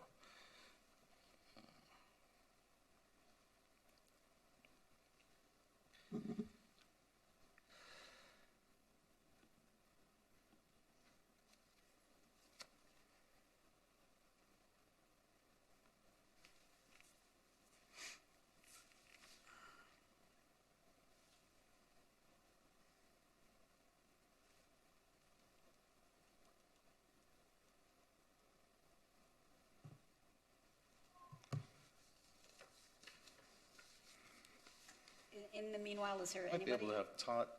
Is there anybody who can? I might be able to have Todd run through the floor plan, and we can point out for you how the different spaces will function. I mean, it will all be operating as a restaurant, but as you noted from in part Todd's presentation, there's one area that's an omasake bar, which is the sushi bar you sit at, and people have the preset menu.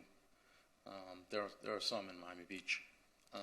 There's one area that's set up more like a lounge area. So in theory, there's food and beverage service throughout. But in theory, could somebody come, or could people come and just get some drinks and enjoy whatever the music is, or is it you come, you eat, and then you stay for the entertainment? Like, could you come in just for the entertainment? I guess you could. It's designed for people to stay, and including if someone has dinner on, remembering that the third floor closes at 2. So if you have dinner on the second floor, instead of leaving, you can just go down the stairs. If you have dinner on the third floor, instead of leaving. Right. So they do work together also. I wouldn't say that someone would necessarily be prohibited from coming in, but it's not designed in that fashion, and they've even considered having it be on like a membership type basis. But I will. Adrian from your team has her hand raised. I have someone getting on now. Yeah, I just wanted to let you know that Greg is hopping on. Okay, good. Sorry, he must have fallen off for some reason, but he I have a bunch of questions, but I want to wait to hear before I launch into my usual barrage. Sure. Yeah, we welcome it. They're very proud of their concept and what they're doing, so we're happy to answer any questions. Well, I will say, as we're waiting for him to join, I think it is a stunning space. I'm on the board of MDPL, and I think Todd Tregesh's work is just gorgeous, and it is,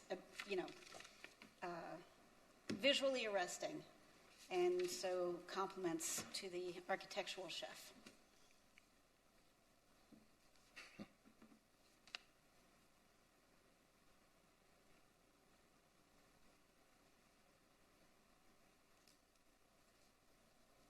While we wait, can I just help clarify some of the math here? The current occupancy load is 358. Is that correct? Sounds correct. That sounds And correct. it says that we're increasing. This is Todd Tregesh. I just wanted to explain the difference. There's a difference between occupant load and seats. Right. So the occupant load is a determination by the fire department based on square footage. So there, in level 2, there's 290 occupants, but there's 132 seats.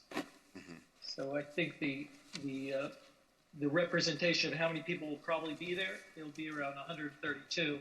But it could, if they had a special event or something, the fire department saying that the means of egress and all of the life safety elements have to handle the maximum capacity of 290 people. Todd, can you clarify, what is this? There's, it says the establishment is proposed to have a total occupancy load of 669 persons and 386 total seats. Is that on both floors? Yes, so the third level has an occupant load of 379 occupants, but 254 seats. I see. So yes, that was the combination of level 2 and level 3. Okay. And the trigger for a neighborhood impact establishment is how many seats is it, Rogelio? If it's an alcoholic beverage establishment with entertainment, it's 199 seats. Okay. I mean, yes, seats. Yes. Occupancy. Oh, sorry, occupancy. I apologize. Yeah. 299 seats without entertainment, 199. Sorry, now I did it. Occupancy. It's seats. Occupancy. Occupancy. 199 occupants. Yeah. Okay.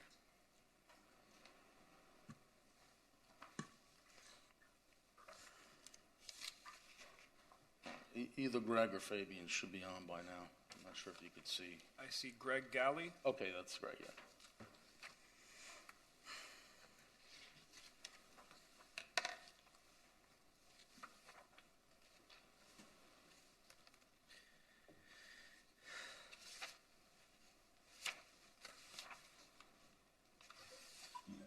Okay, you should be able to speak. Greg? Yes, I'm on. I'm just getting on. Sorry. Do you swear under oath that any and all testimony that you give in this proceeding is the truth, the whole truth, and nothing but the truth? I swear. Thank you.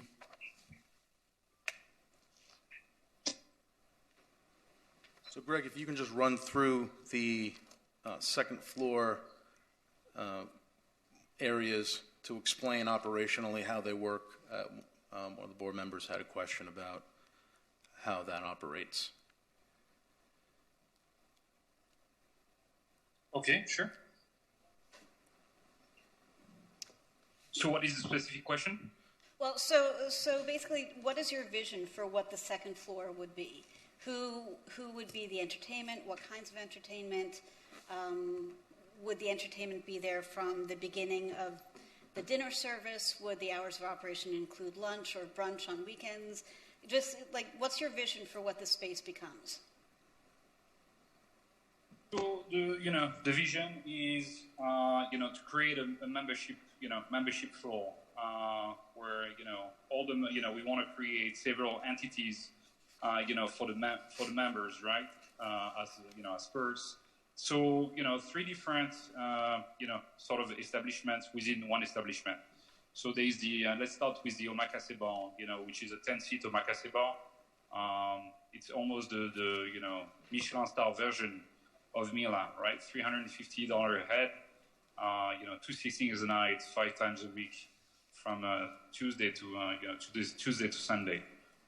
Then you have the salon, the member salon, where that's the area that will be the most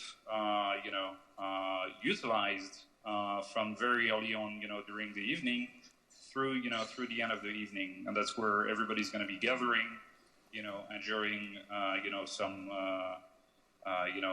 mixology drinks and bites, because food will be served in that area. And that's where we essentially want all the members to mingle throughout the night.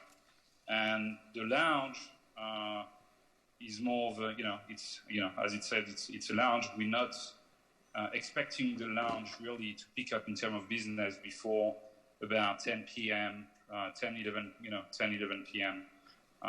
And would want to remain open at least until 2 to 3 a.m. At least have some 3 a.m. At least to have some flexibility there. And the lounge, we expecting to have DJ there around 10 to 11 p.m. Until closing. So is there a dance floor? But again, or so there's not really a dance floor, because this is not a club. We're not trying to be any of the club to become a club competitors, such as what exists in Miami. It's more of a space. It's something we want to remain very classy. It's not a club. It's not really what we try. It's really definitely not what we're trying to achieve there. It's something that I've gone through my career, that I've discovered in London, in the south of France. Never really experienced anything like this in the US. But again, we're dealing only with members and very sophisticated high-end clientele. I can tell you that they're not expecting to go into into clubs. And so your anticipation is that the second floor facility would be open to members only. So you could go as a visitor or a resident of Miami Beach and have dinner at the third floor, but you couldn't get into the second floor unless you were a paid member. Unless you are with a member, yes, correct. Okay, so even if you're having dinner at the third floor, you can't just go downstairs when you're done and hang out? No. Okay, and how many members do you anticipate trying to sign up or recruiting? I mean, what's sort of your universe there?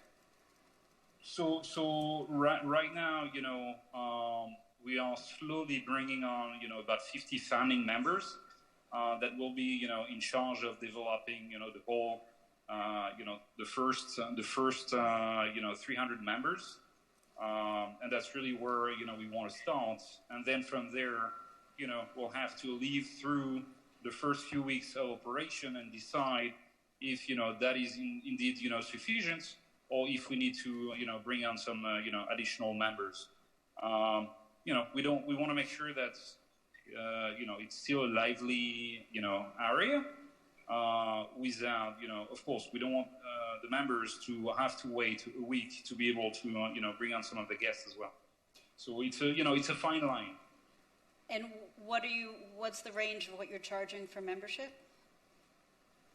About $8,000 per year, or is that a Yes. one-time, lifetime? No, per year. Okay. And what kind of music are you anticipating? You're saying just DJ? Yes. Just DJ. I mean, it could be, we could develop other things. We haven't really worked on that yet, with the entire team. But yes, DJ. And there's, again, there's DJ and DJ, right? We're not what's the club in the Fontainebleau, definitely not that type of, ambiance. It's a lot more sophisticated. Again, if you were to go to London or, in certain areas of Mykonos, that's probably where, you'll be able to find that type of music. It's not very far from what we do, currently upstairs, right? but you still need, what we need is for someone to be able to. So we have a DJ license upstairs, right? Because we wanted to, but we only use the DJ twice. We felt that having a playlist for restaurants is. Pardon me? You keep going. Yeah. Oh, so you're on the road. So we didn't want to use any DJ upstairs because it's conducive to something that I don't want to happen on the upper floor, and I want to keep the restaurant as a restaurant. But some of our VIPs that would essentially become members want a sophisticated environment to extend their night, and that's really where we felt that there was that we could create finally something special in Miami that doesn't exist. So if you're creating, a lounge, and understanding that the second floor has 3 different areas, one of which is called a lounge, but the overall business concept is a sort of members-only late-night lounge to hang out where you can get good craft cocktails and elegant food and hang out and have a different kind of experience than what is available. Why is there, unless I'm misremembering, but why is there then a request for entertainment level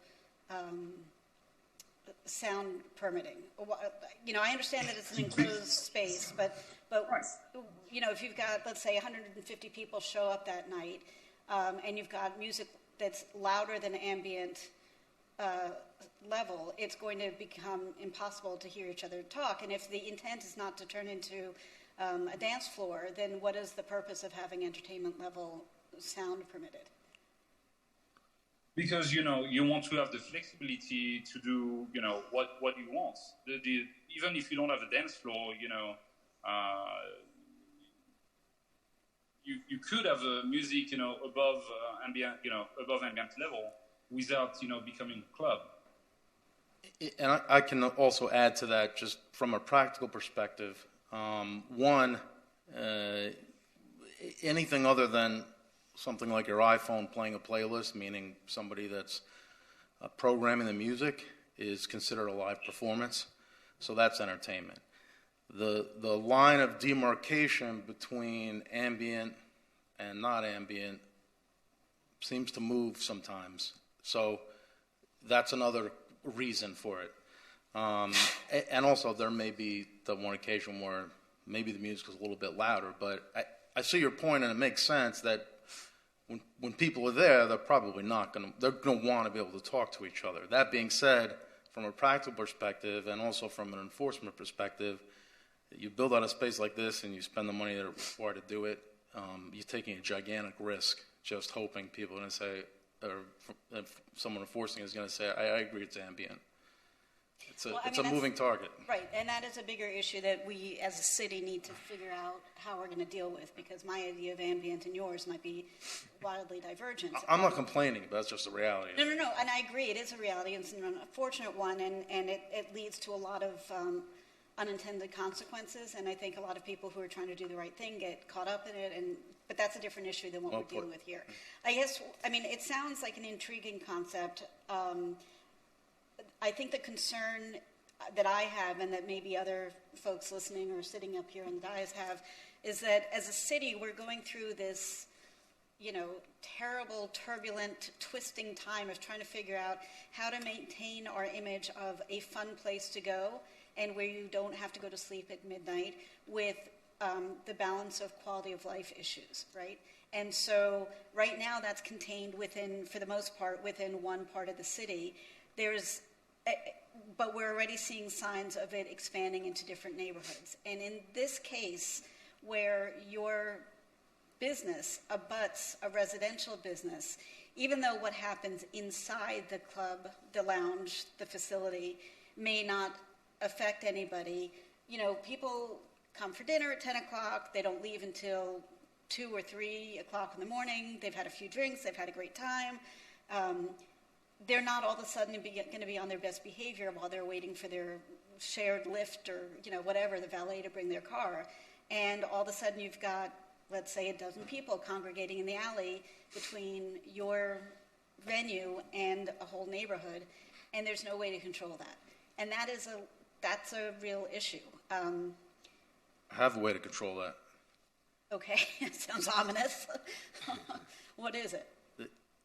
Your conditional use process. So this is a conditional use permit, and one of the concepts of the conditional use process is instead of handcuffing a business and saying, listen, we're just not going to let you do anything in case of a problem, you obviously have a list of conditions that control the operation of the venue. And if there's a problem, you can bring them back like you are for some other operators and having a modification revocation hearing. So one option would be to craft a condition that addresses your concern, and that we'd come back on a progress report back to you, and I'll show you that's the case.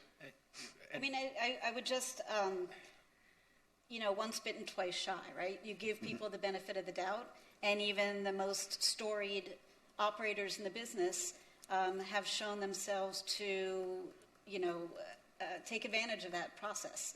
And it's not fair to paint everybody with the same brush. But the fact remains that in this town, as I'm sure with others, but especially in this town, it seems like you give people an inch, they take a mile. Yep. And so, this is a different concept than things that we've been hearing for the last number of years. And so it's intriguing, and it's got the possibility to be something really cool and setting the right tone and, doing all the things that we as a city are trying to figure out how to get more of. So, but you understand the tension, and you understand also the underlying tension of people say they'll do the right thing and then don't, and keep not doing the right thing until they're called back here or, hauled out, raked over the coals, and their BTR is held over their head like a sword of Damocles until they get their act together. So nobody wants anyone to be in that position. We don't want to be having the same hearing over the next 6 months, and you guys sure don't want to be doing that. And so, I think if this is something that moves forward, I would be very interested in seeing some extremely tight controls about how this is going to work. Maybe even you can't go outside until your ride is actually there. I don't know what the answer is, but I think we'd have a false imprisonment issue there. No, we don't. Yeah. We don't want to have any criminal charges in that way. But maybe there's a lobby that's held. This is, the way. This is a terrible analogy, but I'll use it anyhow. When you go to the airport and there's the cell phone waiting area, the cell phone lots. What's that? Cell phone lots. Cell phone lots, right? So, like the equivalent of you just mill around here with your friends, or you don't go downstairs until your car shows up. Like, when you park with a valet, you have the option to call it up, and so you're paying your bill. You call up your car for the valet, and when you are notified, then you go down and get it. I don't know what the right answer is, but I'm trying to give the benefit of the doubt, putting in enough conditions, so that this doesn't end up being this tinderbox that blows up and makes everybody unhappy, especially with the amount of money that you're putting in. And especially, this is such a gorgeous space anyhow. It would be great to see it continue to be elevated rather than get dragged down and lumped in with bad operators. Agreed. I thought about the same issues, but I think practically speaking that they're going to have to operate it in a manner that's going to do that. But the best I could come up with in advance, right now, would be coming up with a condition that kind of something similar to your progress report condition that addresses the concern. Board Member Bond, if you yield through the chair, please. Staff, when was the last time we revoked a permit? I believe there was. I've never heard of a full revocation. I've heard of a temporary revocation of entertainment on a permit for Il Giardino, and I want to say that was 2017, 2018. So our protections in putting a condition are very limited protections in terms of limited in protecting the public. So, and I get what you're hearing in response to my colleagues' very wise and well-purposed questions, but putting the condition in place, limits us to a very limited extent. yield back the floor to you. One other possibility is if you wanted us to, if you were willing to bifurcate the issue of the hours and we came back, we could come up with a more substantial operational characteristics to address your concern. If you approved just the expansion today and we came back on the hours in September, we could come, obviously we'd file with your planning staff and it would come back to you in a report form. We would present to you something that would address your concerns. Yeah, we may. I think we may want to do that. Can I just ask a quick question following up on your comments?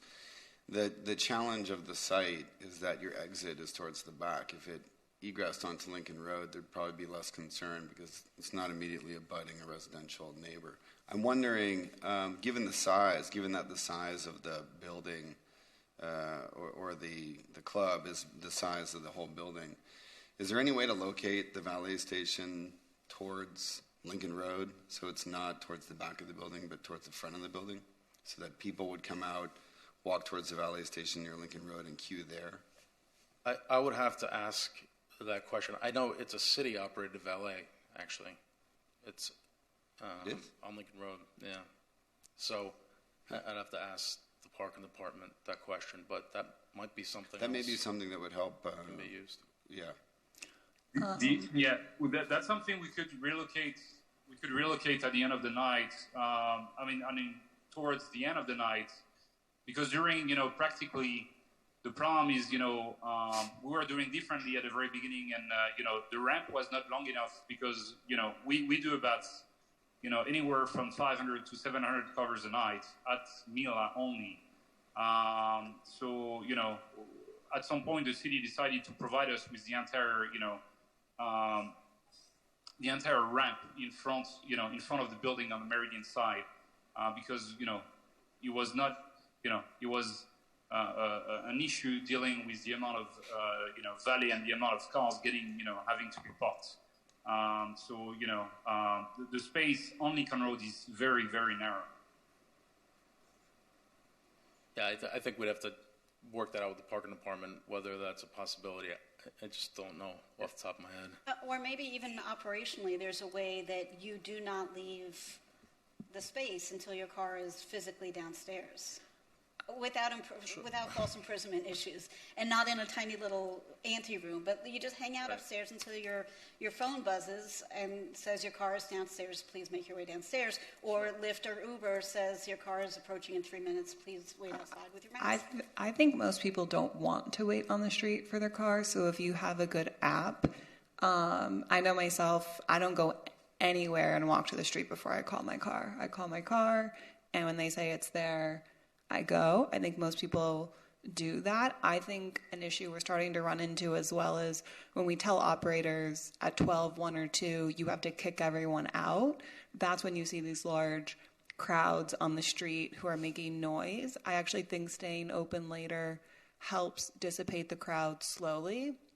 Most people don't stay out to 4 or 5 a.m. So if they can gradually leave over time from 1 to 2 to 3, you don't have this, people at 1 a.m. when it's kind of peak excitement, people are out saying, okay, now we're shutting down, and then they're immediately going to the street, where am I going next? So I think with a good valet app and an hour that goes a little bit later, it seems counterintuitive, but it actually lets people leave not in one large crowd looking for the next place. They're just kind of slowly dissipating and going home. Sure. Okay, Alex. Thank you, Mr. Chairman. And, I think many of us have heard of the very good reputation of Mila, and it certainly has built upon what we want to see on Lincoln Road and has taken Lincoln Road in a positive direction that we all would like to see Lincoln Road to continue going forward in. In 2019, February 2019, this board approved the conditional use permit for Mila, and since then, it's only had one noise violation, and that noise violation was related to emergency orders. Notwithstanding that, this is on the south side of Lincoln Road. And, you know, I echo a lot of the concerns that I've heard here today, because this is close to where people do live.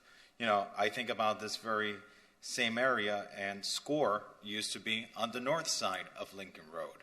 And people would leave SCORE late at night, and they were not quiet when they left SCORE, and they were loud when they left SCORE, but it was on the north side of Lincoln Road, and it was buffered by a lane, by an alley that didn't have residential behind it. And so it was a little bit different there. Here we have the residential right there. I have to say I go by Mila a lot. I haven't eaten there, but I do see the people queuing downstairs on the sidewalk waiting for their cars, and that is a concern. So something I want to get addressed and just get clarified for my own edification. We're talking about the space in this building that is completely surrounded, enclosed with concrete. This doesn't have open elements towards Lincoln Road or towards Meridian Avenue. This is completely enclosed. Correct. Okay, so it will be well buffered. Yes, I don't think from the experts and the staff's perspective there's any concern about some noise escaping from the second floor. I think we've pretty well covered that. So yes, there's no. So it is the opinion of staff that there is the proper noise attenuation to enclose the space and to avoid that noise from exiting the space. For the second floor, yes. For the second floor. And here we are only purely speaking of that second floor. Yes. And so it sounds to me from what the gentleman was saying is that this is supposed to operate almost, it sounds like a private club? Would that be a proper way of putting it? That's the idea. I would say membership, same thing. Membership. Private membership club. Private membership. Okay. So it's not that, you know, I can walk in off the street and pay a cover and go in. This is someone that has a private membership for this to be there. Right. Okay. May I, Mr. Chairman? Please, David. So this sounds to me fairly, we're really not worried about noise coming from within the club, but from people who are exiting the club. And the issue is whether a 2 o'clock a.m. or a 4 o'clock a.m. closing time is more efficacious, I think. So if you go with the argument that Asa is talking about is that everybody leaves or rushes out at 2 a.m., it makes more noise than if they stay till 4 a.m. And so I don't know if that's true or not, but there is some currency to that argument. But on the other hand, you're still staying open till 4 a.m. So it seems to me there should be some sort of compromise worked out between 2 and 4 a.m., say like 2:30. I mean, do people really stay there till 4 a.m.? Is there a large group of people who stay there till 4 a.m.? Maybe I'm too fossilized to know that. Actually, most of the time that we're here presenting hours of operation to you, and we say things like 4 a.m. or 5 a.m., very rarely is a place really open. There's nobody there at 4 a.m., is Most there? employees don't want to be Most there of them at 4 have a.m. gone either. by then. Is that not right? By 4, I would say so. Yeah. So It's, by it's 2, more of a maximum. And so when is the maximum time? 2 a.m.? I would have to ask Greg to weigh in on that. So you risk that. So what you're risking is the noise emanating to the residences on the south side of Lincoln Road, who don't like to be up till 4 a.m. or listening to noise till 4 a.m. And on the one hand, they're compromising by living next to a commercial district where there are restaurants and clubs, et cetera, et cetera. And, you could easily argue, well, why didn't you move to a residential neighborhood where you don't hear all this noise? It's a compromise if you live in the city. So businesses have to compromise with, residents, and residents have to compromise with businesses. So I think the board should set some sort of time limit for when people should leave. And 4 a.m. sounds too early or too late in the morning, whatever you want to call it. So, But Mr. Chairman, and I'm sorry, just to build upon what Board Member Weeder is saying, when you're open until 4 a.m., it's not just that people are going to leave at 4 a.m. It's the time until which people are arriving. Because an establishment operates not just by people leaving, but people arriving. So if you're closing at 4 a.m., what time do you stop allowing people to enter the establishment? Are people still going to be arriving there at 1, 2, or 3? Most closing times. Most closing times cause people to stop coming before the closing time. In other words, most people aren't showing up at, if a 4 a.m. venue, they're not going to show up at 3 or 3:30 and only stay for 20 minutes. But they'll still be showing up at 2 and 2:30. That I don't know the answer to. Presumably. Presumably. James, do you prefer that we bifurcate as you proposed? Because I kind of get the feeling that we are not inclined to approve a 4 a.m. close time, but in my opinion, if you could evaluate the site plan and try to mitigate, exit on the southwest side of the property, if there's something you can do to relocate your valet station towards Lincoln Road, it would be great to know that. And maybe September gives you time to pull that together and we can proceed with the rest of the CUP. Tanya? Mr. Chairman, I have a question for staff. So currently it's being proposed as a membership-driven venue. If that business model changes, does the CUP have to be modified? If nothing else changes other than membership, so that anybody who was dining there or anybody who just wanted to come in and hang out could come in without being a member, would these folks have to come back for some kind of revision? We currently do not have a condition in here that limits the use of the second floor to members. We can add that. We did it recently for the office building on 15th Street in Ocean. I would very much like to suggest that we do that as a condition of use, because I think that changes the texture and the way the space will be used versus becoming, an open to everybody club, which those are great, but that's not something that I would want to see in adjacent to a residential neighborhood. So I would definitely want to do that. And I agree, Nick, with this idea of, the space, the idea of the use of it sounds very interesting. The other space that's attendant to this property or this project is already gorgeous and fabulous in many ways. But I think the team really needs to come back in September and put a lot of thought into how to mitigate the inherent tension between residents and revelers. And even so, a 4 a.m. closure may not be the right answer, even if it's just till 2 o'clock in the morning, because now you're doubling the number of people who would be leaving a venue at 2 o'clock in the morning, from the folks upstairs of the restaurant to, having now a second venue that people would be using. So while you might have had, let's say 70 people leaving at 2 o'clock from the upstairs restaurant, you might now have 140 people leaving from the upstairs restaurant and the second floor restaurant. So I think, the operations team really needs to get creative into how to manage that. And just to build upon that, I honestly would feel more comfortable, if we're going to be approving anything, I feel more comfortable to any change of time should be, in my opinion, my perspective, on a reward basis. You have a current schedule, you're asking for this entertainment use on the second floor that is well encapsulated and all that. I don't mind that. Let's see you abide by the terms of these conditions for 3 months, 6 months, a period of time. Show us that you'll abide by this, that you'll respect the neighborhood, that you'll work in making sure that this doesn't impede in the quality of life, intrude in the quality of life of those residents. And then you show that to us, and then come to us and tell us, well, now that we've proven ourselves to be respectful of the area, we would like to request X, Y, and Z. Yeah, I was actually going to say the same thing when they came back. Yeah, we would certainly come back with the minimum we think would be financially feasible to still do the project. So.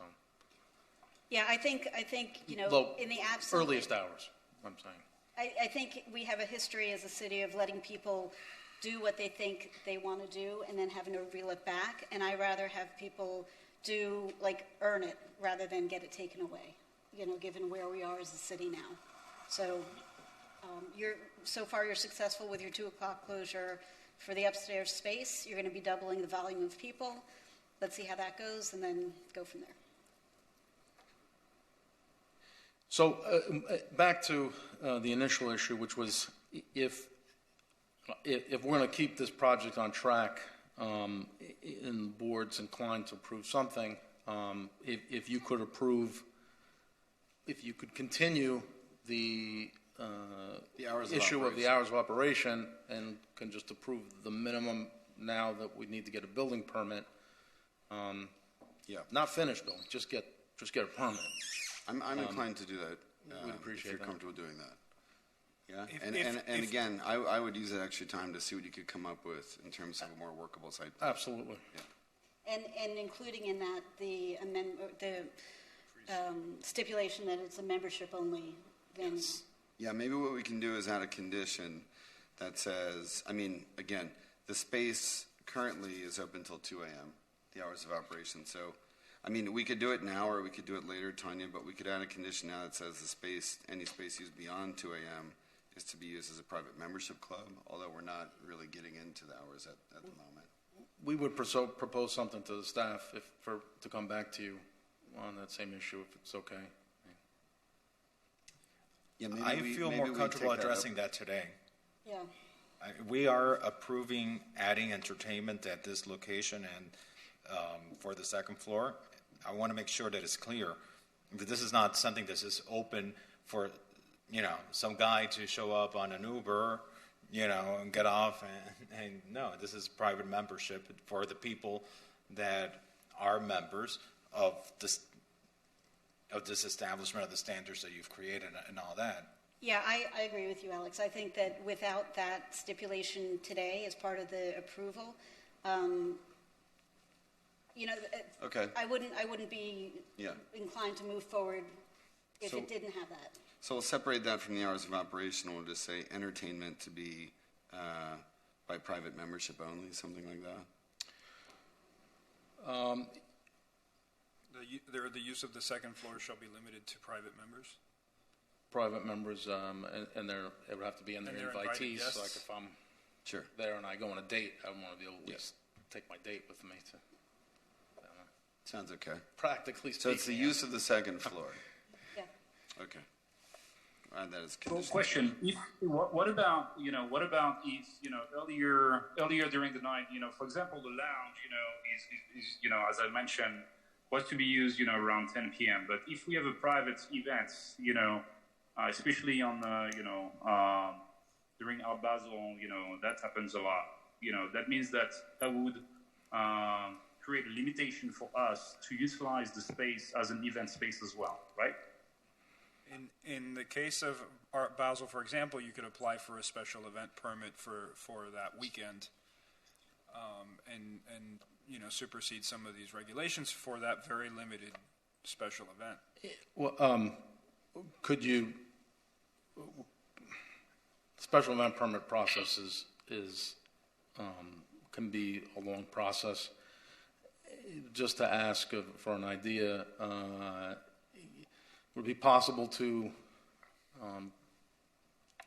carve out just those types of events like Art Basel? I'm not sure if that's a citywide event, but that's where I was going to ask about. Mr. Chair, I think it's important for the special events, especially we're talking about during Art Basel. This is a very busy time in our city, and the benefit to the public of having a special event permit is that there are public meetings held that the neighborhood can participate in, that the community can participate in, and these are advertised meetings where the people who are going to be most affected by this, have an opportunity to hear what's going on and offer feedback. So we want to be supportive of you, Sure. but we also want to protect the people of the area to the extent possible. That not to the extent possible. No, I see it as our foremost responsibility. So I don't feel comfortable making a carve out, especially for a major event period such as Art Basel, because I do think we do consider it one of these high impact weekends. I wouldn't feel comfortable. I think the administration will work with us. If it could say except for permitted special events, I think that would meet what you're proposing. Sure. Let me ask the board members, is the concern here, because if they weren't proposing entertainment, would you still have the same concern? Would you still want the second floor only to be utilized for private membership? It's really the entertainment, right? It's because of the entertainment. Yeah. If it were just another restaurant, it would not be as concerning. If it were just another restaurant that they wanted to keep open to 4, that would be concerning. But it's the combination of entertainment which creates a different vibe. And depending who's doing the DJing or whoever's providing the entertainment, it can go from being a super chill lounge to being pretty amped up. And again, all of that is great and fun, but you don't want 70 amped up, had a great night, dancing around my table with my friends, spilling out into the alley behind somebody's bedroom window. So I think it's that combination of things that is. And I think we have a good operator, and I think we're close. I mean, I'm wondering if by requiring private membership on the second floor, does that prohibit them leasing it out for a private party? I would still tend to suggest a private membership type of thing. Isn't that your concern, that you wouldn't be able to do something like that? Not necessarily lease it out, but for I think what Greg is talking about, for Art Basel, if there's... Yeah, my concern, is from 6 to 10. I don't know, we could have, weddings or certain, events here and there, that would really help to provide revenue to the space. I would feel, limited not to be able to operate on a regular basis for some of those, events that we might have now, that we have a space also conducive to, utilizing that space for that when it's not utilized for the members. I think I can simplify this. Do we all feel comfortable with Mila? Do we all trust Mila, given what we've seen of this operator? Yes. Sure. Okay. I think that's the issue. We trust Mila because they've proven themselves in our city. The concern is not Mila.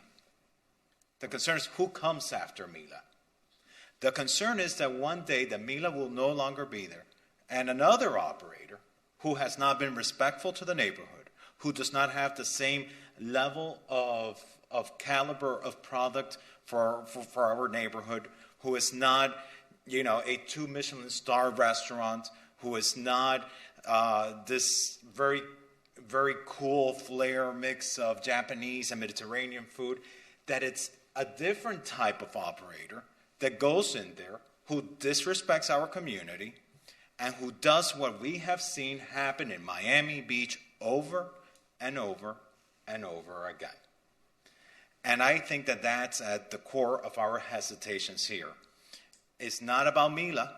It's about the moment we approve this conditional use permit, it's not for Mila, it's for also whoever comes after you. And as you've seen sitting here today, when these change of owner permits come before us, we're only doing a ministerial function and we really have no powers. We're only approving a change of name. We're not approving a new owner. And I know that I would have much more comfort if this was for this owner. But if it were any other person, then that it would require a new application. But we can do a progress report, we can modify a CU, we can take a CU away. So I don't think it's fair to look at Mila and say, we're not going to do this because of what might happen in 5, 10, 20 years. That's incredibly unfair. I think I also don't feel comfortable telling someone they can't have entertainment in a totally inside, soundproofed area. So what I'm saying is, what they're asking for, let's just set different time limits. Members can stay to 3, but if you're not a member, you've got to leave at 2.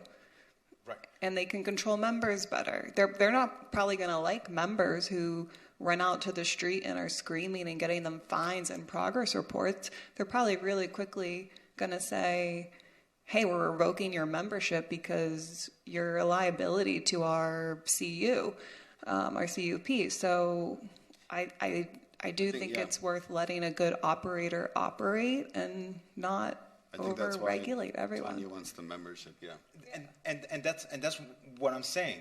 We trust Mila. We want to see. I feel comfortable seeing Mila do this, but have this conditional use permit limited to Mila. That if it's someone else in the future that's operating this space, that then it requires a new application. And Mr. Attorney, I want to know, is that something that we can legally do? I don't see why not. So limit this, what Mila's asking for Mila, and if in the future, in this same space, someone wants to do this, then let that then be a new application process, so that whoever's seated in these chairs, given the conditions at that time, can determine whether they would want that at that time. It would seem to me, though, that once we've set this precedent for this operator, why create all the additional bureaucratic steps for new people who come along who agree to put in their application the same, have the same limits, and instead of automatically assuming they're going to be horrible and do something bad when they take over, the business. So I don't think that that's necessary. No, it also greatly hurts Mila if they want to sell it. They have a business that they can't sell because you're taking their operational permit away. I wouldn't want to do that I think that's an overregulation to a business owner. I kind of agree, Alex. I mean, I see the merits of what you're saying, but just in terms of precedents, I also wonder about that. I mean, why don't we try to just add the conditions that we think are going to, help us, create a favorable situation, and I kind of return to you. James, do you want us to split this and return for the hours of operation? Yes, we would appreciate it if you could do that. So let's do that, and then, so if we just forget about that for the moment, we'll continue the hours of operation argument. We'll add a condition that entertainment on the second floor to be used by private membership only, or just use of the second floor. I don't particularly like that. I think that why can't they have entertainment, whether it's membership or a wedding or Art Basel? Well, a wedding is going to be a private event. It's not going to be a public event, right? Could you exclude private events? Yeah. Along that lines? I think we make a provision for that, yeah. In other words, not the point is, it's not members of the but public wandering in. It's going to be a private event. So maybe as part of that condition, we add second floor by private membership only or by private event. And I would add private events to end no later than 11 o'clock or 10 o'clock or whatever. Because Greg mentioned when he was on the phone, we use the space from 6 to 10 before we open it up. So to avoid somebody booking a private event from 6 to 3 a.m. I mean, my wedding went till. Yeah, I'd be upset if my wedding had to end at 9. Well, that's the point. But that is exactly my point. You would use a different event venue if you wanted. I mean, my wedding went on to all hours as well. It was great. But if we are giving constraints for this business to operate so that it doesn't impact the neighbors, why would we then create this giant loophole for a private event to unleash revelers on the streets at 3 o'clock in the morning? Well, this is the sticky issue. I mean, I mean, and maybe, Perhaps we maybe continue that till move the hours of to the operation. next- yes. Yeah. But I think that's something you guys should come back to us with as part of your operational plan, because Greg just mentioned that you use the space for private events, and I have no issue with that from 6 to 10 or 6 to 11, and it makes good business sense. But that would be problematic if you're having, a record release party that goes until 3 o'clock for people who are not members. And it becomes this incredibly rowdy thing, and you've got all the people spilling out then into the alley at 4 o'clock in the morning. I mean, that's what we're trying to prevent from happening with this entire discussion. So why would you create a loophole big enough for a truck to drive through?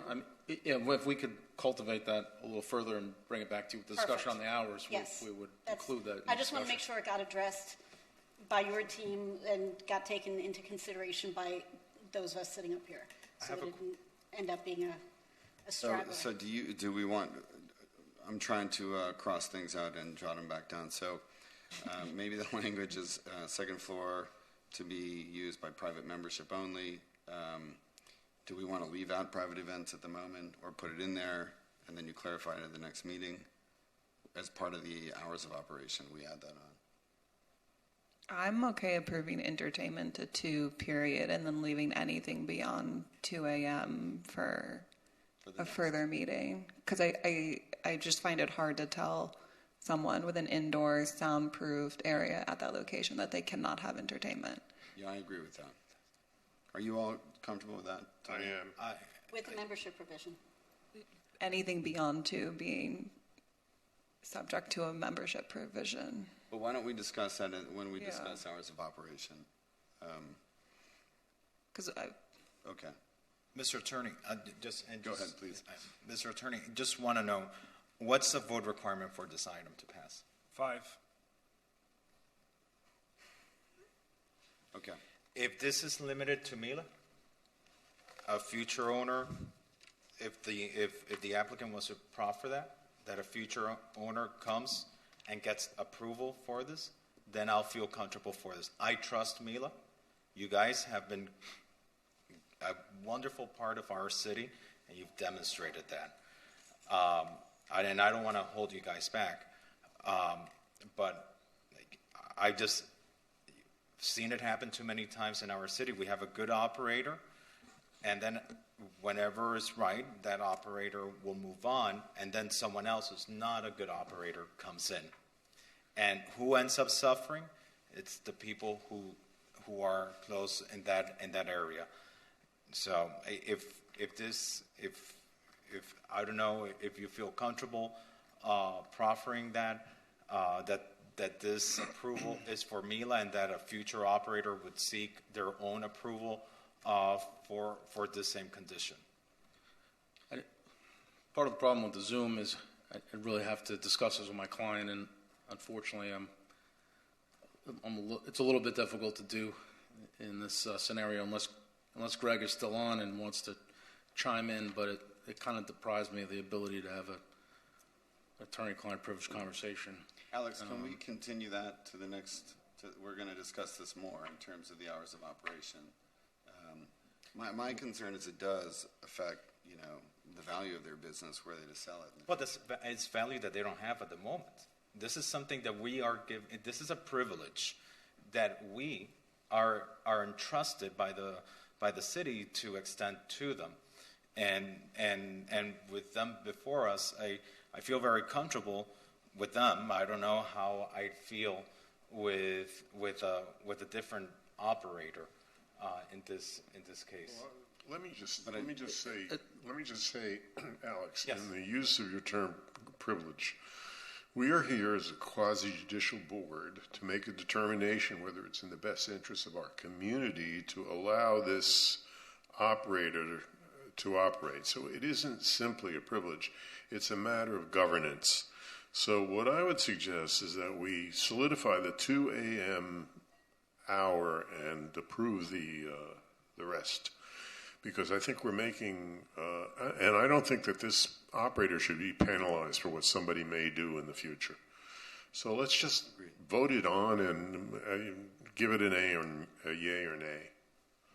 so And we can move on. To confirm, you currently have entertainment at Mila to 2 a.m., where you're not allowed to have entertainment.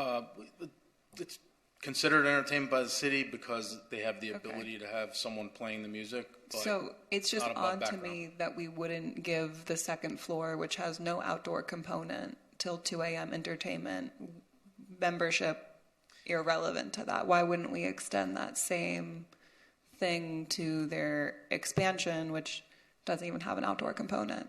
I agree. And then what if we consider at a continued date expanding the hours of operation? Perhaps we make that particular to Mila.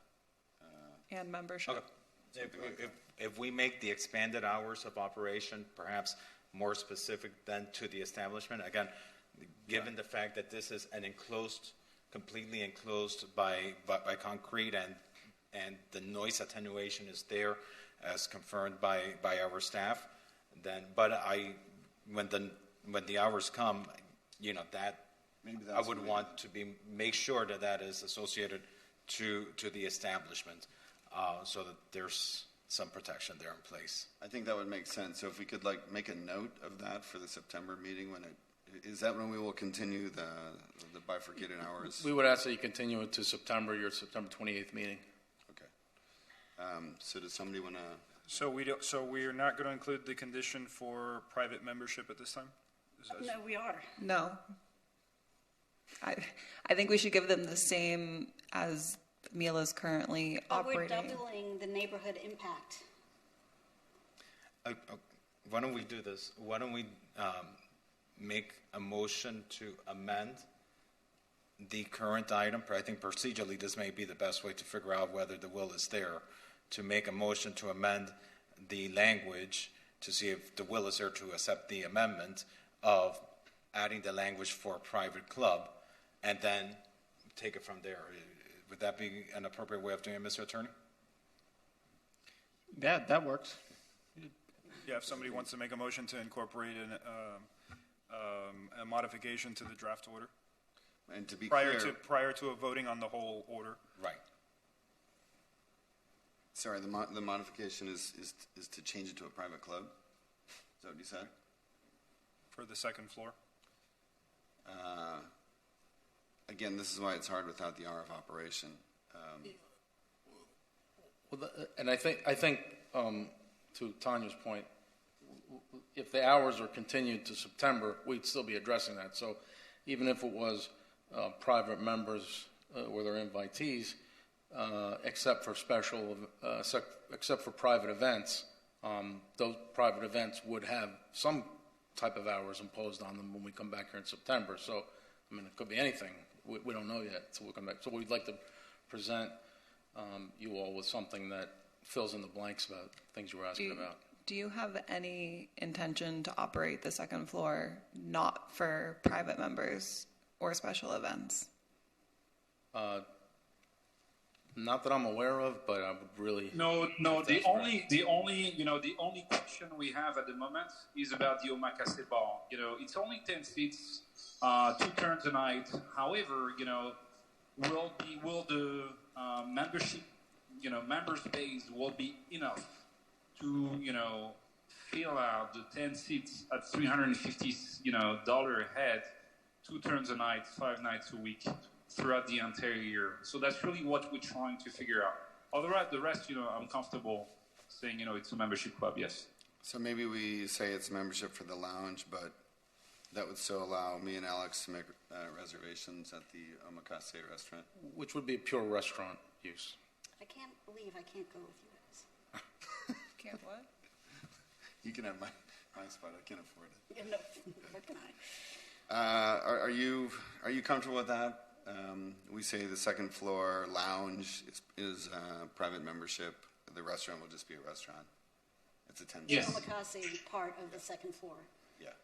But then that gets a little complicated, because what if a party of 10 comes in and has dinner, and then they want to go to the lounge and they're told they can't, and then all hell breaks loose.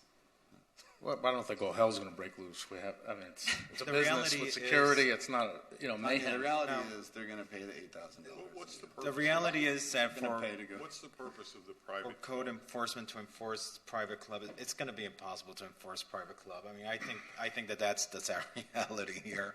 We're thinking here, and we're thinking here, in the right direction. But how's it going to be enforced?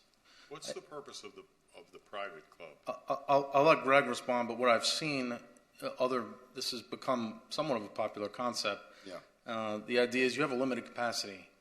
You don't want to just open it up to the general public, so you have the private membership that limits the amount of people that can basically even make reservations. Private membership is a dues paying membership where you have a selection. So, of people who can come. so let me explain why the membership. First, we want to improve from what exists in Miami. The operational standards. For example, you'll be able to have a cocktail created at the table directly with a special cart, that is being made in Norway because that's the only, manufacturer that you can find in the world doing this type. So the amount of staff, I'm not sure that I will be making a lot of money out of the operation itself. The only way I can do that, is through membership. Because the membership will represent $8,000 times, 500 people that will become, 700 people, et cetera, et cetera. It guaranteed set revenue. So I know on my space, Exactly. I sold 500 memberships. I made X amount of money. So I'm able to have a higher operational budget because I've already covered a lot of my costs. That's it. Board, I'd just like to make a quick note. We do have a hard stop at 4:30 that I've just been informed about. So Yeah, let's move this one along. I think we're in a good spot. If somebody wants to make a motion, and we'll clarify. I'll make a motion to pass it. Can I just make one clarification? There is one typo in the order. Condition 7A, the number for proposed seats should be 386, and for 1AI, the number should be 669 is the upload. For which number? Where's that? I'm sorry. On page 2 of 6 or page 117 in the packet, condition 7A, the number, which is it's the same in the staff report, should be 386, and the number 7AI should be 669. Those are the numbers in the staff report. But so, I don't see any number in 7AI. Yeah. It's just in 7A, here, not sorry. the I. Okay. For the occupant content. Okay. So what are we approving, Rogelio? If you could, restate what it is that we are approving. I would like to move it with entertainment and hours till 2 and let them come back. And if for members or a special event, maybe they want that till 3, let that be decided at a later date. But today to move it till 2 with entertainment. but without membership, you're saying? Without membership. Yeah, I can't support that. I'm okay with As Alex says, how are you going to code compliance who the member is, who their plus one is anyway, and they're already operating with that upstairs. Yeah, I think they're going to want to do it. It's in their interest to have membership. Well, Then write it in. if the applicant is proffering it, are you proffering it? And that's that their it's gonna business be, model, write it in. My understanding from Greg is that that's a business plan Then being write offered. it in. Greg, are you okay I just with think businesses, and we've seen in the pandemic, you have to be able to adapt and pivot to different economic changes. And I don't feel comfortable tying anyone's hands with something that's almost irrelevant to how much noise is going to be there, et cetera. I just don't see the benefit of taking one more step of regulating them if we're already getting the point across. But we are doubling the number of people that would be using the space. But a restaurant could open across the street and it doubles the amount of people. The buildings are there. I didn't hear the first part of your I said a restaurant can open next door and it's going to double the amount of people. We can't stop people from buying property and operating businesses. No, of course, but the restaurant isn't, if the restaurant were saying we're going to have entertainment and be open till 4 o'clock, we'd be having a very different conversation. We're only passing it till 2.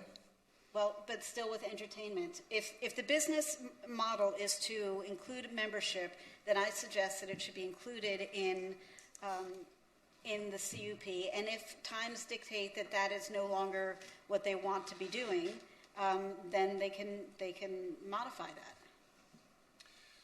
We all need to I mean, agree. if this were not abutting a neighborhood, a residential neighborhood, it would be a very different conversation. Yes. I want to ask staff, because, I supported with Milas, but I have a question for staff. Independent of the owner, can we make this conditional use permit require a renewal at a certain point? That the permit expires after a certain period of time? Yes.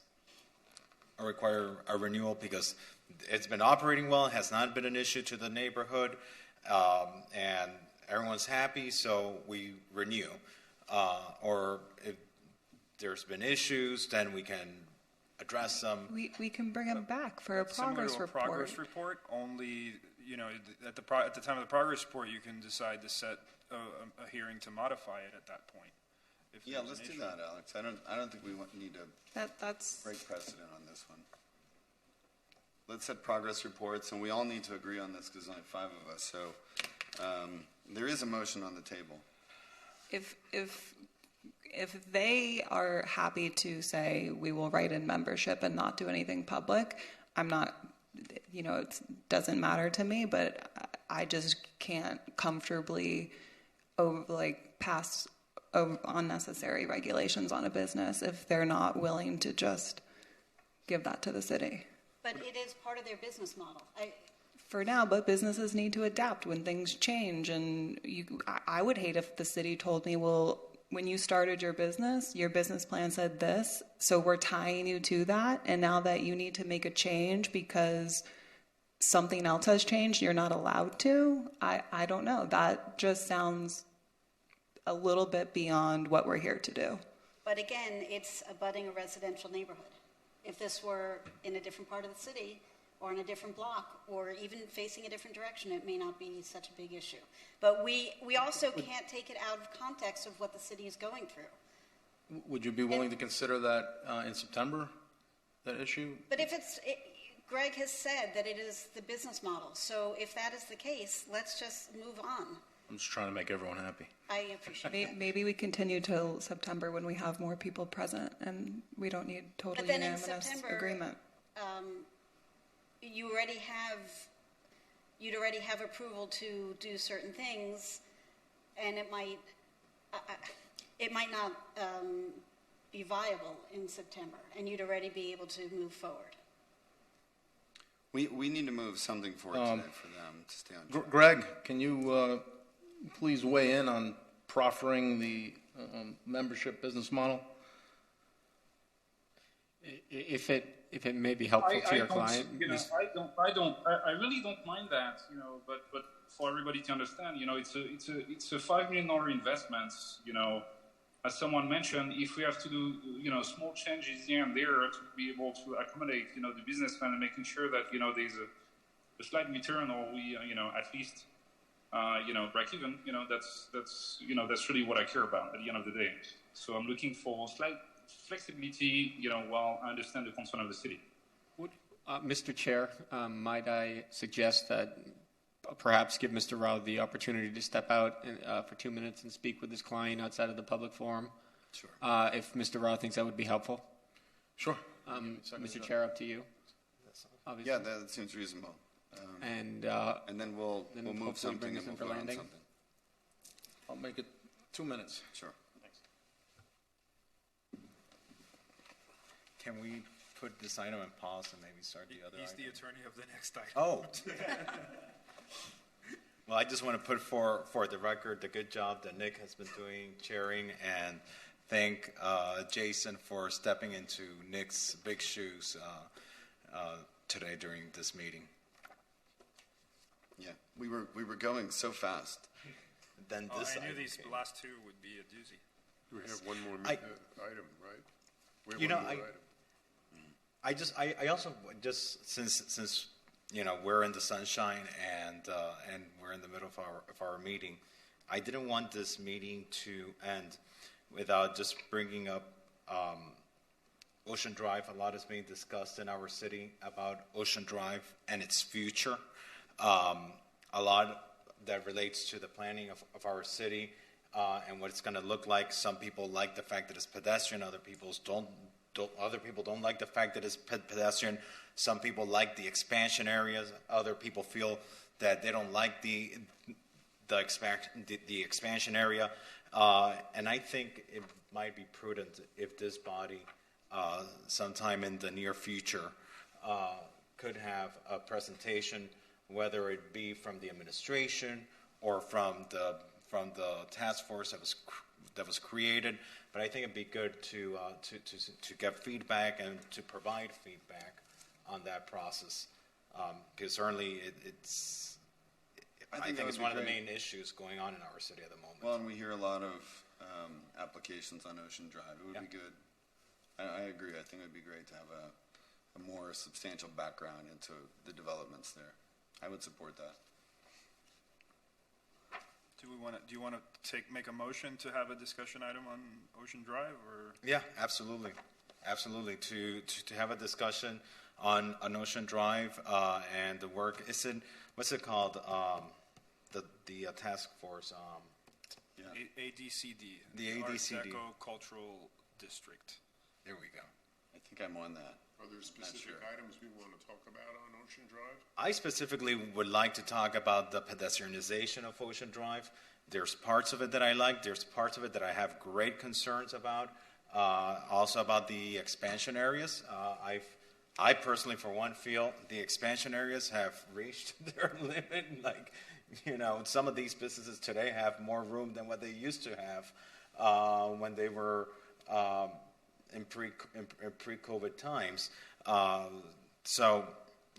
Those are the two issues that I see that I would like to talk about.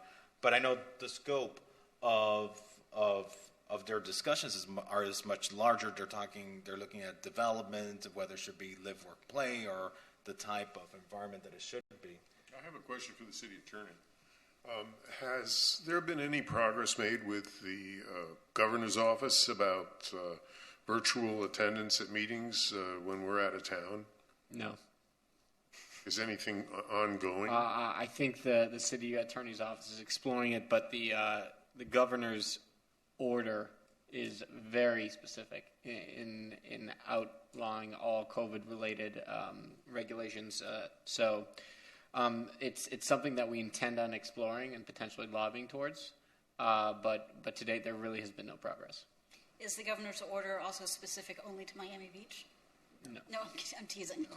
Because of let me just love follow. between. I think we had a motion on the table from Alex, and let me just recommend that we include the Miami Beach Chamber of Commerce has a kind of think tank going discussing these issues as well. Perhaps we invite someone from there to present to us as part of that. Okay. Yeah. So that's. So do we have a second on the motion? I'll second it. Okay, great. Affirmation. Okay, we have a motion. Affirmation. There's also maybe someone from the Ocean Drive Committee. Is that what they call themselves? The Ocean Drive Committee? What is it called? Is that separate from the Ocean Drive Association? Yeah. The ODA? It'd be nice to know what because I guess they are probably the closest to it as well. There's a blue ribbon panel, Ocean Drive blue ribbon panel. A blue ribbon panel. Okay. Let's return. We'll return to this after. Yep. Thank you very much for the time. I spoke to Greg, and the applicant will proffer the private membership if we can continue the later hours discussion and approval to September 28th. Okay. If you have that read how we discussed the private membership with except for private events. Okay. I believe that's one. And then at that time we can talk about whether that time is specific to this, just to this establishment. I can remove it for entertainment and hours till 2 a.m. for private members and private events, with final hours being set to the September meeting. So it would basically be the staff recommendation, and then we would be adding this additional condition, which we would add to 7A, and it would be condition 6, condition V1, subcondition V1 with that language. Just to clarify, I mean, I think the board was okay with the Omasaka restaurant seats remaining regular restaurant seats, not private membership, but Yes. just to clarify. So the lounge for private membership and private events. So the and second floor lounge. the restaurant still remains open to public. Be fine with that. Okay. Any seconds? But we had been talking about the entire second floor being private. I've heard both. So it's up to you guys. I think that's when you asked if all hell would break loose, and I said, I Thought don't it think means all no hell would play. break loose just for the 10 restaurant seats to have to leave and not go to the lounge. And they're separated areas. They're not. Yeah, they're not. They're not mixed. So. And if it doesn't work, we'll bring them back and we'll take it away. Okay, and then continue remainder of the discussion on hours till September. Yeah, we need a second from the board. I'll second it. Great. Thank you, Tanya. Okay, roll call Okay, vote. so we have a motion by Ms. DiPietro, second by Ms. Bott. Roll call, Ms. Bott? Yep. Mr. Brantley is absent. Ms. DiPietro? Yes. Mr. Fernandez? Yes. Mr. Jalpi? Yes. Mr. Milan is absent. Mr. Weeder? Aye. Motion passes 5-0. Thank you very much for the hard work on that. No problem. You think we can squeeze the next item into the 15 minutes? Sure. Not to jump ahead, but we've talked to the neighborhood association. They've recommended some conditions that we've accepted, so that may make the matter a little quicker. Okay. So this is PB item, well, it's item 13 in our packet. Yep, PB 21-0444, 901 Alton Road. It's a liquor store. The applicant, J&C Liquor Incorporated, is requesting a CUP to reduce the distance separation requirement between liquor stores from 1,500 feet to 1,365 feet. They currently operate a legally non-conforming liquor store at 814 Alton Road. That liquor store will be closing prior to the opening of this store at 901 Alton Road, and the CUP, the draft order, has conditions to require that to happen. The establishment is near the Total Wine liquor store at 5th and Alton. This move actually reduces the nonconformance because they would be a little bit further away from the Total Wine than they are today. The intent of the move, according to the applicant, is so that they can provide some off-street parking that is not available today. The establishment will be located inside of the shopping center and will not be immediately adjacent to Alton Road. This is the shopping center where David's Cafecito used to be, if you're familiar with that location. Yeah. Staff has incorporated regulations for storefronts to be incorporated into the draft order to ensure that there is compliance with those, and we can hold them to it as part of the CUP. And with that, staff recommends that the planning board approve the CUP subject to the conditions in the draft order. Good afternoon, Mr. Chair and board members. James Ralph, Greenspoon Motor, 600 Brickell. Here today with my colleague Adrian Noto and our client Philip, I believe, is on the line as well. I would ask if Rahilio, would you be able to allow both of them to speak? Sure. Can we add Adrian Noto as a speaker and Philip Gutierrez? You said Philip Gutierrez? Yes. As speakers? We have 15 minutes. Yes. And we don't have any objection on the staff report. The only thing we ask for is it indicates a certificate of use for the prior venue needs to be closed, I believe. Yes. We were just going to ask if it could be the business tax receipt. The only reason is because he needs to operate that venue until the new one opens. He's using the same license for the new venue as the old venue, which means he can't use it at the old venue when the new one opens. So that's not going to be a problem. It's just that he's going to need a certificate of use at the new venue in order to place the license there, if that makes sense. So we just ask if it could read business tax receipt instead of certificate of use. Got it. Understood. That does make sense. And the other thing is, and my colleague Adrian dealt with them more than I did, but we agreed with the neighborhood association, and in particular one neighbor that's directly behind the venue, that we would proffer some conditions.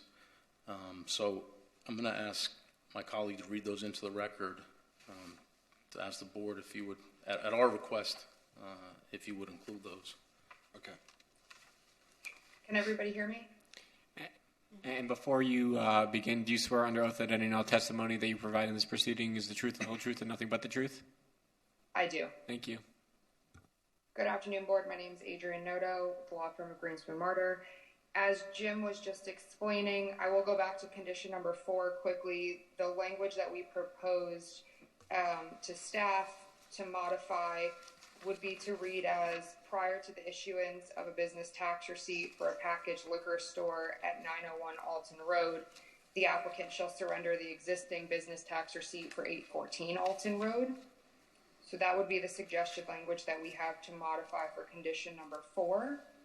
Mm-hmm. And then the 3 conditions that we are proffering after our discussions with the Flamingo Park Neighborhood Association are as follows. One is the applicant shall cause the gate located in the alley behind the store to remain locked at all times during the permitted hours of operation, except as required for life safety code purposes, for deliveries and trash, and for access required for utility and repair personnel.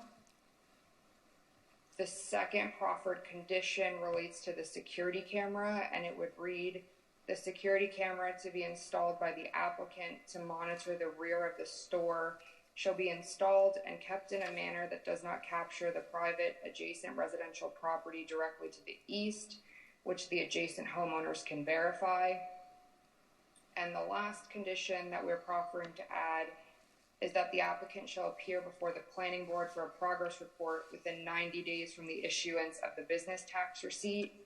Prior to the progress report, the applicant shall meet with the Flamingo Park Neighborhood Association to discuss the store's operations and any operational concerns, if any, by the Flamingo Park Neighborhood Association shall be addressed at the progress report. Again, the applicant has agreed to these, as well as the Flamingo Park Neighborhood Association.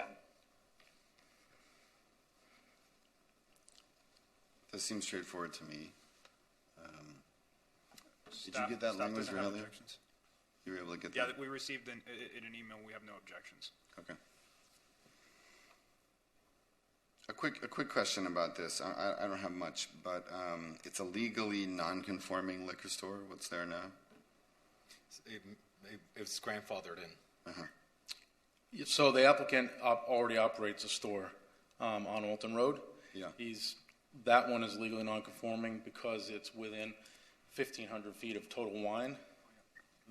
He wants to move that store to this location, 901 Alton Road, which is actually farther away from the current store, from Total Wine.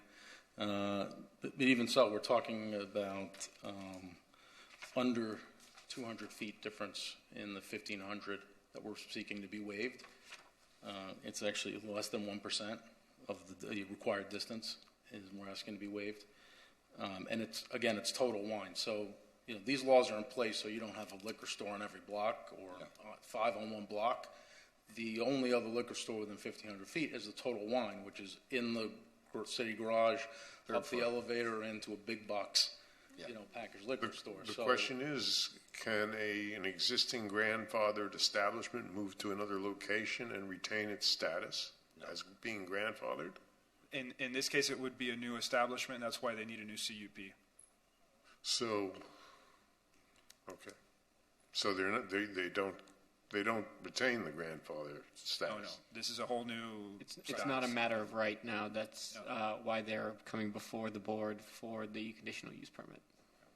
And just, Mr. Chair, just a reminder that this item will be needed to be opened up to the public. And we'll be surrendering the business license for the existing store before this one opens. Mm-hmm. So just okay, that's a good point. Let's see if anyone is here from the public to speak on this item.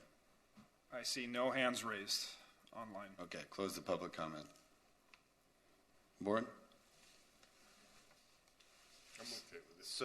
So it's interesting because this is an establishment that exists today.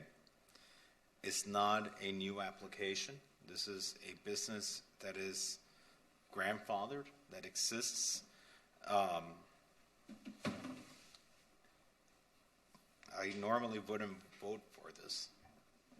but I almost feel like Board Member Weeder said, it's like a grandfathered establishment that, should be able to transfer their license from one place to the other. But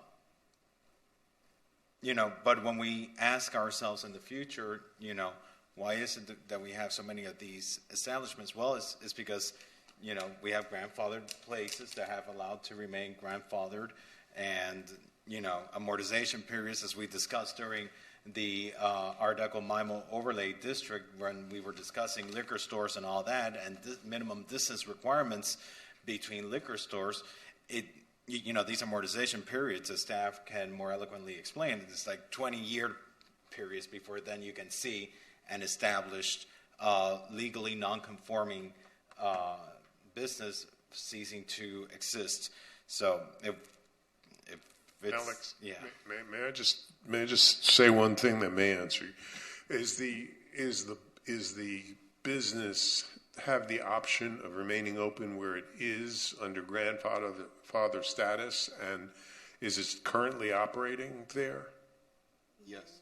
Well, you mean if it didn't go to the new location? Yeah. It didn't move to the new location Sure. yet, and it's still operating in the old location and can continue to do so. Is there an issue with the landlord or anything like that, or can they stay there? Not that I know of. The last conversation I heard was that if this application wasn't approved, he would just stay where he is now. All right, so the bargain that he wants to make with the city is simply that he moves to the new location, and we give the CUP. If not, he'll just stay at the old location. Yes, sir. I will say I've gone to this liquor store numbers. I will say I've gone to this liquor store. There is nowhere to park. You have to park on Alton Road. Usually there's nothing available. The new location would be far preferable. Yeah. So based on that, I think we ought to vote in favor so we can. Can I just ask one question? Sure. Just because, and I asked this question with the last item, but I think it's probably more relevant with this item. This is a grandfathered establishment, as you were mentioning, David, that they are at one location, now they're moving to another location. If it were any other establishment, they wouldn't be able to open up there because it's within that minimum distance requirement. Can then we then make this approval, again, limited only to the applicant before us? To be clear, make it such that the ownership cannot be transferred. Is that? That's correct. It would be permissible to put it on as a condition if it were the will of the board. And then if someone in the future wanted to do it, they would come back the same way that the current applicant has come back as a new application and get their approval. Correct. If that's nothing different than what's happening today. If that's the will of the board to write that into the CUP. No, but if the business says we're not moving unless we have we'll just stay where we are. So the basic impetus is that the parking is better at the new facility.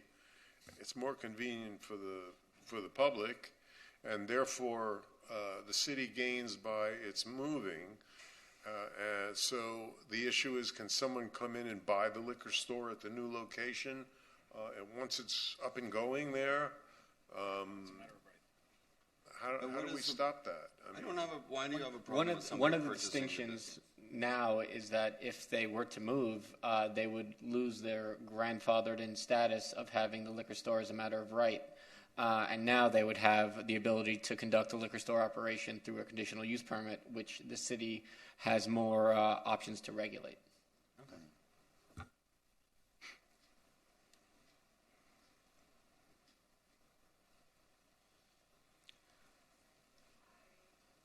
In the interest of time, we cut our presentation short. We can give you the history. Philip has been operating there for many years. It's a family-owned business.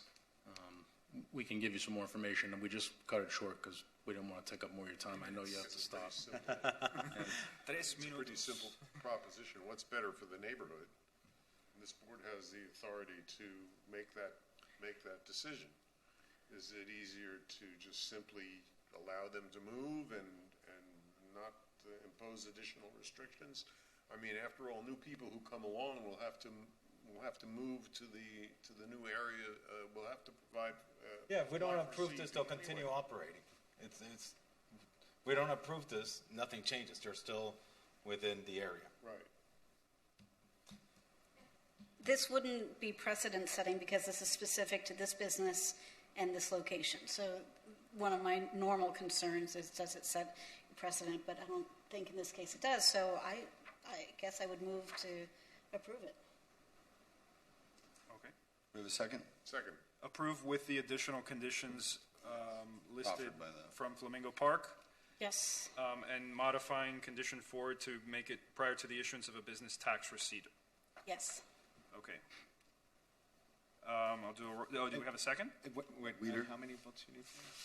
Unanimous. We know 5 here. If I can just ask one question before we vote. The reason that they're non-conforming is simply the distance separation? Correct. Weren't they there before Total Wine? Yes, but I believe that Total Wine came in prior to that regulation being put in place. The law changed. Yeah. The city Be 300 commission. feet.